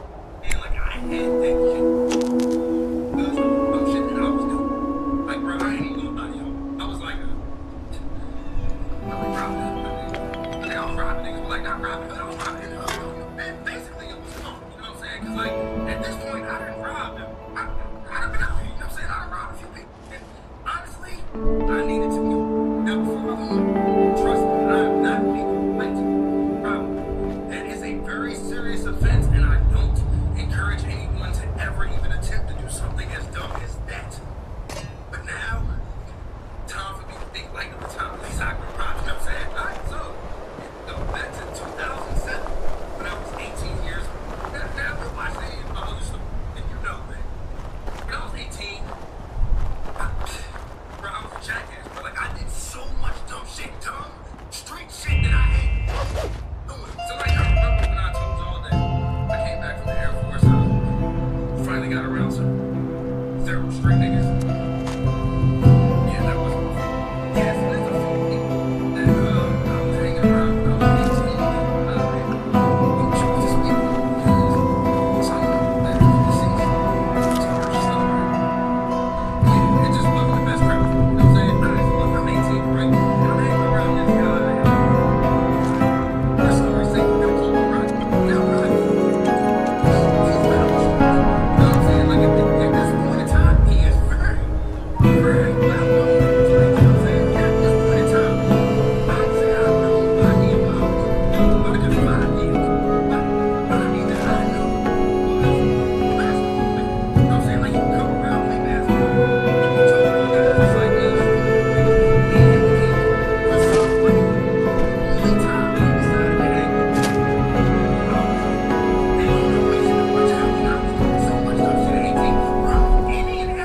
spades and all clear shit. So we doing all the regular thing. And time passes by, and around this time, about 2 in the morning, so it's 2 in the morning. And I don't know where. I ain't really know. Brian just emerged to want to go buy a gun. And you know, straight niggas, you know, saying niggas don't sleep. So honestly, this was not happening. I'm saying niggas just getting nervous on the buy a gun. That's literally nothing. Except for the fact that this nigga was about. So soon as he said that, Jordan jumps up. Hey, let's go.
Now that you've got yourself some karma, it's time to see it in action. There's a mean old Mama Yaguai I like to call. Actually, strike that. I lost track of her a while back, so just make it so there's one less Yaguai to worry about. I don't care which one. If you can't find a Yaguai, find something else that's tough so you can see the karma in action. I know, it sounds crazy to make a beast like that tougher and nastier. But once karma wears off, it'll be as weak as a newborn kitten. That's when you finish it off, assuming you survive the initial effects. Have fun!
Goes to buy a gun.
Man, it's true. I'm saying the crazy part about like this whole getting around thing, that honestly, none of it fucked with me. The only part that really got to me is when he was done and they said, fuck out of here. Because I'm sitting there thinking, like, yo, nigga, what you talking to me? Like, I don't know why that's the dumb shit that triggers in a nigga's mind. It's like everything else comes with a robbery, so I'm cool with that. But, like, bro, you ain't gonna straight up disrespect me trying to tell me what to do, even though you literally just told me everything to do. Like, you ain't gonna tell me that now while I'm leaving, nigga. So I speed off, right? Completely infuriated and looked at that. This nigga Jarvis seems awfully calm for a nigga who just got robbed. A street nigga at that. Bro, I done seen street niggas get robbed, and they niggas be ready to do any and everything to get them back. Some niggas don't even come up with this shit. So this nigga says, no. Are you trying to handle this? Nigga, I'm on the couch here. Look at me right to that nigga's face. He said, nigga, we don't know what we got to see. Nigga, you don't know. Nigga, 7-Eleven is like 2 minutes away from me. Like, nah, I gotta go up to 12 hours. You know what I'm saying? I told them, hey, bro, I got my tags on my side. He got a name. So they ain't says, nah, bro, nah, bro. I got it. Get our shit back. I was like, all right, but say you gonna get it. Right. This nigga comes by my house with my phone, saying that this man was the problem. And my dumb ass nigga, I was just so happy to get my sidekick back that I was willing to believe anything anybody was saying. That it was about like safety. It's like right when I was getting ready to finally that nigga sent you. That just provides more contact to show y'all the reason why I really got set up. Yeah, I know y'all might think about it, somebody going to set up things. Right? Yeah, I admit it. But like, at 18 years old, I had my grandma's inheritance. This nigga Jarvis, he told me, he told me, and that nigga know what he got. $12 fucking dollars, nigga. That's what them little niggas do. Got $6 for his ass, nigga. That about something I'm full story about. When I got robbed, man, thank y'all for watching my video. I tell y'all, I mean, you know what I'm saying? You told me a lot of times when I say, but like, I was still helping nigga at least stay right. You know what I'm saying? My pockets full. Like, hey, you know what I'm saying? Hey, bro, we that number. You know what I'm saying? But thank y'all for watching my stuff. Thank y'all for commenting every single video. Thank you, and I love my community. I swear, like I told you, I had the absolute best community on YouTube. Not even just on YouTube, bro, on every single fucking platform. I mean, you know what I'm saying? It's you know what I'm saying? Yes, thank you for being like, nigga, at least say how nigga. Because y'all want to say that I can't. You know what I'm saying? So yes, that's what I'm Twitter thing. But thank you, man. Thank y'all for watching my video. I appreciate all y'all. Thank y'all. Until next time.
they let it be well known that I was the second option. You know what I'm saying? But at the same time,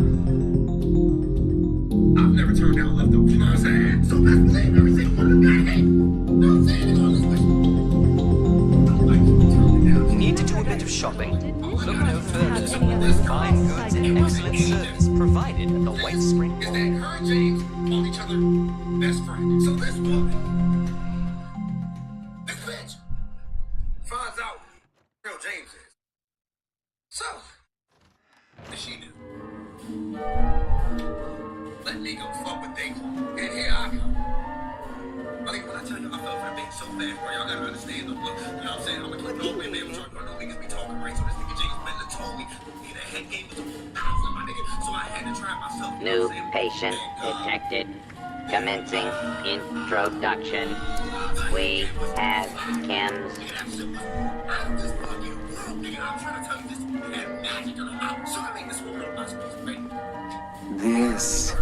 This is Live Chic. Casual couture with passion.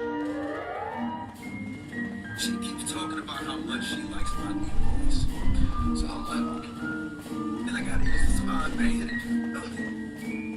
So yeah, I was around that time was do the game. Yeah. I wanted to try something. She said that she liked talk with her text.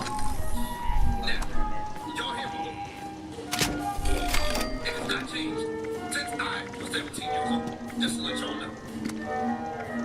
Everything with Mars, even the aggression. So yeah. Please do not interfere with resource security patrols. Trying my hardest to be as sexy as I can. Come on, James. Come on, James.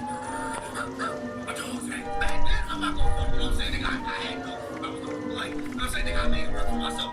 But I'm something, like I was saying. I mean, this girl, we ended up messing up. Damn. A lot. Like a whole girl. It was fucking nonstop, you know what I'm saying? So, she introduced me. And for the story's sake, I need to know that they're both white. So, he introduced me to this friend. She brings this friend over. And it's about that time for me and her to do a wedding. For her to do what she needs to do to me. You feel me? Nigga, she was trying to get my things up. You know what I'm saying?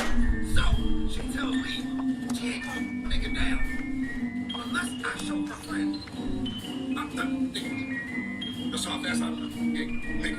That's how fast I jump. She even got to finish the sentence, nigga. I already know, nigga. I was ready, nigga. I'm trying to tell you, nigga. I challenge you to a duel, nigga. I said I'm so fast, look, man. When I tell y'all, I slung this motherfucker. It's so fast, look, man. I'm not going front like over the years. I've come to understand that. That was racist. Like, you know what I'm saying? Like a white woman. Put no black man's dick on display. Another white woman. They didn't do this in the Django. So look, man. Me and this woman, we developed a very close relationship. And I may have might have thought it was a little more than what it actually. Back in these days, I never understood that shit was. So I just always thought, you know, as long as you got to, you know, really get to know these people the way they are, then regardless of their actions, they're still you. Now look, how it works, friends are, at least mine, I can't, you know, speak for y'all, but I at least work, you know, you took the host, she just know, she put a straight for love. She's your ex. She's off. Now with this dude, James, he never honored that code. With him, he just wanted to get his dick wet. Plain and simple. You know what I'm saying? I'm not even going to try to shoot him. That's all he wanted to do. Didn't care who he had to step on. I'm in the crib one day. I'm chilling. I'm thinking to myself, you know what? It's a Friday night. Let me go where she usually at. And that's what I do. That's what we're doing. I'm all the time. Like, hey, this Friday ain't gonna be any different. But every time I text her,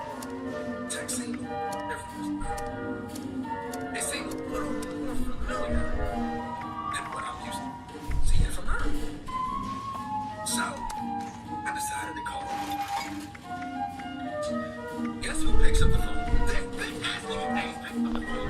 This nigga there with that wrestling that. She over there laughing in the background of this shit.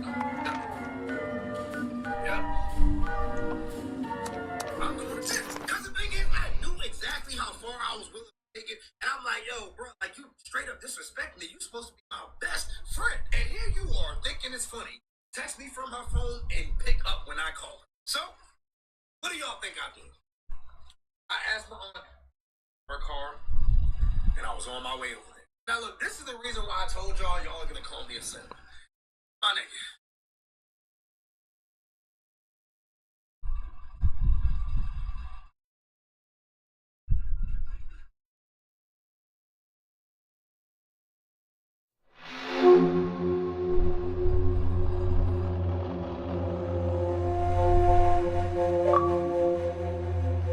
Fuck you.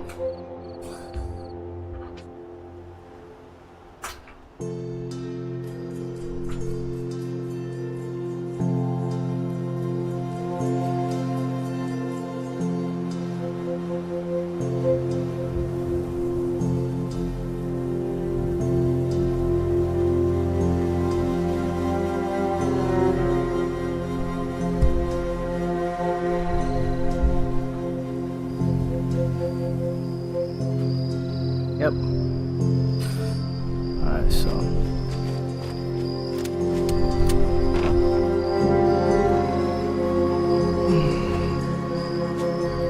This unit will not be accepting requests to sit on Santa's lap.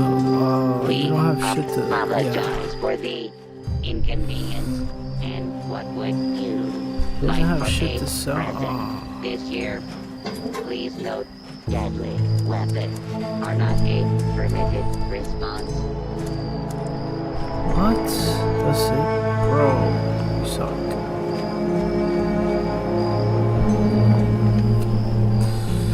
Well, let's just go straight down.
So easy, but don't get it twisted. You know what I'm saying? I'm doing the exact same thing to him.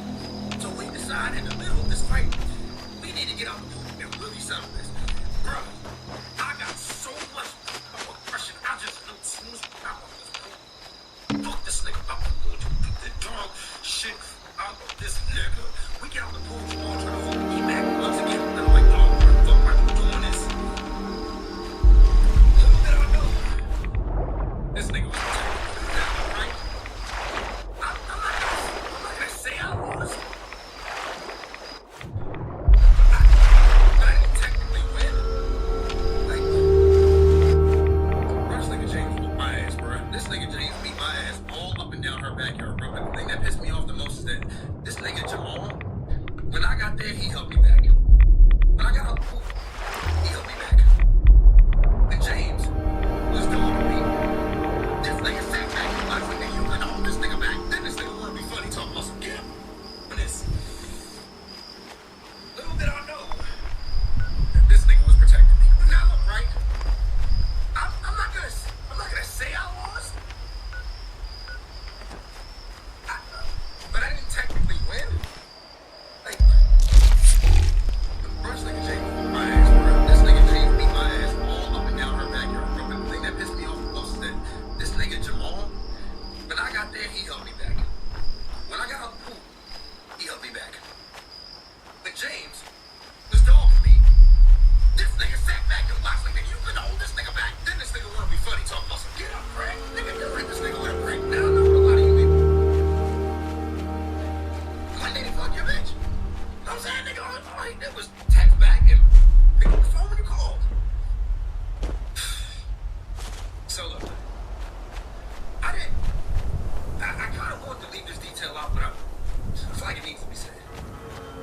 So yeah, the main reason why I actually there wasn't because he just The White Spring is under our protection. You know what I'm saying? She called her best friend. This nigga sent me a picture of her phone. Of his day. You know, when I tell you I want to leave that one, I'm so mad because I knew you were like, damn, my nigga, you be that much of a simp. Your bitch was already fucking another nigga, and here you wanna go, and then you lost the fight. So, thank y'all so much for watching the story. I appreciate y'all so much, man. Thank you to every last one of y'all for the support, you know what I'm saying? Yeah, I'm alright. Get to that, man. If I don't answer everything, you know what time it is, man. Thank y'all once again. I appreciate y'all, man. Thank you so much. I'ma holler at y'all. I knew in the beginning I was stiff. Niggas told me slow down, I wouldn't listen. Put my foot on the gas and now I get it. I look back for my niggas and they was missing. I double back and went and got them on real. Cause don't let it last forever, you gon' need them, yeah. These niggas big dog.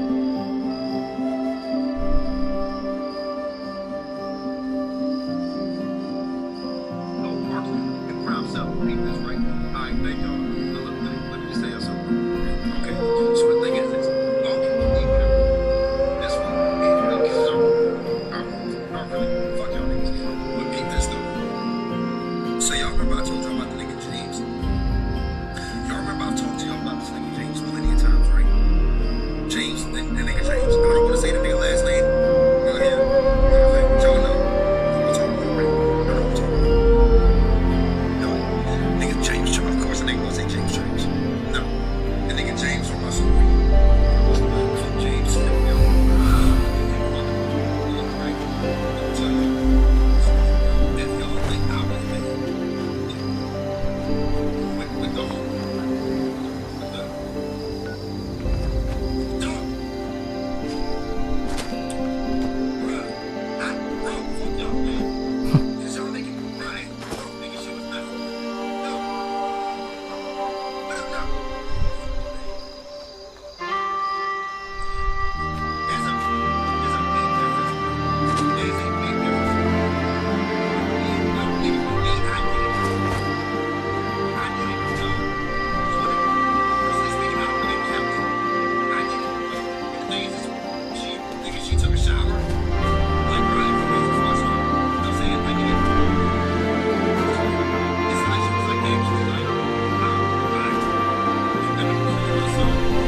James, this nigga James, right?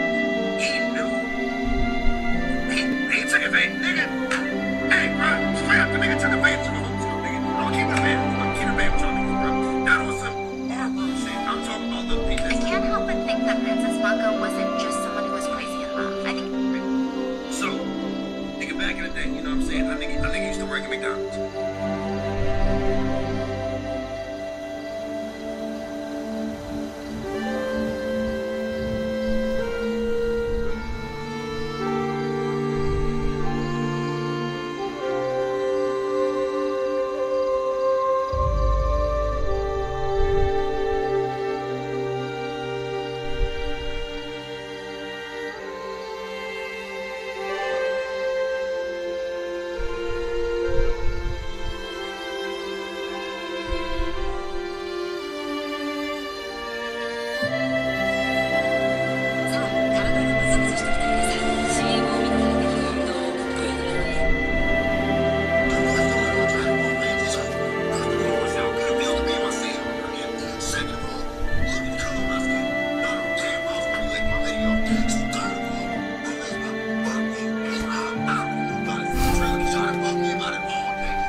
Not quite what I asked for, but good enough. Chicken out and use the karma on something lame like a baby mole rat. Kill your mark, then I've got something else for you. And the brother was like, yep, and that nigga started yelling. Dog, I had to turn Super Saiyan with him. I was like,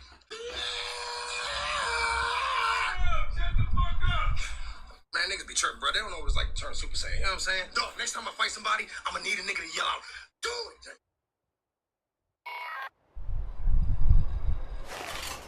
I'm crushed the nigga, you know what I'm saying? But just remember, I ain't Broly, you know what I'm saying? So if I start losing, a nigga better jump in. You know what I'm saying? That's what I'm gonna be yelling out. But back to what I was saying. Y'all better not play my nigga Vegeta in this joint, cause y'all playing him in the trailer already. This nigga Vegeta, the first thing y'all wanna show is him smiling. And then the next clip, this thing getting smashed and talking about. I'm just glad that in this movie, y'all actually have this nigga fighting instead of crying on the ground and shit talking about, oh, that's a very super sir. We can't. Shut the fuck up, nigga. They ain't never stop getting your ass whooped just cause you can't. Look what happened with you and Goku. But after that, This shit is funny.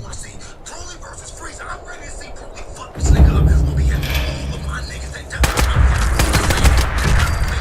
but instead, this nigga Broly wanna hump the nigga. Bro, what the fuck? I ain't know Frieza been a nigga or a bitch my whole life. And I still ain't never think about even trying to hump the nigga. And the first time you see him trying to hump him, he ain't trying to hump the nigga. But like, he did some weird ass shit, bro. Who the fuck trying to chest bump a nigga? Like, you trying to fight him? Just stay off on a nigga. Nigga, crazy as shit. Like, who the fuck thinks a chest bumping a nigga? That shit look like her brain. Like, they got the racks like they made a Titans game. But anyways, Vegeta was like, looks like this is gonna be tougher than we thought. And then Goku was like, yeah, I can't wait. Like, nigga, why can't you wait to get your ass whooped, bro? No, I mean, I never nigga that fought Kimbo Slice. Not one of them niggas to that fight saying they can't win. They ain't know they was gonna lose, bro. Word to the wise, that karma stuff can backfire on you if you're not careful. And take it from me, you don't want to use it on yourself. Unless, you know, you're really confident you can kill everything around you before it wears off. Okay, next we've got explosions. The trappers will bring up bait with explosives to take on some of the more dangerous game out there. I want you to go make some explosive bait and don't blow your fingers off in the process. You're not a robot like me. They're replacement hands for you. I love y'all. But my name ain't Danny. My name is Dave Hall. I'm not keeping it. I ain't gonna be updating y'all every time they tell y'all anything about this fucking movie. Nigga, the next thing y'all probably gonna get released a review of the whole retirement. That's about it. You gonna keep bugging me every time they update us. And Broly gotta go up. Alright, baby. I'ma find out, nigga. I'm sorry. I'm just not keeping them. Like, bro, I can't make a 2-hour long video about Broly because he got a scar on his face. Like, man, I'ma just say, yo, the nigga got the Yamcha cut and that's about it. No bullshit, man. Y'all know I got y'all, because y'all know I'll be just as hyped as y'all, just to even hear about all the updates and stuff. So I got y'all. But I'm just saying, if y'all want to know the straight details, all that other shit, don't come through the meeting. Don't say anything out. I told y'all, y'all idiots. See what I'm saying?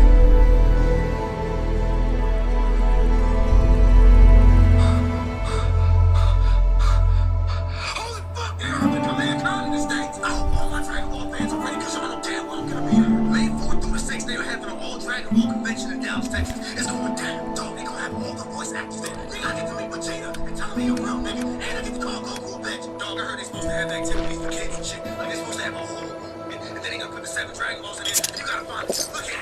Fuck your kid. I'm funding the Dragon Ball. Look, I'm even bringing my daughter there. If she touches Dragon Ball, I'm gonna dress her as Trunks. I'm gonna be dressed as Vegeta. I'm gonna knock her ass out. I will not let nobody take away this opportunity for me to find fucking Dragon Ball. And it's gonna be the first time I'm doing a cosplay. I'm coming in dressed up in a whole Goku wig. So I'm dressed as Frieza. It's on site, nigga. And I'm got a black, yellow, and blue wig just in case any of y'all niggas wanna try me and act like a nigga can't turn Super Saiyan Blue out this bitch. Oh my god, don't let any of y'all girls come in dressed as KO thinking you're about to walk through my command man. I will powerful over freeze, don't play with me. And this is strictly a Dragon Ball event. So don't come in and ask me about Naruto or any of that other shit. I was gonna tell you if you like Naruto so much, why don't you go fuck? そうなのだ。そう、あなた。想像を超える出会いしたくない？漫画多すぎ、コミックシーモア。漫画が多いから何がいい？好みの漫画との新たな出会いがある。将来に向けた準備まだ始めてないの？老後の資金とかなるかもしれない病気や介護不安だらけで何から始めればいいんだろう。そんなあなたに堅実で柔軟なアイシよ。サイタス積み重ね着実に増やせる資産形成と後から新しい保険などです。例えば年金から大切な資産着実に増やしたいです。私の場合の将来決まってると安心。将来必要になる保証は今わからない。私はあなたから夢を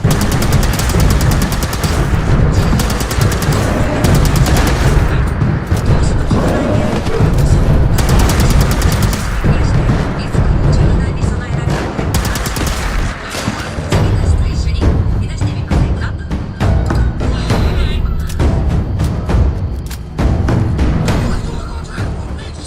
First of all, what's how good it feels to be on scene over again. Second of all, look at the color of my skin. Y'all know damn well I was gonna be thinking my video. Third of all, Broly's about to fuck these niggas up. I already know y'all done seen the trailer because y'all done bugged me about it all day. Y'all been tagging me and shit like that. And y'all. Alright, listen up, everybody. I got a special announcement to make about the Command Con event. Not only will I be there dressed as Goku.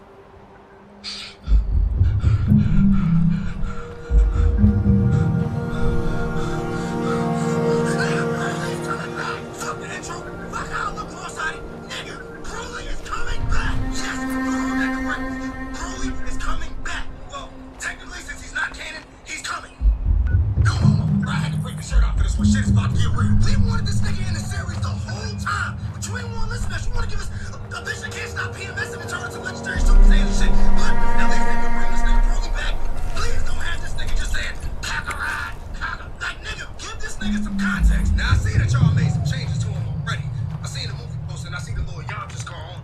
But from the fans, from the bottom of our hearts, please don't fuck this up. Because what y'all did with Kale, you listen straight off. I fucking bitch learn how to control being electric. She's supposed to be a whole savage of a bitch. She's supposed to be wiping blood-stained pads on niggas' faces and shit like that. Instead, this bitch wanna learn how to control that shit and fuse with another bitch. Fuck that. Broly?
Mr. Della Ripper only likes to organize shelves. Nothing else. Oh, if only he would dust those shelves of his.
Just scratched my chassis on the way in.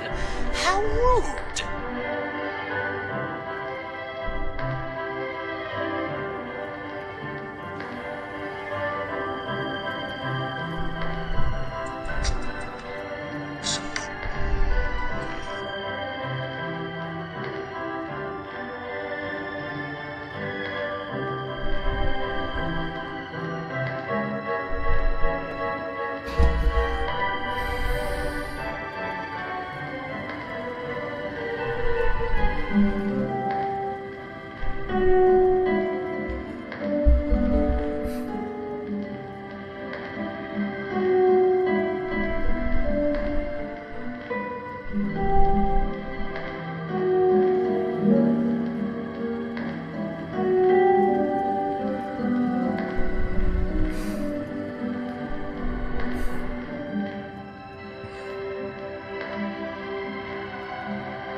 The White Springs decor is refined and decadent.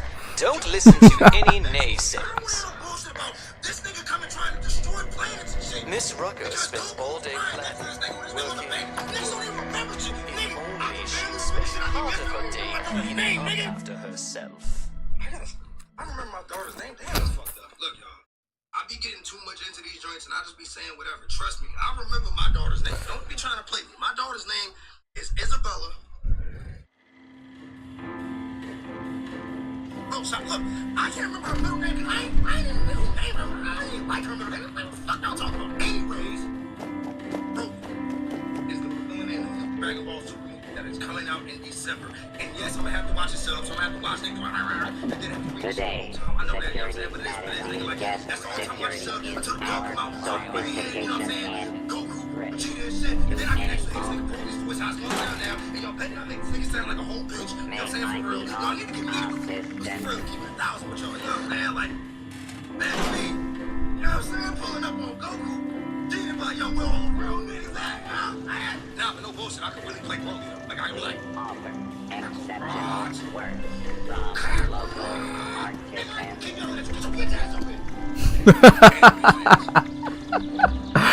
Oh, it's fucking funny. It's fucking funny. It's seriously funny. Y'all ain't gonna keep telling me I ain't a real anime fan just because I'm watching the English dubs over Japanese subs. Nigga, I am black. I am not Japanese. What the fuck makes y'all think when I'm watching the show? The first thing that comes to my mind is I gotta watch the show in a language that I don't understand. Nigga, I still read my finger under each word as I'm reading, and I still manage to fuck it up. But y'all Prepare for danger. Prepare for adventure. Prepare for survival. first started watching Dragon Ball Z, do you know what I watched it on? The WB. Warner Brother. So they could Warner Brother with an English dub come out. The fuck, I was like 5 years old and I didn't know anime was in Japanese. First I saw it in English. Now I understand the Japanese versions might have more feeling, more convictions in the voice and shit like that, but y'all ain't gonna tell me that I'm not a real fan. Just till I wanna watch shit in the language that I understand. Y'all see me telling y'all niggas to try and real Black Panther fans, try watching Jim Wakanda. What am I not a real Cardi B fan? I don't understand the reggaeton. What's on the song? Are you ready for the thrill and excitement of life in a post-apocalyptic hellscape? On popular demand, this month's creative learning classes are on. Wilderness survival. Courses and crafting materials are now available. As long as they get paid. I don't know about y'all, but I watch anime. I like to incorporate characters to my life. Like Vegeta. Every time I'm at the gym, I imagine Vegeta yelling at me whenever I need motivation. How the fuck am I supposed to imagine Vegeta yelling at me in Japanese when I can't understand a damn word a nigga saying? Like even with All Might, bro. Every time I prepare for danger. Prepare for adventure. Prepare for survival. What the fuck he says in Japanese? How many Japanese people do y'all think watch American shows and then tell their friends that you're not a real fan of it? You gonna watch it in the English show? Probably not that many. Nigga, they don't give a fuck. They gonna watch it in the language that they understand. If they dub that shit themselves, then they gonna watch that. If not, then that's the only way they probably gonna watch it. Artisans Corner is the place for creative hands-on learning, and the Wilderness Survival Experience is our most popular program yet. They dubs and subs so much. I'm about to stop doing these videos so I can smoke me a dub and go get me a sub or something. Nigga, I'll holler at you. Alright, y'all. I remember when I was younger, right? I always used to like Dragon Ball Z characters fucking basically. Ain't no way to sugarcoat. Life is an adventure. Courage. Look to the challenge. I like to watch them in action. You know what I'm saying? Like a real live thing. Then I get older and I see all these cosplayers and all these erotic dressing cosplayers. You already know. But then I found the golden ticket, nigga. Cosplay. They just started cosplaying on a nigga. Artisans Corner is everything you need to make your next survival project a success. And the best part about it is, Come in. Welcome to Eidons. Our master stylists are only available by another one. You're welcome to look around. This is the Grand Gourmet, a place for those who prefer the balance. I imagine you are more accustomed to roadkill. Heroines, and I know a lot of y'all niggas probably can't spell heroines, so look that shit up with nigga. Go straight to that Twitter if you want to see this uncensored ass and titties. Alright, y'all, so I was scrolling through the gram earlier, right? This meme came across my timeline of this girl saying niggas be good as fuck until you start talking about some damn Dragon Ball Z or Naruto. Like, bitch, first of all, who the fuck wants to be hood? And second of all, I'm tired of y'all bitches trying to disrespect us niggas that watch anime. Y'all bitches always trying to come at niggas that watch anime talking about some, oh, you can always tell niggas that watch anime, okay. But you can't even tell your fucking father is, bitch, shut the fuck up. I'm tired of being disrespectful. You got yourself some gross meat-covered explosives, but now what? Well, use your imagination. The trapper sure did. Any hungry carnivore is sure to be drawn in by the smell of fresh meat. So this one time, Chuck, he was the guy who came up with this crazy idea. He laid out explosive bait along the trail after a raid. Then, when the responders came looking for us with their tracking dogs, well, let's just say the hounds lost their scent. You know, because their heads were blown off. Whatever. I don't care what you use your bait on. Just use it to kill some things that would kill any Jew. Let me know how it works for you.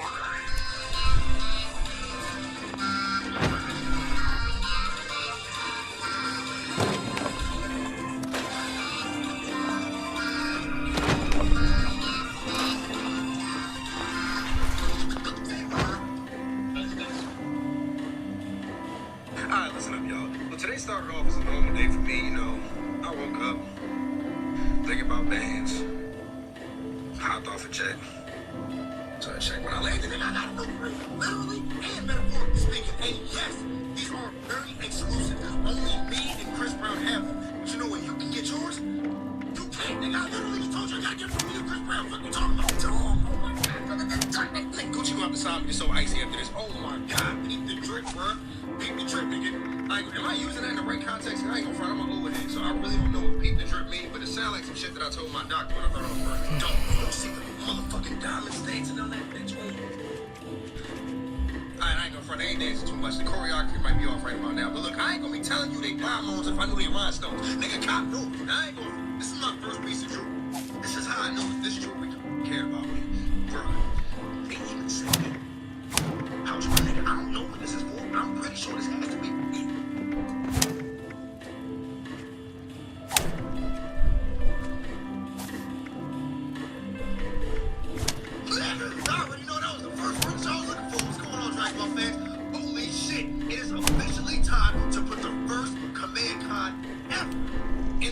United States in the history books. Holy shit, the outcome was amazing. This was my first convention ever. When I tell you I'm messing with the coolest people, I mean, holy shit. I'm not even talking about the voice actors. I'm talking about the cosplayers. I guarantee that you have never met people themselves until you met cosplay. Dog, I met a nigga there dressed as Topo.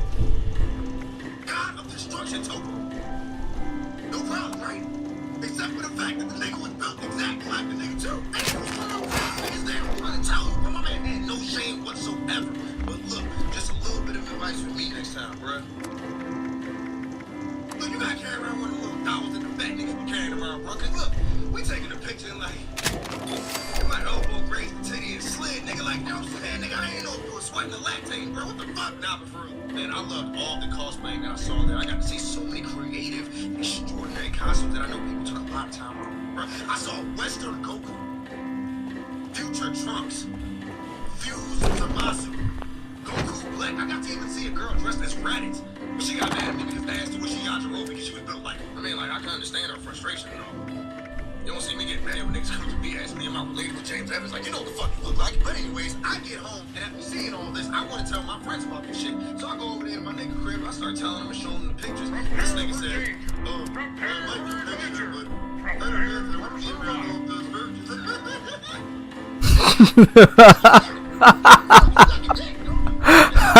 What makes you think that just because it's not only but love Dragon Ball and Oh shit.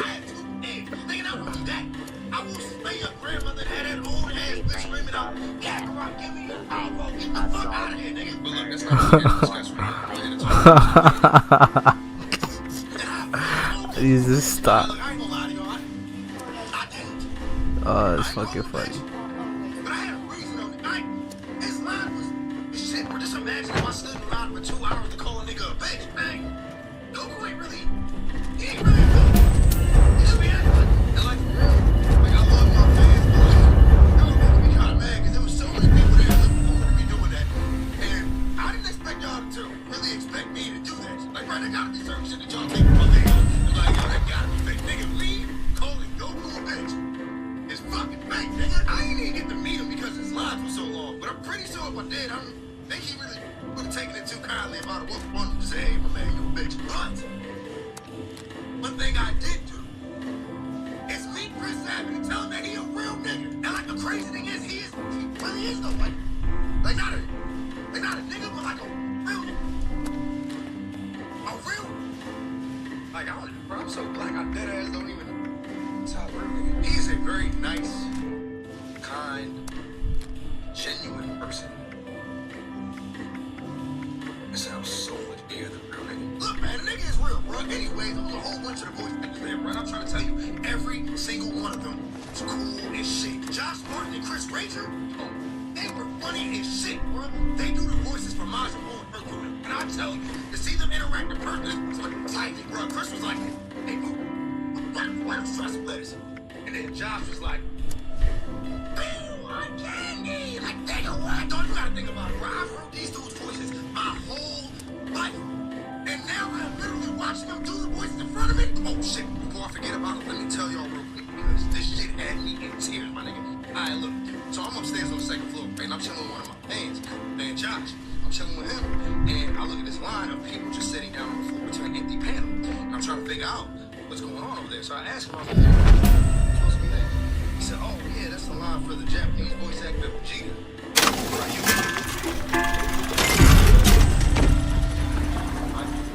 What? Oh, what? Nigga, you mean? He said, man, Ryan, you want to do whatever that nigga name is? I ain't keeping no trying to ask me to print it. I said, nigga, this nigga had time. I'm trying to tell you, look, yo, there were so many vendors there with like so much Dragon Ball merch, and then I wanted to get, but like, I ain't gonna lie to y'all, this shit crazy, because like people think I'm a celebrity, right? They think that you're a celebrity, that you got money, they keep everything free. Like, nigga, I got lucky and shit, bro. Nigga, dog, I get to the hotel, these niggas hit me with the $150 hold fee, nigga. As soon as they did that, I'm like, nigga, you might as well hold my debit card, nigga. That's all I had on there, man, y'all know I keep it 100 with y'all, you know what I'm saying? Like, nigga, it was so much shit that I wanted to buy, but the nigga just ain't got it, you know what I'm saying? The nigga got 1, 2, 3, 4, 5, 6, 7, 8 overdraft fees, nigga, like this month. Oh, dog, I'm over there, one of the vendors when I was there, and I swiped my card, this nigga gonna look at me and be like, yeah, sir, it's not working. Try stepping off. He was like, sir, you don't want to try that against it? Where's me? Shut the fuck up. I got so lucky I was at a Dragon Ball Z convention, bro, because I was able to, like, jokingly tell people I was broke, they don't believe me. You know what I'm saying? Like, I was just telling niggas that Zeno erased my bank account, and they were laughing, like, oh, like, nah, but in all seriousness, no.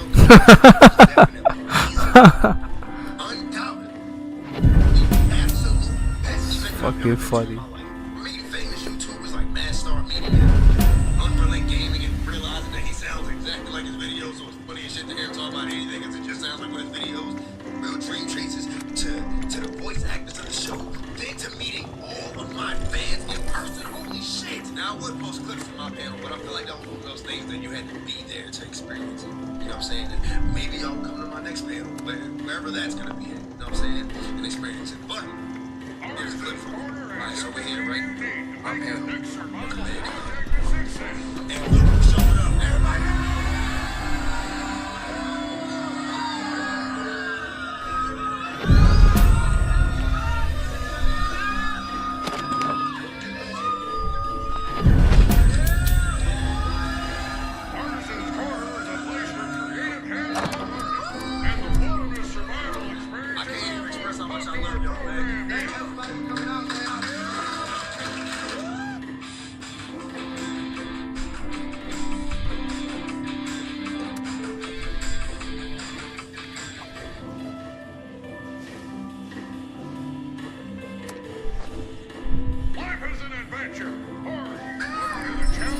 I don't get it. Like, why do I still have to watch?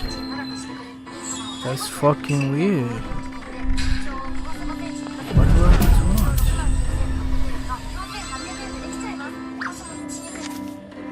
What the fuck?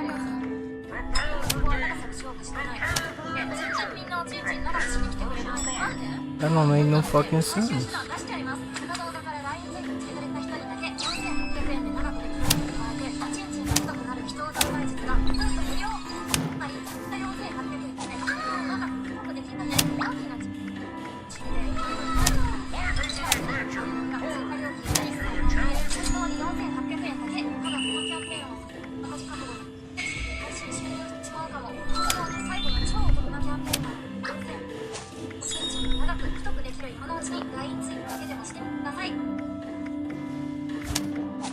Artisan's Corner has everything you need to make your next survival project a success. Every time. I ain't crying. Yo. My bad, y'all. Look, man, I love it. Overwhelming, my nigga. Nah, for real, man. I love all of my fans. Like, literally every single one of you. Because all of you motivate me to keep going. Like, without you guys, I'm nothing. And, like, you guys really built me to being a comedian. Before this, I was just literally a person just, doing videos. And that's it. Trying to make funny. Trying to make it. Now, look, all of y'all are laughing and y'all are loving this, man. And then I'm so glad I got to meet so many of you. Like, I know people were excited to see me, but like, I was so much more excited to meet y'all. I don't think y'all understand that. We're like, to know that I have real fans, like, I love that shit, man. Then I got to share some stories with you guys on my panel and stuff like that. Got to take pictures. I took like 1,000 pictures. I signed autographs. Keep it 100 with you. I told the people that signed the autographs, like, you need me to sign, let them know. Just in case my signature becomes worth something, let me know. Just in case you sell that. Man, I know how it is, bro. I'm broke, man. If I'm a celebrity, like if I'm the biggest Denzel Washington, and I can sign $1 for you, make that dollar worth 100, then I'm gonna look out. I ain't no bitch ass nigga, you know what I'm saying? But like all my fans, they saw that. So I'm so glad so many people got to see the real me, running around, Cinco de Mayo with a fucking sombrero, a robe, a bottle of Hennessy in a cup. You know what I'm saying? Come on, Texas. Yeah, y'all saw that me too. You know what I'm saying? And, I'm glad everybody got to see that I'm still like, I'm just a fun person. I'm a genuine person, you know what I'm saying? And I'm definitely probably the most down-to-earth person. So I hope I get to meet all of you that haven't gone. I hope I get to see you. And I get to see the same people again next year at the next Command Con, because it's definitely going down again. So everybody be on the lookout for the announcements that are coming up for the next Command Con, so we can find out the dates and everything. Make sure you get tickets and come. It's gonna be bigger and better than the first one that ever had. It's gonna be bigger and better next time. So everybody be on the lookout for the announcements, and of course, new videos coming from me. Thinking about doing vlogs now too, also because I'm gonna be doing a lot of reviews. I think my next one should be Infinity War. I'm thinking about doing some vlogs because I have a lot of events coming up too. Also. So yeah, you guys let me know in the comments what else you might want me to review aside from anime. You guys let me know about vlogs if you want me to do vlogs and stuff like that. Any other cons that you want me to go to, let me know. Be sure to DM me, be sure to comment, just tell me. Find a way to get in contact with me and let me know. Definitely gonna try to be there. Love y'all. Y'all take care. Hey, what's going on, Dragon Ball fans? Look at this crucial ass shirt I got from Funimation, nigga. Yes, nigga. I am a part of the motherfucking squad, nigga. They gonna make me a whole character, nigga. I'm gonna be the first nigga on Dragon Ball Z. Dog, I gotta come up with a crucial ass thing for my character, like.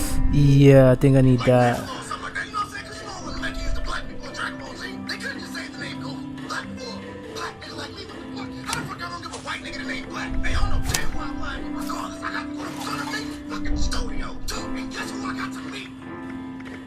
Nobody. But look, they was all busy. That's the only why. Now bullshit. I got to meet Whis. Violation of hotel policy. Yeah.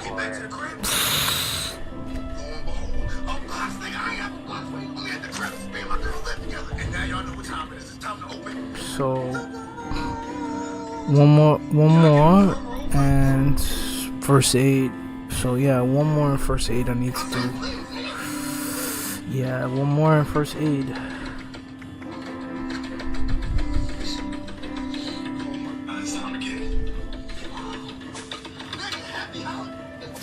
One and first aid. One more and first aid.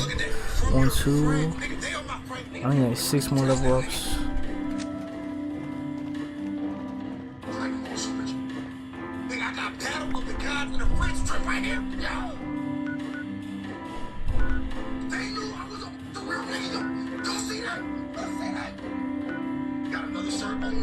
Hold on, I need to see my daughter. Hold on, I'll be right back. I'll be right back, guys.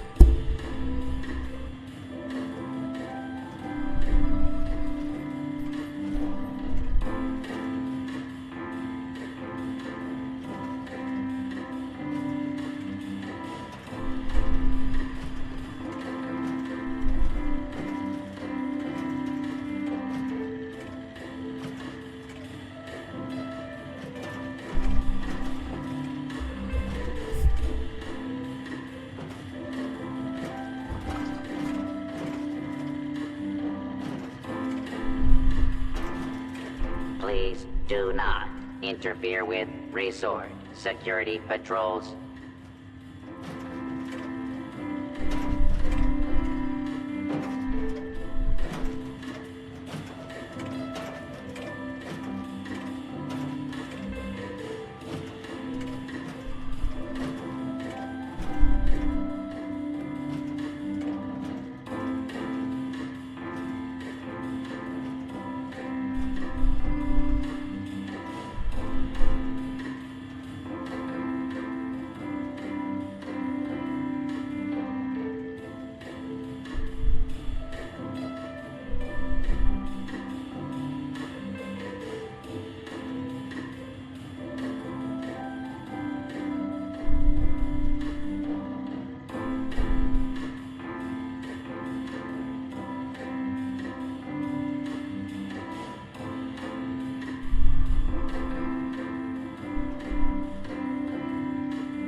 Still.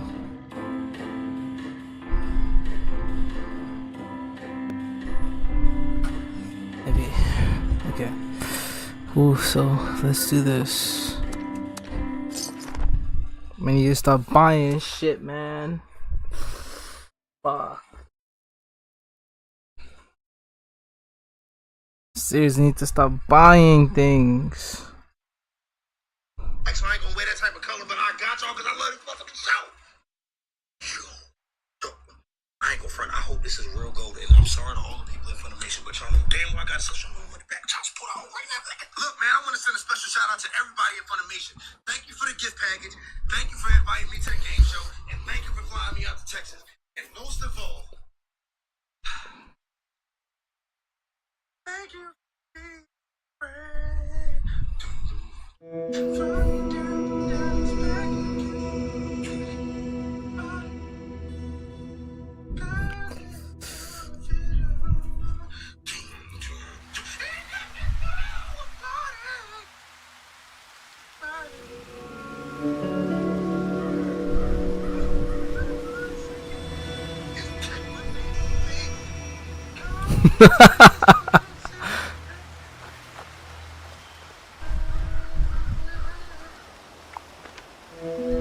I need to go this way.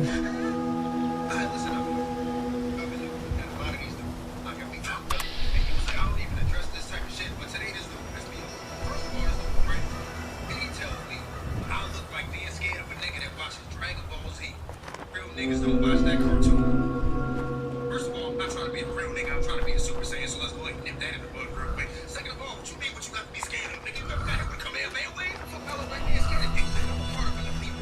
You got me. So then I told the nigga, all right, look, I ain't with all online talking. What you trying to do? This nigga gonna say, wait, what the fuck you ain't mine? And I really like fucking. If you look at my instant transmission, it works right now. I tell the folks, work right now, nigga. Ain't got the nerve to say it, so I was like, what you mean, nigga? I know that. Touch me, bro. And don't you ever in your life disrespect Dragon Ball. Don't ever come. Nigga, it's a hand. It's a lifestyle, bro. No, real niggas held their hands up and they live. You can go the energy of Satan, universal bitch ass. Like, dude, so think about that the next time you want body for watching Dragon Ball Z.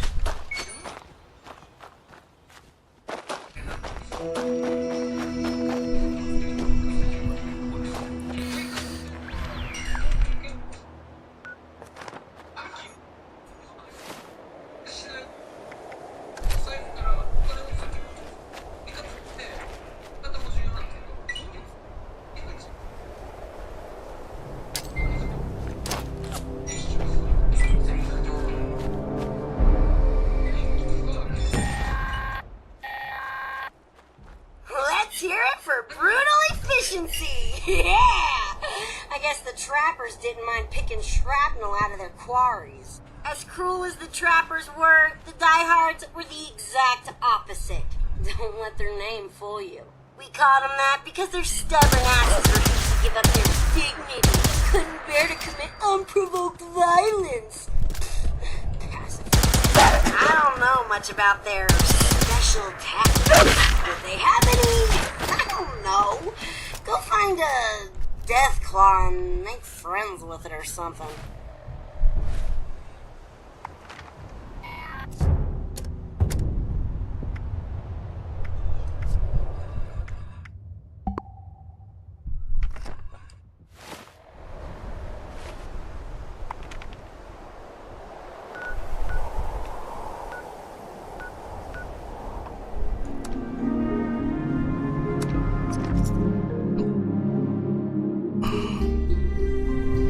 Thank you for being my friend.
Unavailable solution is unavailable at this time.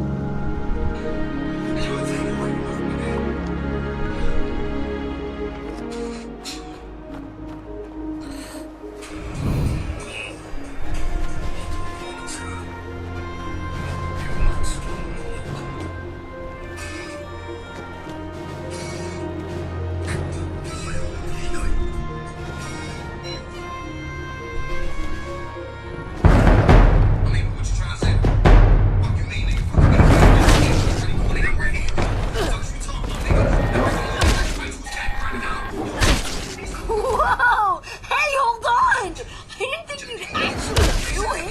We're talking about a death flyer for crying out loud. Well, you're there now. Either kill it or don't. I don't care.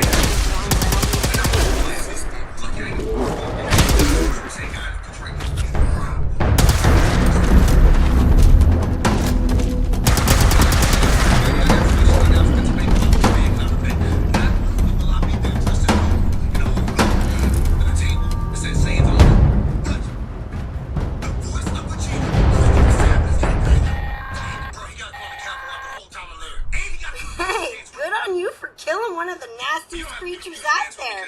I mean, you're fucking nuts for even trying it. I like that about you. Thank you for the roses. Thank you.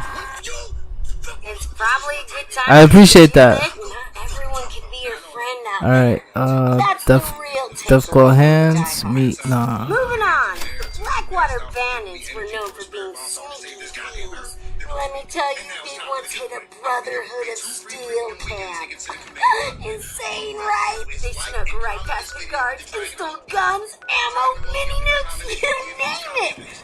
Right out from under the poor bastards while the rest of them slept. Holy fuck, there have been command con in the States. Oh, all my Dragon Ball fans are ready because y'all know damn well I'm gonna be there. May 4th through the 6th, they are having an all Dragon Ball convention in Dallas, Texas. It's going down. Dog, they gonna have all the voice actors there. Next thing you know, the Knights moved on out with their tails between their legs. And we had a new arsenal. Well, we still have heavily armed super mutants. Go steal from them. Sneak around. Maybe we won't have to fight them all. But really, all I care about is their gun stash. Might be a good haul, might not. There's only one way to find out.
get it, because goddamn, no transformation I've never seen before. But then after that, this nigga told me, King Grimes was going to come over there and tell Android 17 is not true stuff.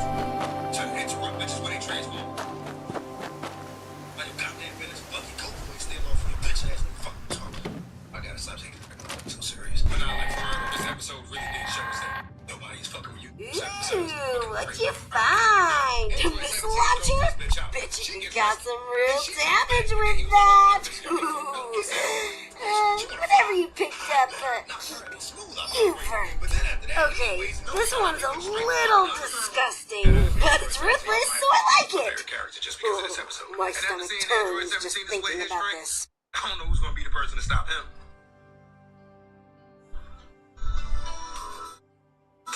As the tournament of power goes on, shit continues to get real.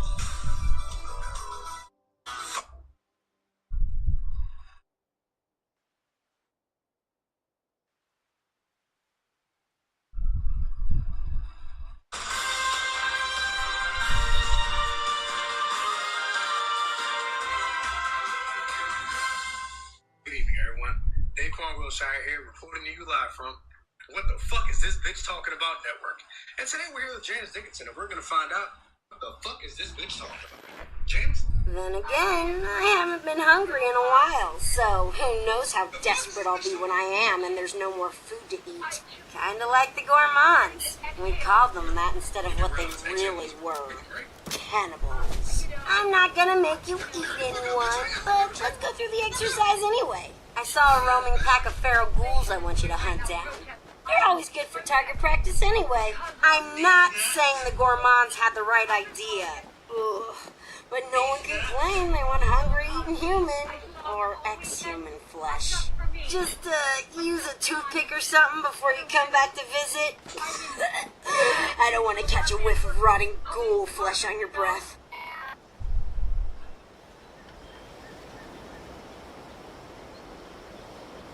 Alright, listen up, y'all. Now, I go through my DMs all the time, right? And today I saw a DM that kind of stuck out to me. Somebody asked me, what did I used to do? Well, my answer for that is screens. And now having answered that question, let me tell y'all when I realized the streets weren't for me. There was actually 3 things that led to me not wanting to be in the streets anymore. So, I'm gonna go ahead and start off with the first one. Alright, so I'm from Brooklyn, right? And I moved to Virginia at a young. I moved here, I stayed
and eat that. Oof. I can't make you do it, but you're not gonna chicken out on me, are you? Either way, it's time to report back.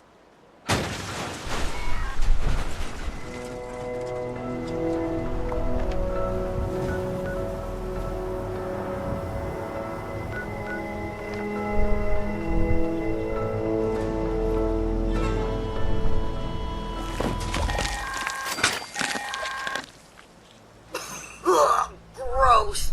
Ugh. You'd never catch me eating my own kind. Ugh. I just don't have the stomach for it. But I guess the gourmands did. Anyways, sometimes you gotta do what you gotta do to survive out there. Cannibalism or whatever. Good job, I guess.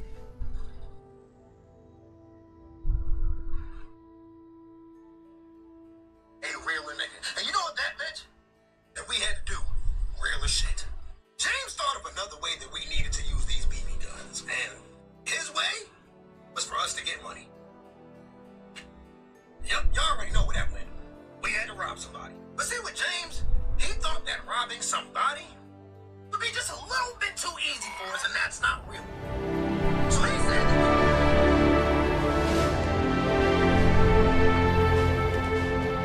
Right, so we're practically almost done. Practically.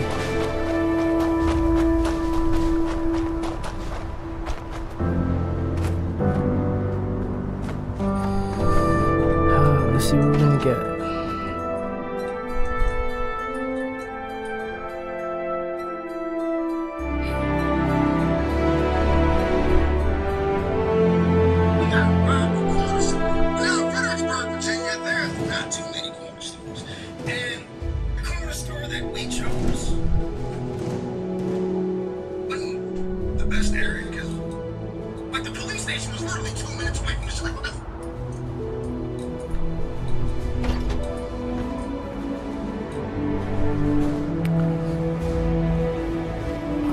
Alright, you're back.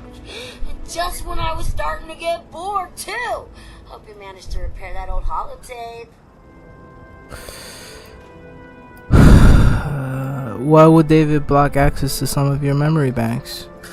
Who knows? Like I said, that guy was sensitive. Not everyone needs a constant reminder of their baggage. Can you tell me more about David and Rosalind? They were into each other. David was never able to recover her body, so he made the memorial in secret. Didn't really want the others to see him all soft like that. What do you think is on it? First off, it's a whole lot of crap on David and Rosalind. I'm thinking it's like action-adventure meets romantic comedy, but not a good romantic comedy, you know? The kind that makes you want to puke. Second, it's the code I need to unlock some sealed-off memory banks that David didn't want me to access, but couldn't bring himself to delete. Okay. Why would? Can you? What? Here's the AI. As usual, so reliable. I love it.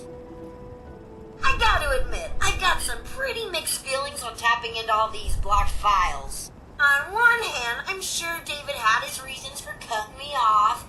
On the other, I'm pretty sure this would be a whole new world of entertainment for me. Right. You should take it all in. You deserve to know what he blocked. You know, you're right. I definitely deserve to know. Now, just give me a second. Bleep, bloop, blorp, I'm a computer. Oh my god! Talk about some serious drama here. This is some depressing shit. I mean, I knew David never got to say goodbye, but he really did hide what he went through. You really should talk about it. What types of memories did you unlock? Like a soap opera on overdrive. You know, boring stuff that no one cares about. Got you feeling you really want to talk about it. I'd love to know more about the memories. David sounds so fascinating. Let's see here. David getting over his dead wife and kids. Rosalind helping him keep it together. Oh, David finally finally getting ready to propose to Rosalind. Ooh, then being devastated over losing her. David drinking himself into a stupor. You know, all sorts of crap no one wants to be reminded of. Okay, he never talked about any of this with you. How did he move on? He never talked about any of this with you. Obviously, he talked about it with me. Silly. He just didn't want me to remember, so blocked off all those memories. That's why I needed that program, to access those sealed off conversations. How did he move on?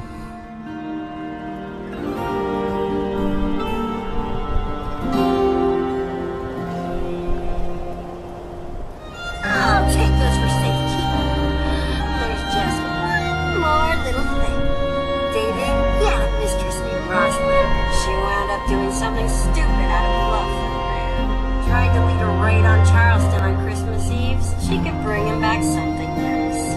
Got herself killed in the process.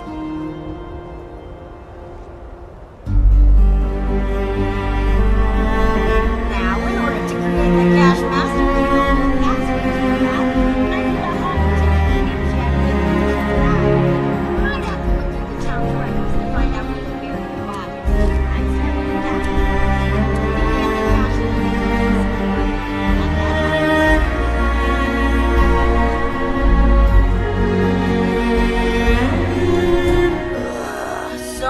emotional drama. I'm surprised it didn't fry my circuits.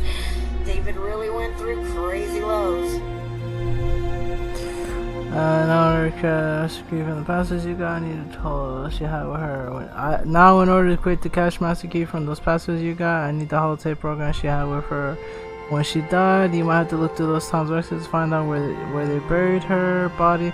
I started the Capitol building. We made the cash basement ski ladders when you got the holotape. So much I'm surprised it didn't find my circuit. They really went through crazy lows. He must have loved her very much. He made you after all. Are you going to cry? Tough. You should talk about it. Okay, tough. Tough, not like he's the first. Yeah, good thing the others never caught him. They would have strung him up like my buddy here. Right, Madigan? Okay, now where was I? Oh yeah, the plan. Let me just run some filters, a little arts and crafts, and... Are you kidding me? All this data and I don't have the one word I was looking for? Okay, hate to break it to you, but I need you to go back out there and find me just one more teensy-weensy holotape. Best bet is Arctos Pharma, David's old corporate stooge job. I need you to find me a holotape with David saying the word negotiate. David was a leader and never used the word negotiate? What's this plan of yours? I'm on it. David was a leader and never used the word negotiate? Yep, no negotiate, no compromise. It was his way or the highway. It's part of what made him such a badass leader. What's this plan of yours? Just using my amazing skills to put together a little broadcast for Meg with David's voice. If she thinks there's even a chance that David's still alive, I guarantee she'll come running. Not because she likes him or anything. Ugh, gross. But if David pulled through and she bailed, she knows he'll be out for her. I'm on it. One holotape coming up. My hero. Now get out there and don't get yourself killed. Did I just say that? It makes me feel like a mom.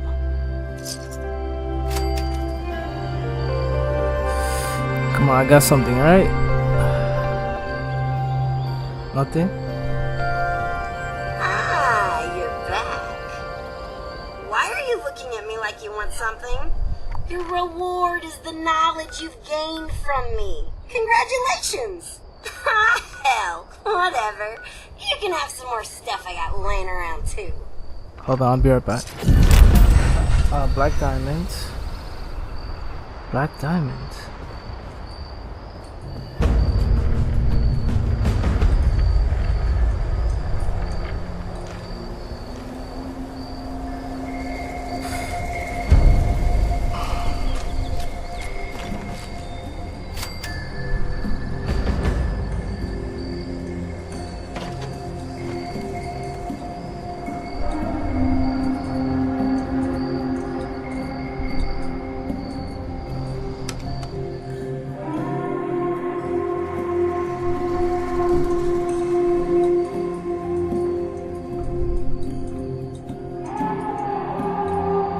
I'll be right back.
Oh, but it says I don't get it. So did I do it or did I not do it? I don't get it.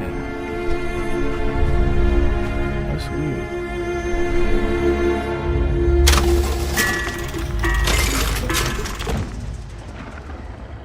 Did I do it or did I not do it?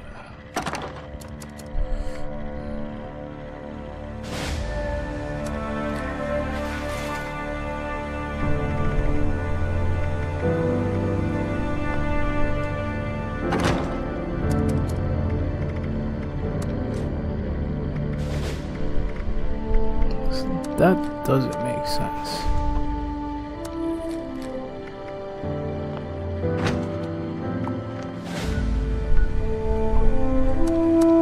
Yeah, I don't get it. I really don't get it. It's like that.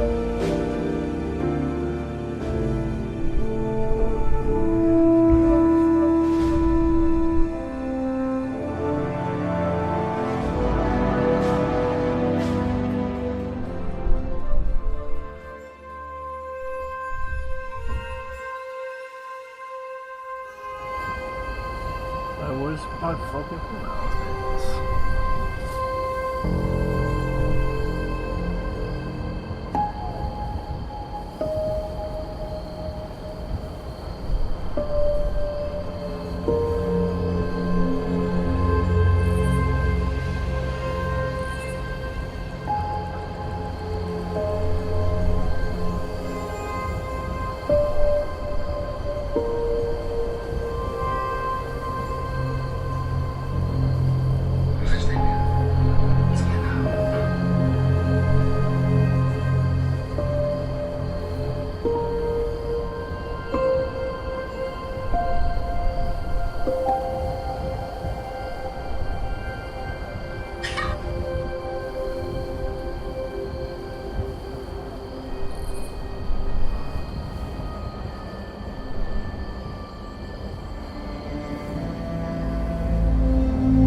tell him that he was real. So I told him, my nigga, you are the realest nigga I know. You gotta be the one. I'll be the one. This nigga immediately agreed like with that. I was like, dog, you ain't gonna fast enough. This nigga finna get caught. I'm like, fuck it, nigga. At least it ain't gonna be me. I was thinking to myself that, like, if anything happens during this rivalry, I feel like I trust you enough now to let you in on a little secret. My old raider pals left a cache of treasure behind when they all checked out. Problem is, it's locked away and I can't get in there. Double problem, no one trusted each other enough to give anyone complete access to the treasure.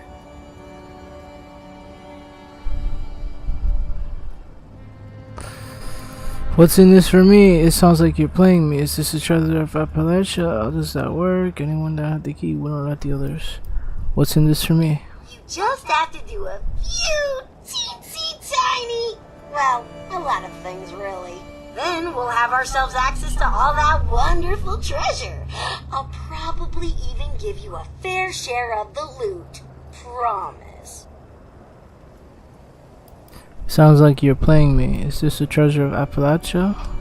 No way! That legend predates all the bombs, the yelling, the pharaohs, all of that.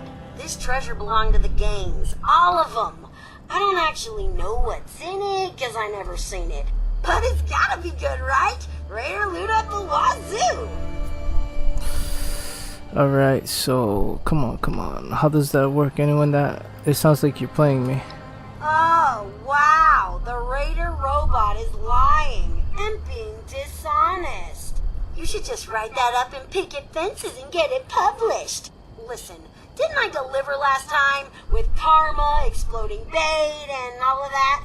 So let's just do it again. How does that work? Anyone that had the key wouldn't need the others. So they split up the key. See, each gang's leader had a holotape with their own personal password on it. Find them all so I can patch them together and make the master key. It's more technical than that, but you wouldn't understand. Check out Blackwater Mine first. That's the last place we heard from Freddie Lang, the leader of the Blackwater Bandits. Pretty sure she had a terminal there. Might be worth a look-see.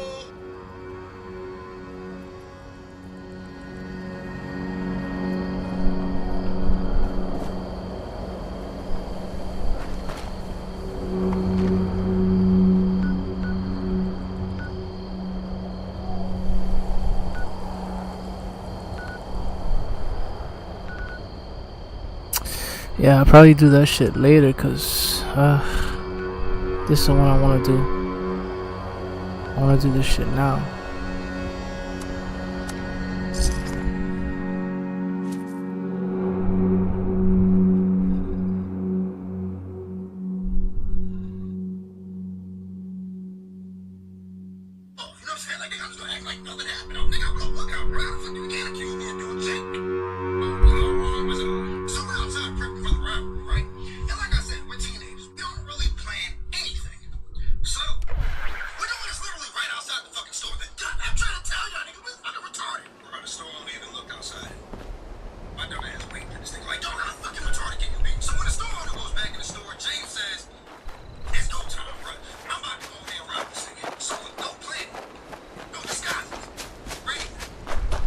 This round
Tessa, I need those reports by 3 today.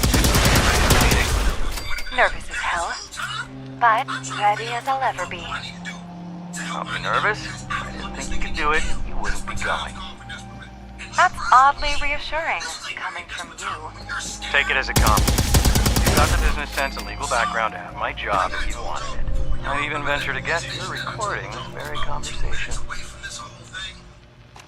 I will. Alright, folks, these terms are ridiculous. Absurd. I'm not signing until we see at least 80% profit. These terms are perfectly reasonable. Since when are environmental laws and fair wages ridiculous and absurd? Since they take away 30% of profits we're set to gain, Lawrence, you can talk to me about fair wages when you give up your bonus. Come on, David. We need to wrap up this deal. The partners are getting impatient. There has to be room for negotiation here. So, back up runs, right? At this point, I'm the only one of us two that has talked to the cops at all. Because, like James, he was really on some real nigga shit. Like, this nigga was not gonna talk to these cops no matter what they told him. And at this point, I mean, I ain't saying anything to the cops, you know what I'm saying? Besides that, my nigga had a gun pointed at him. That was about it. Like right then and there. Because, like, as time went on, somebody had talked to him. When you're under that age of 18, the cops don't really keep you. They, want to get your parents there, then get consent from your parents to question you. So they just threw me and James in the back of the cop car till our parents got there. I'll be the one who says when it's time to negotiate. Our partners are really impatient because they need this deal more than us. I just hope we don't realize it. Now go back to your desk and figure out how to get me that 80%, or I'll find someone else who can.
How did David go from corporate executive to cutthroat leader? Leadership skills, charisma. David was the full package, really. Not to mention just a whole lot of tall, dark, and handsome. I think it did him some good to finally blow off some real steam. You know how corporations and their HR are big fans of murder.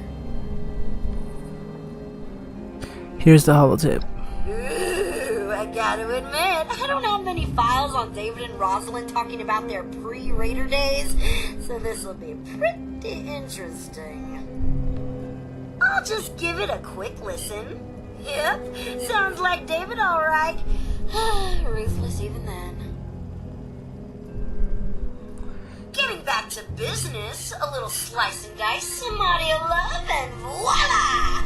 Mission accomplished. All you gotta do now is take a quick trip to the nearby relay tower and set up a new transmitter to get this bad boy broadcasting. You're kidding, right? You can't do it. Sure, nothing. You're kidding, right? You can't do it here? Look, I need a new transmitter hooked up. I ain't gonna sacrifice my own signal just so you can get some FaceTime with Meg. Sure, nothing I haven't done before. Oh yeah, I heard that old Duchess lady's radio signal start up a while back. I should have known that was you. Here's the program you'll need to run at the relay tower. load it up and follow directions. I mean, it doesn't get any easier than this, really. And here, as a token of my gratitude, you can have this old holotape back as a souvenir. Are you seriously hanging around here? This broadcast is gonna be priceless, so we're gonna move on.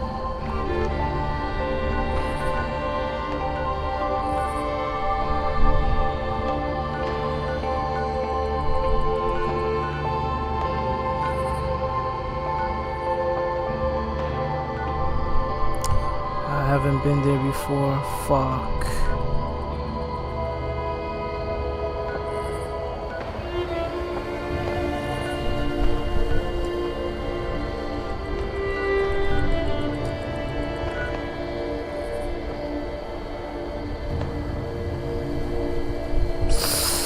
Yeah, I haven't been there before, so I gotta wait.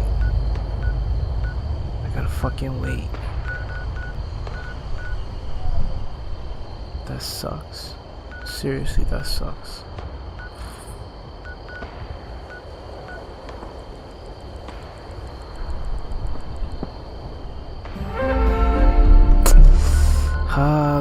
I guess this is the best I can do.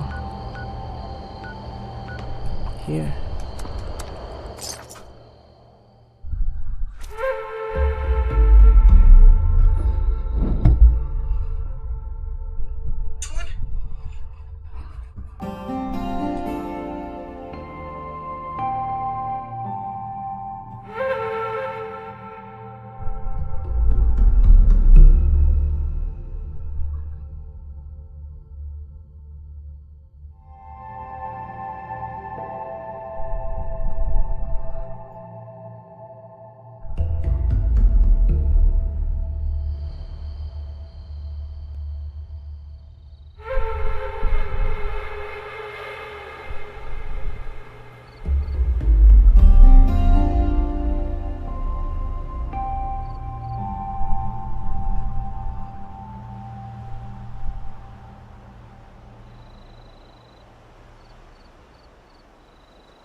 Sorry guys. Hold on.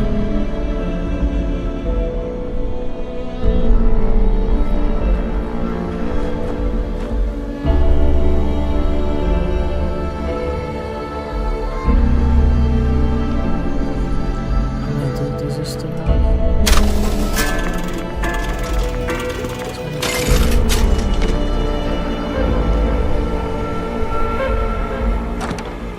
Come on, the most I can do. Most I can do is this. There I go.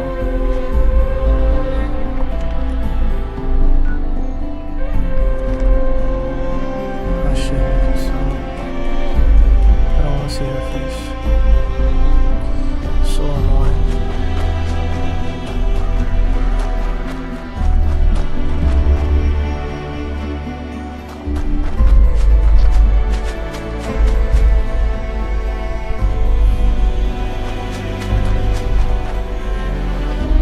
Women are so annoying, seriously.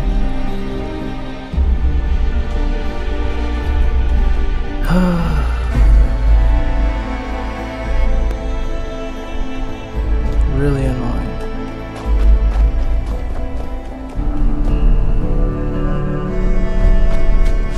Terminal would be here, technically. It would be here, right? Yeah, it would be here.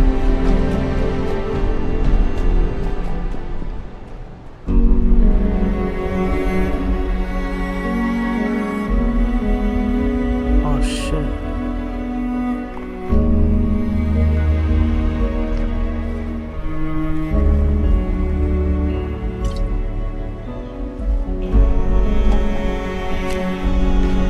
Yeah, technically it would be here. No, let's do it and then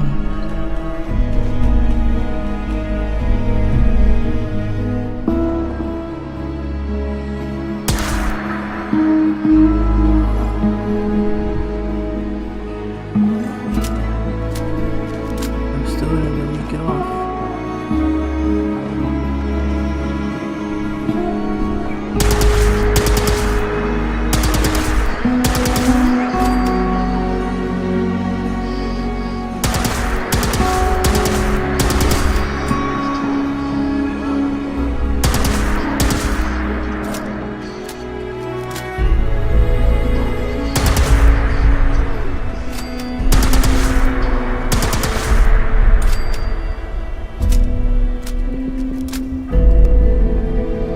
That's it, right? Yeah, that's it. Greetings. Detection error. System is I need to go currently inside. I don't offline. want to. Authorization. Let's just survey the area and then we're gonna go inside because, yeah, what else is there to fucking do?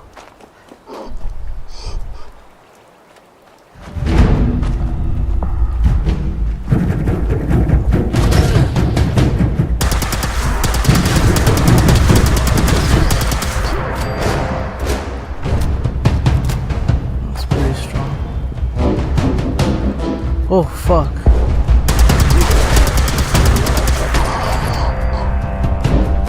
Scared the shit out of me. There's another one here. Oh, I guess I was wrong.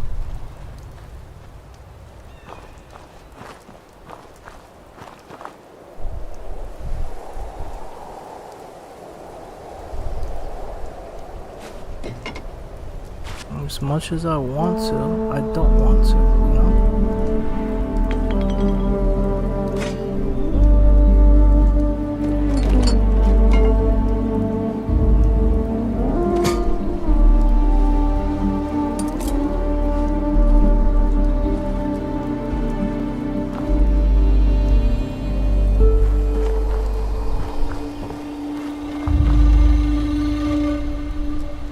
Yeah. I guess it's meant to be.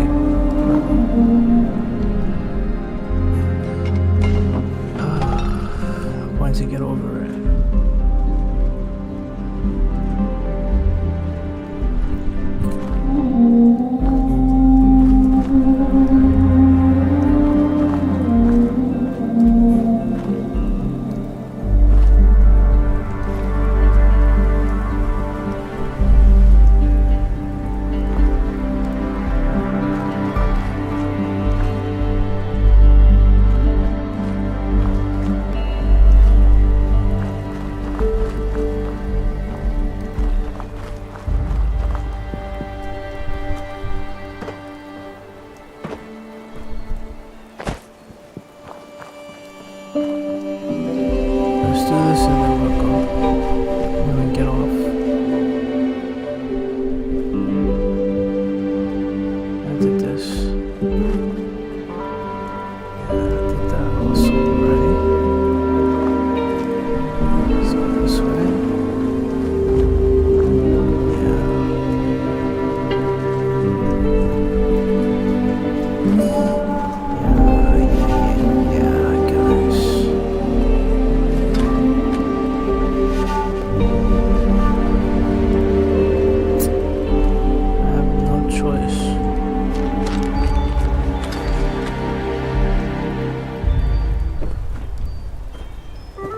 Even though I don't want to, I still have no choice.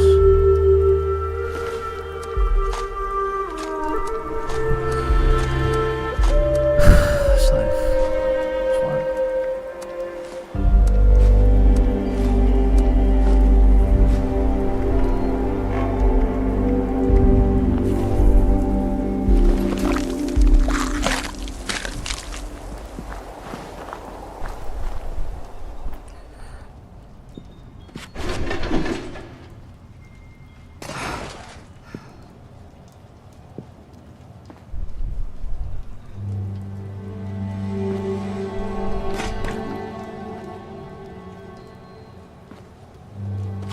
Wow, why did I take that? I didn't need that.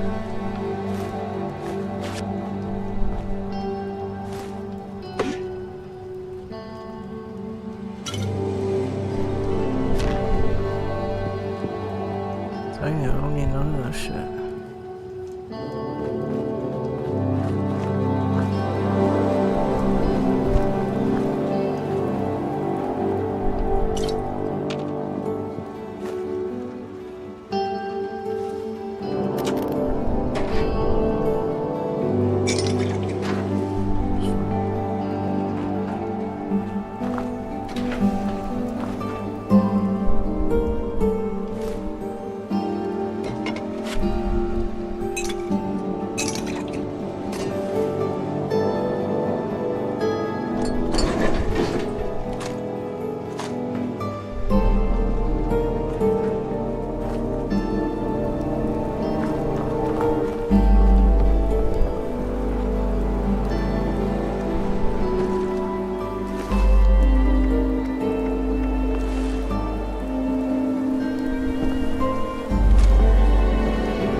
Okay. Yeah, but I'm kind of hungry, so let's just go. And we'll just do these two and then we'll go. 'Cause there's no point. I have to do shit twice.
Ah, I didn't need that.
Combat. Hard hat. Cyclist judge. Yeah, that's it.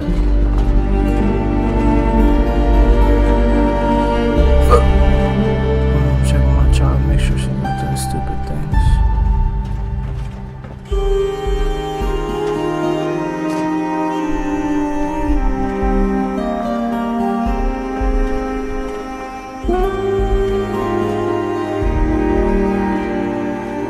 Greetings.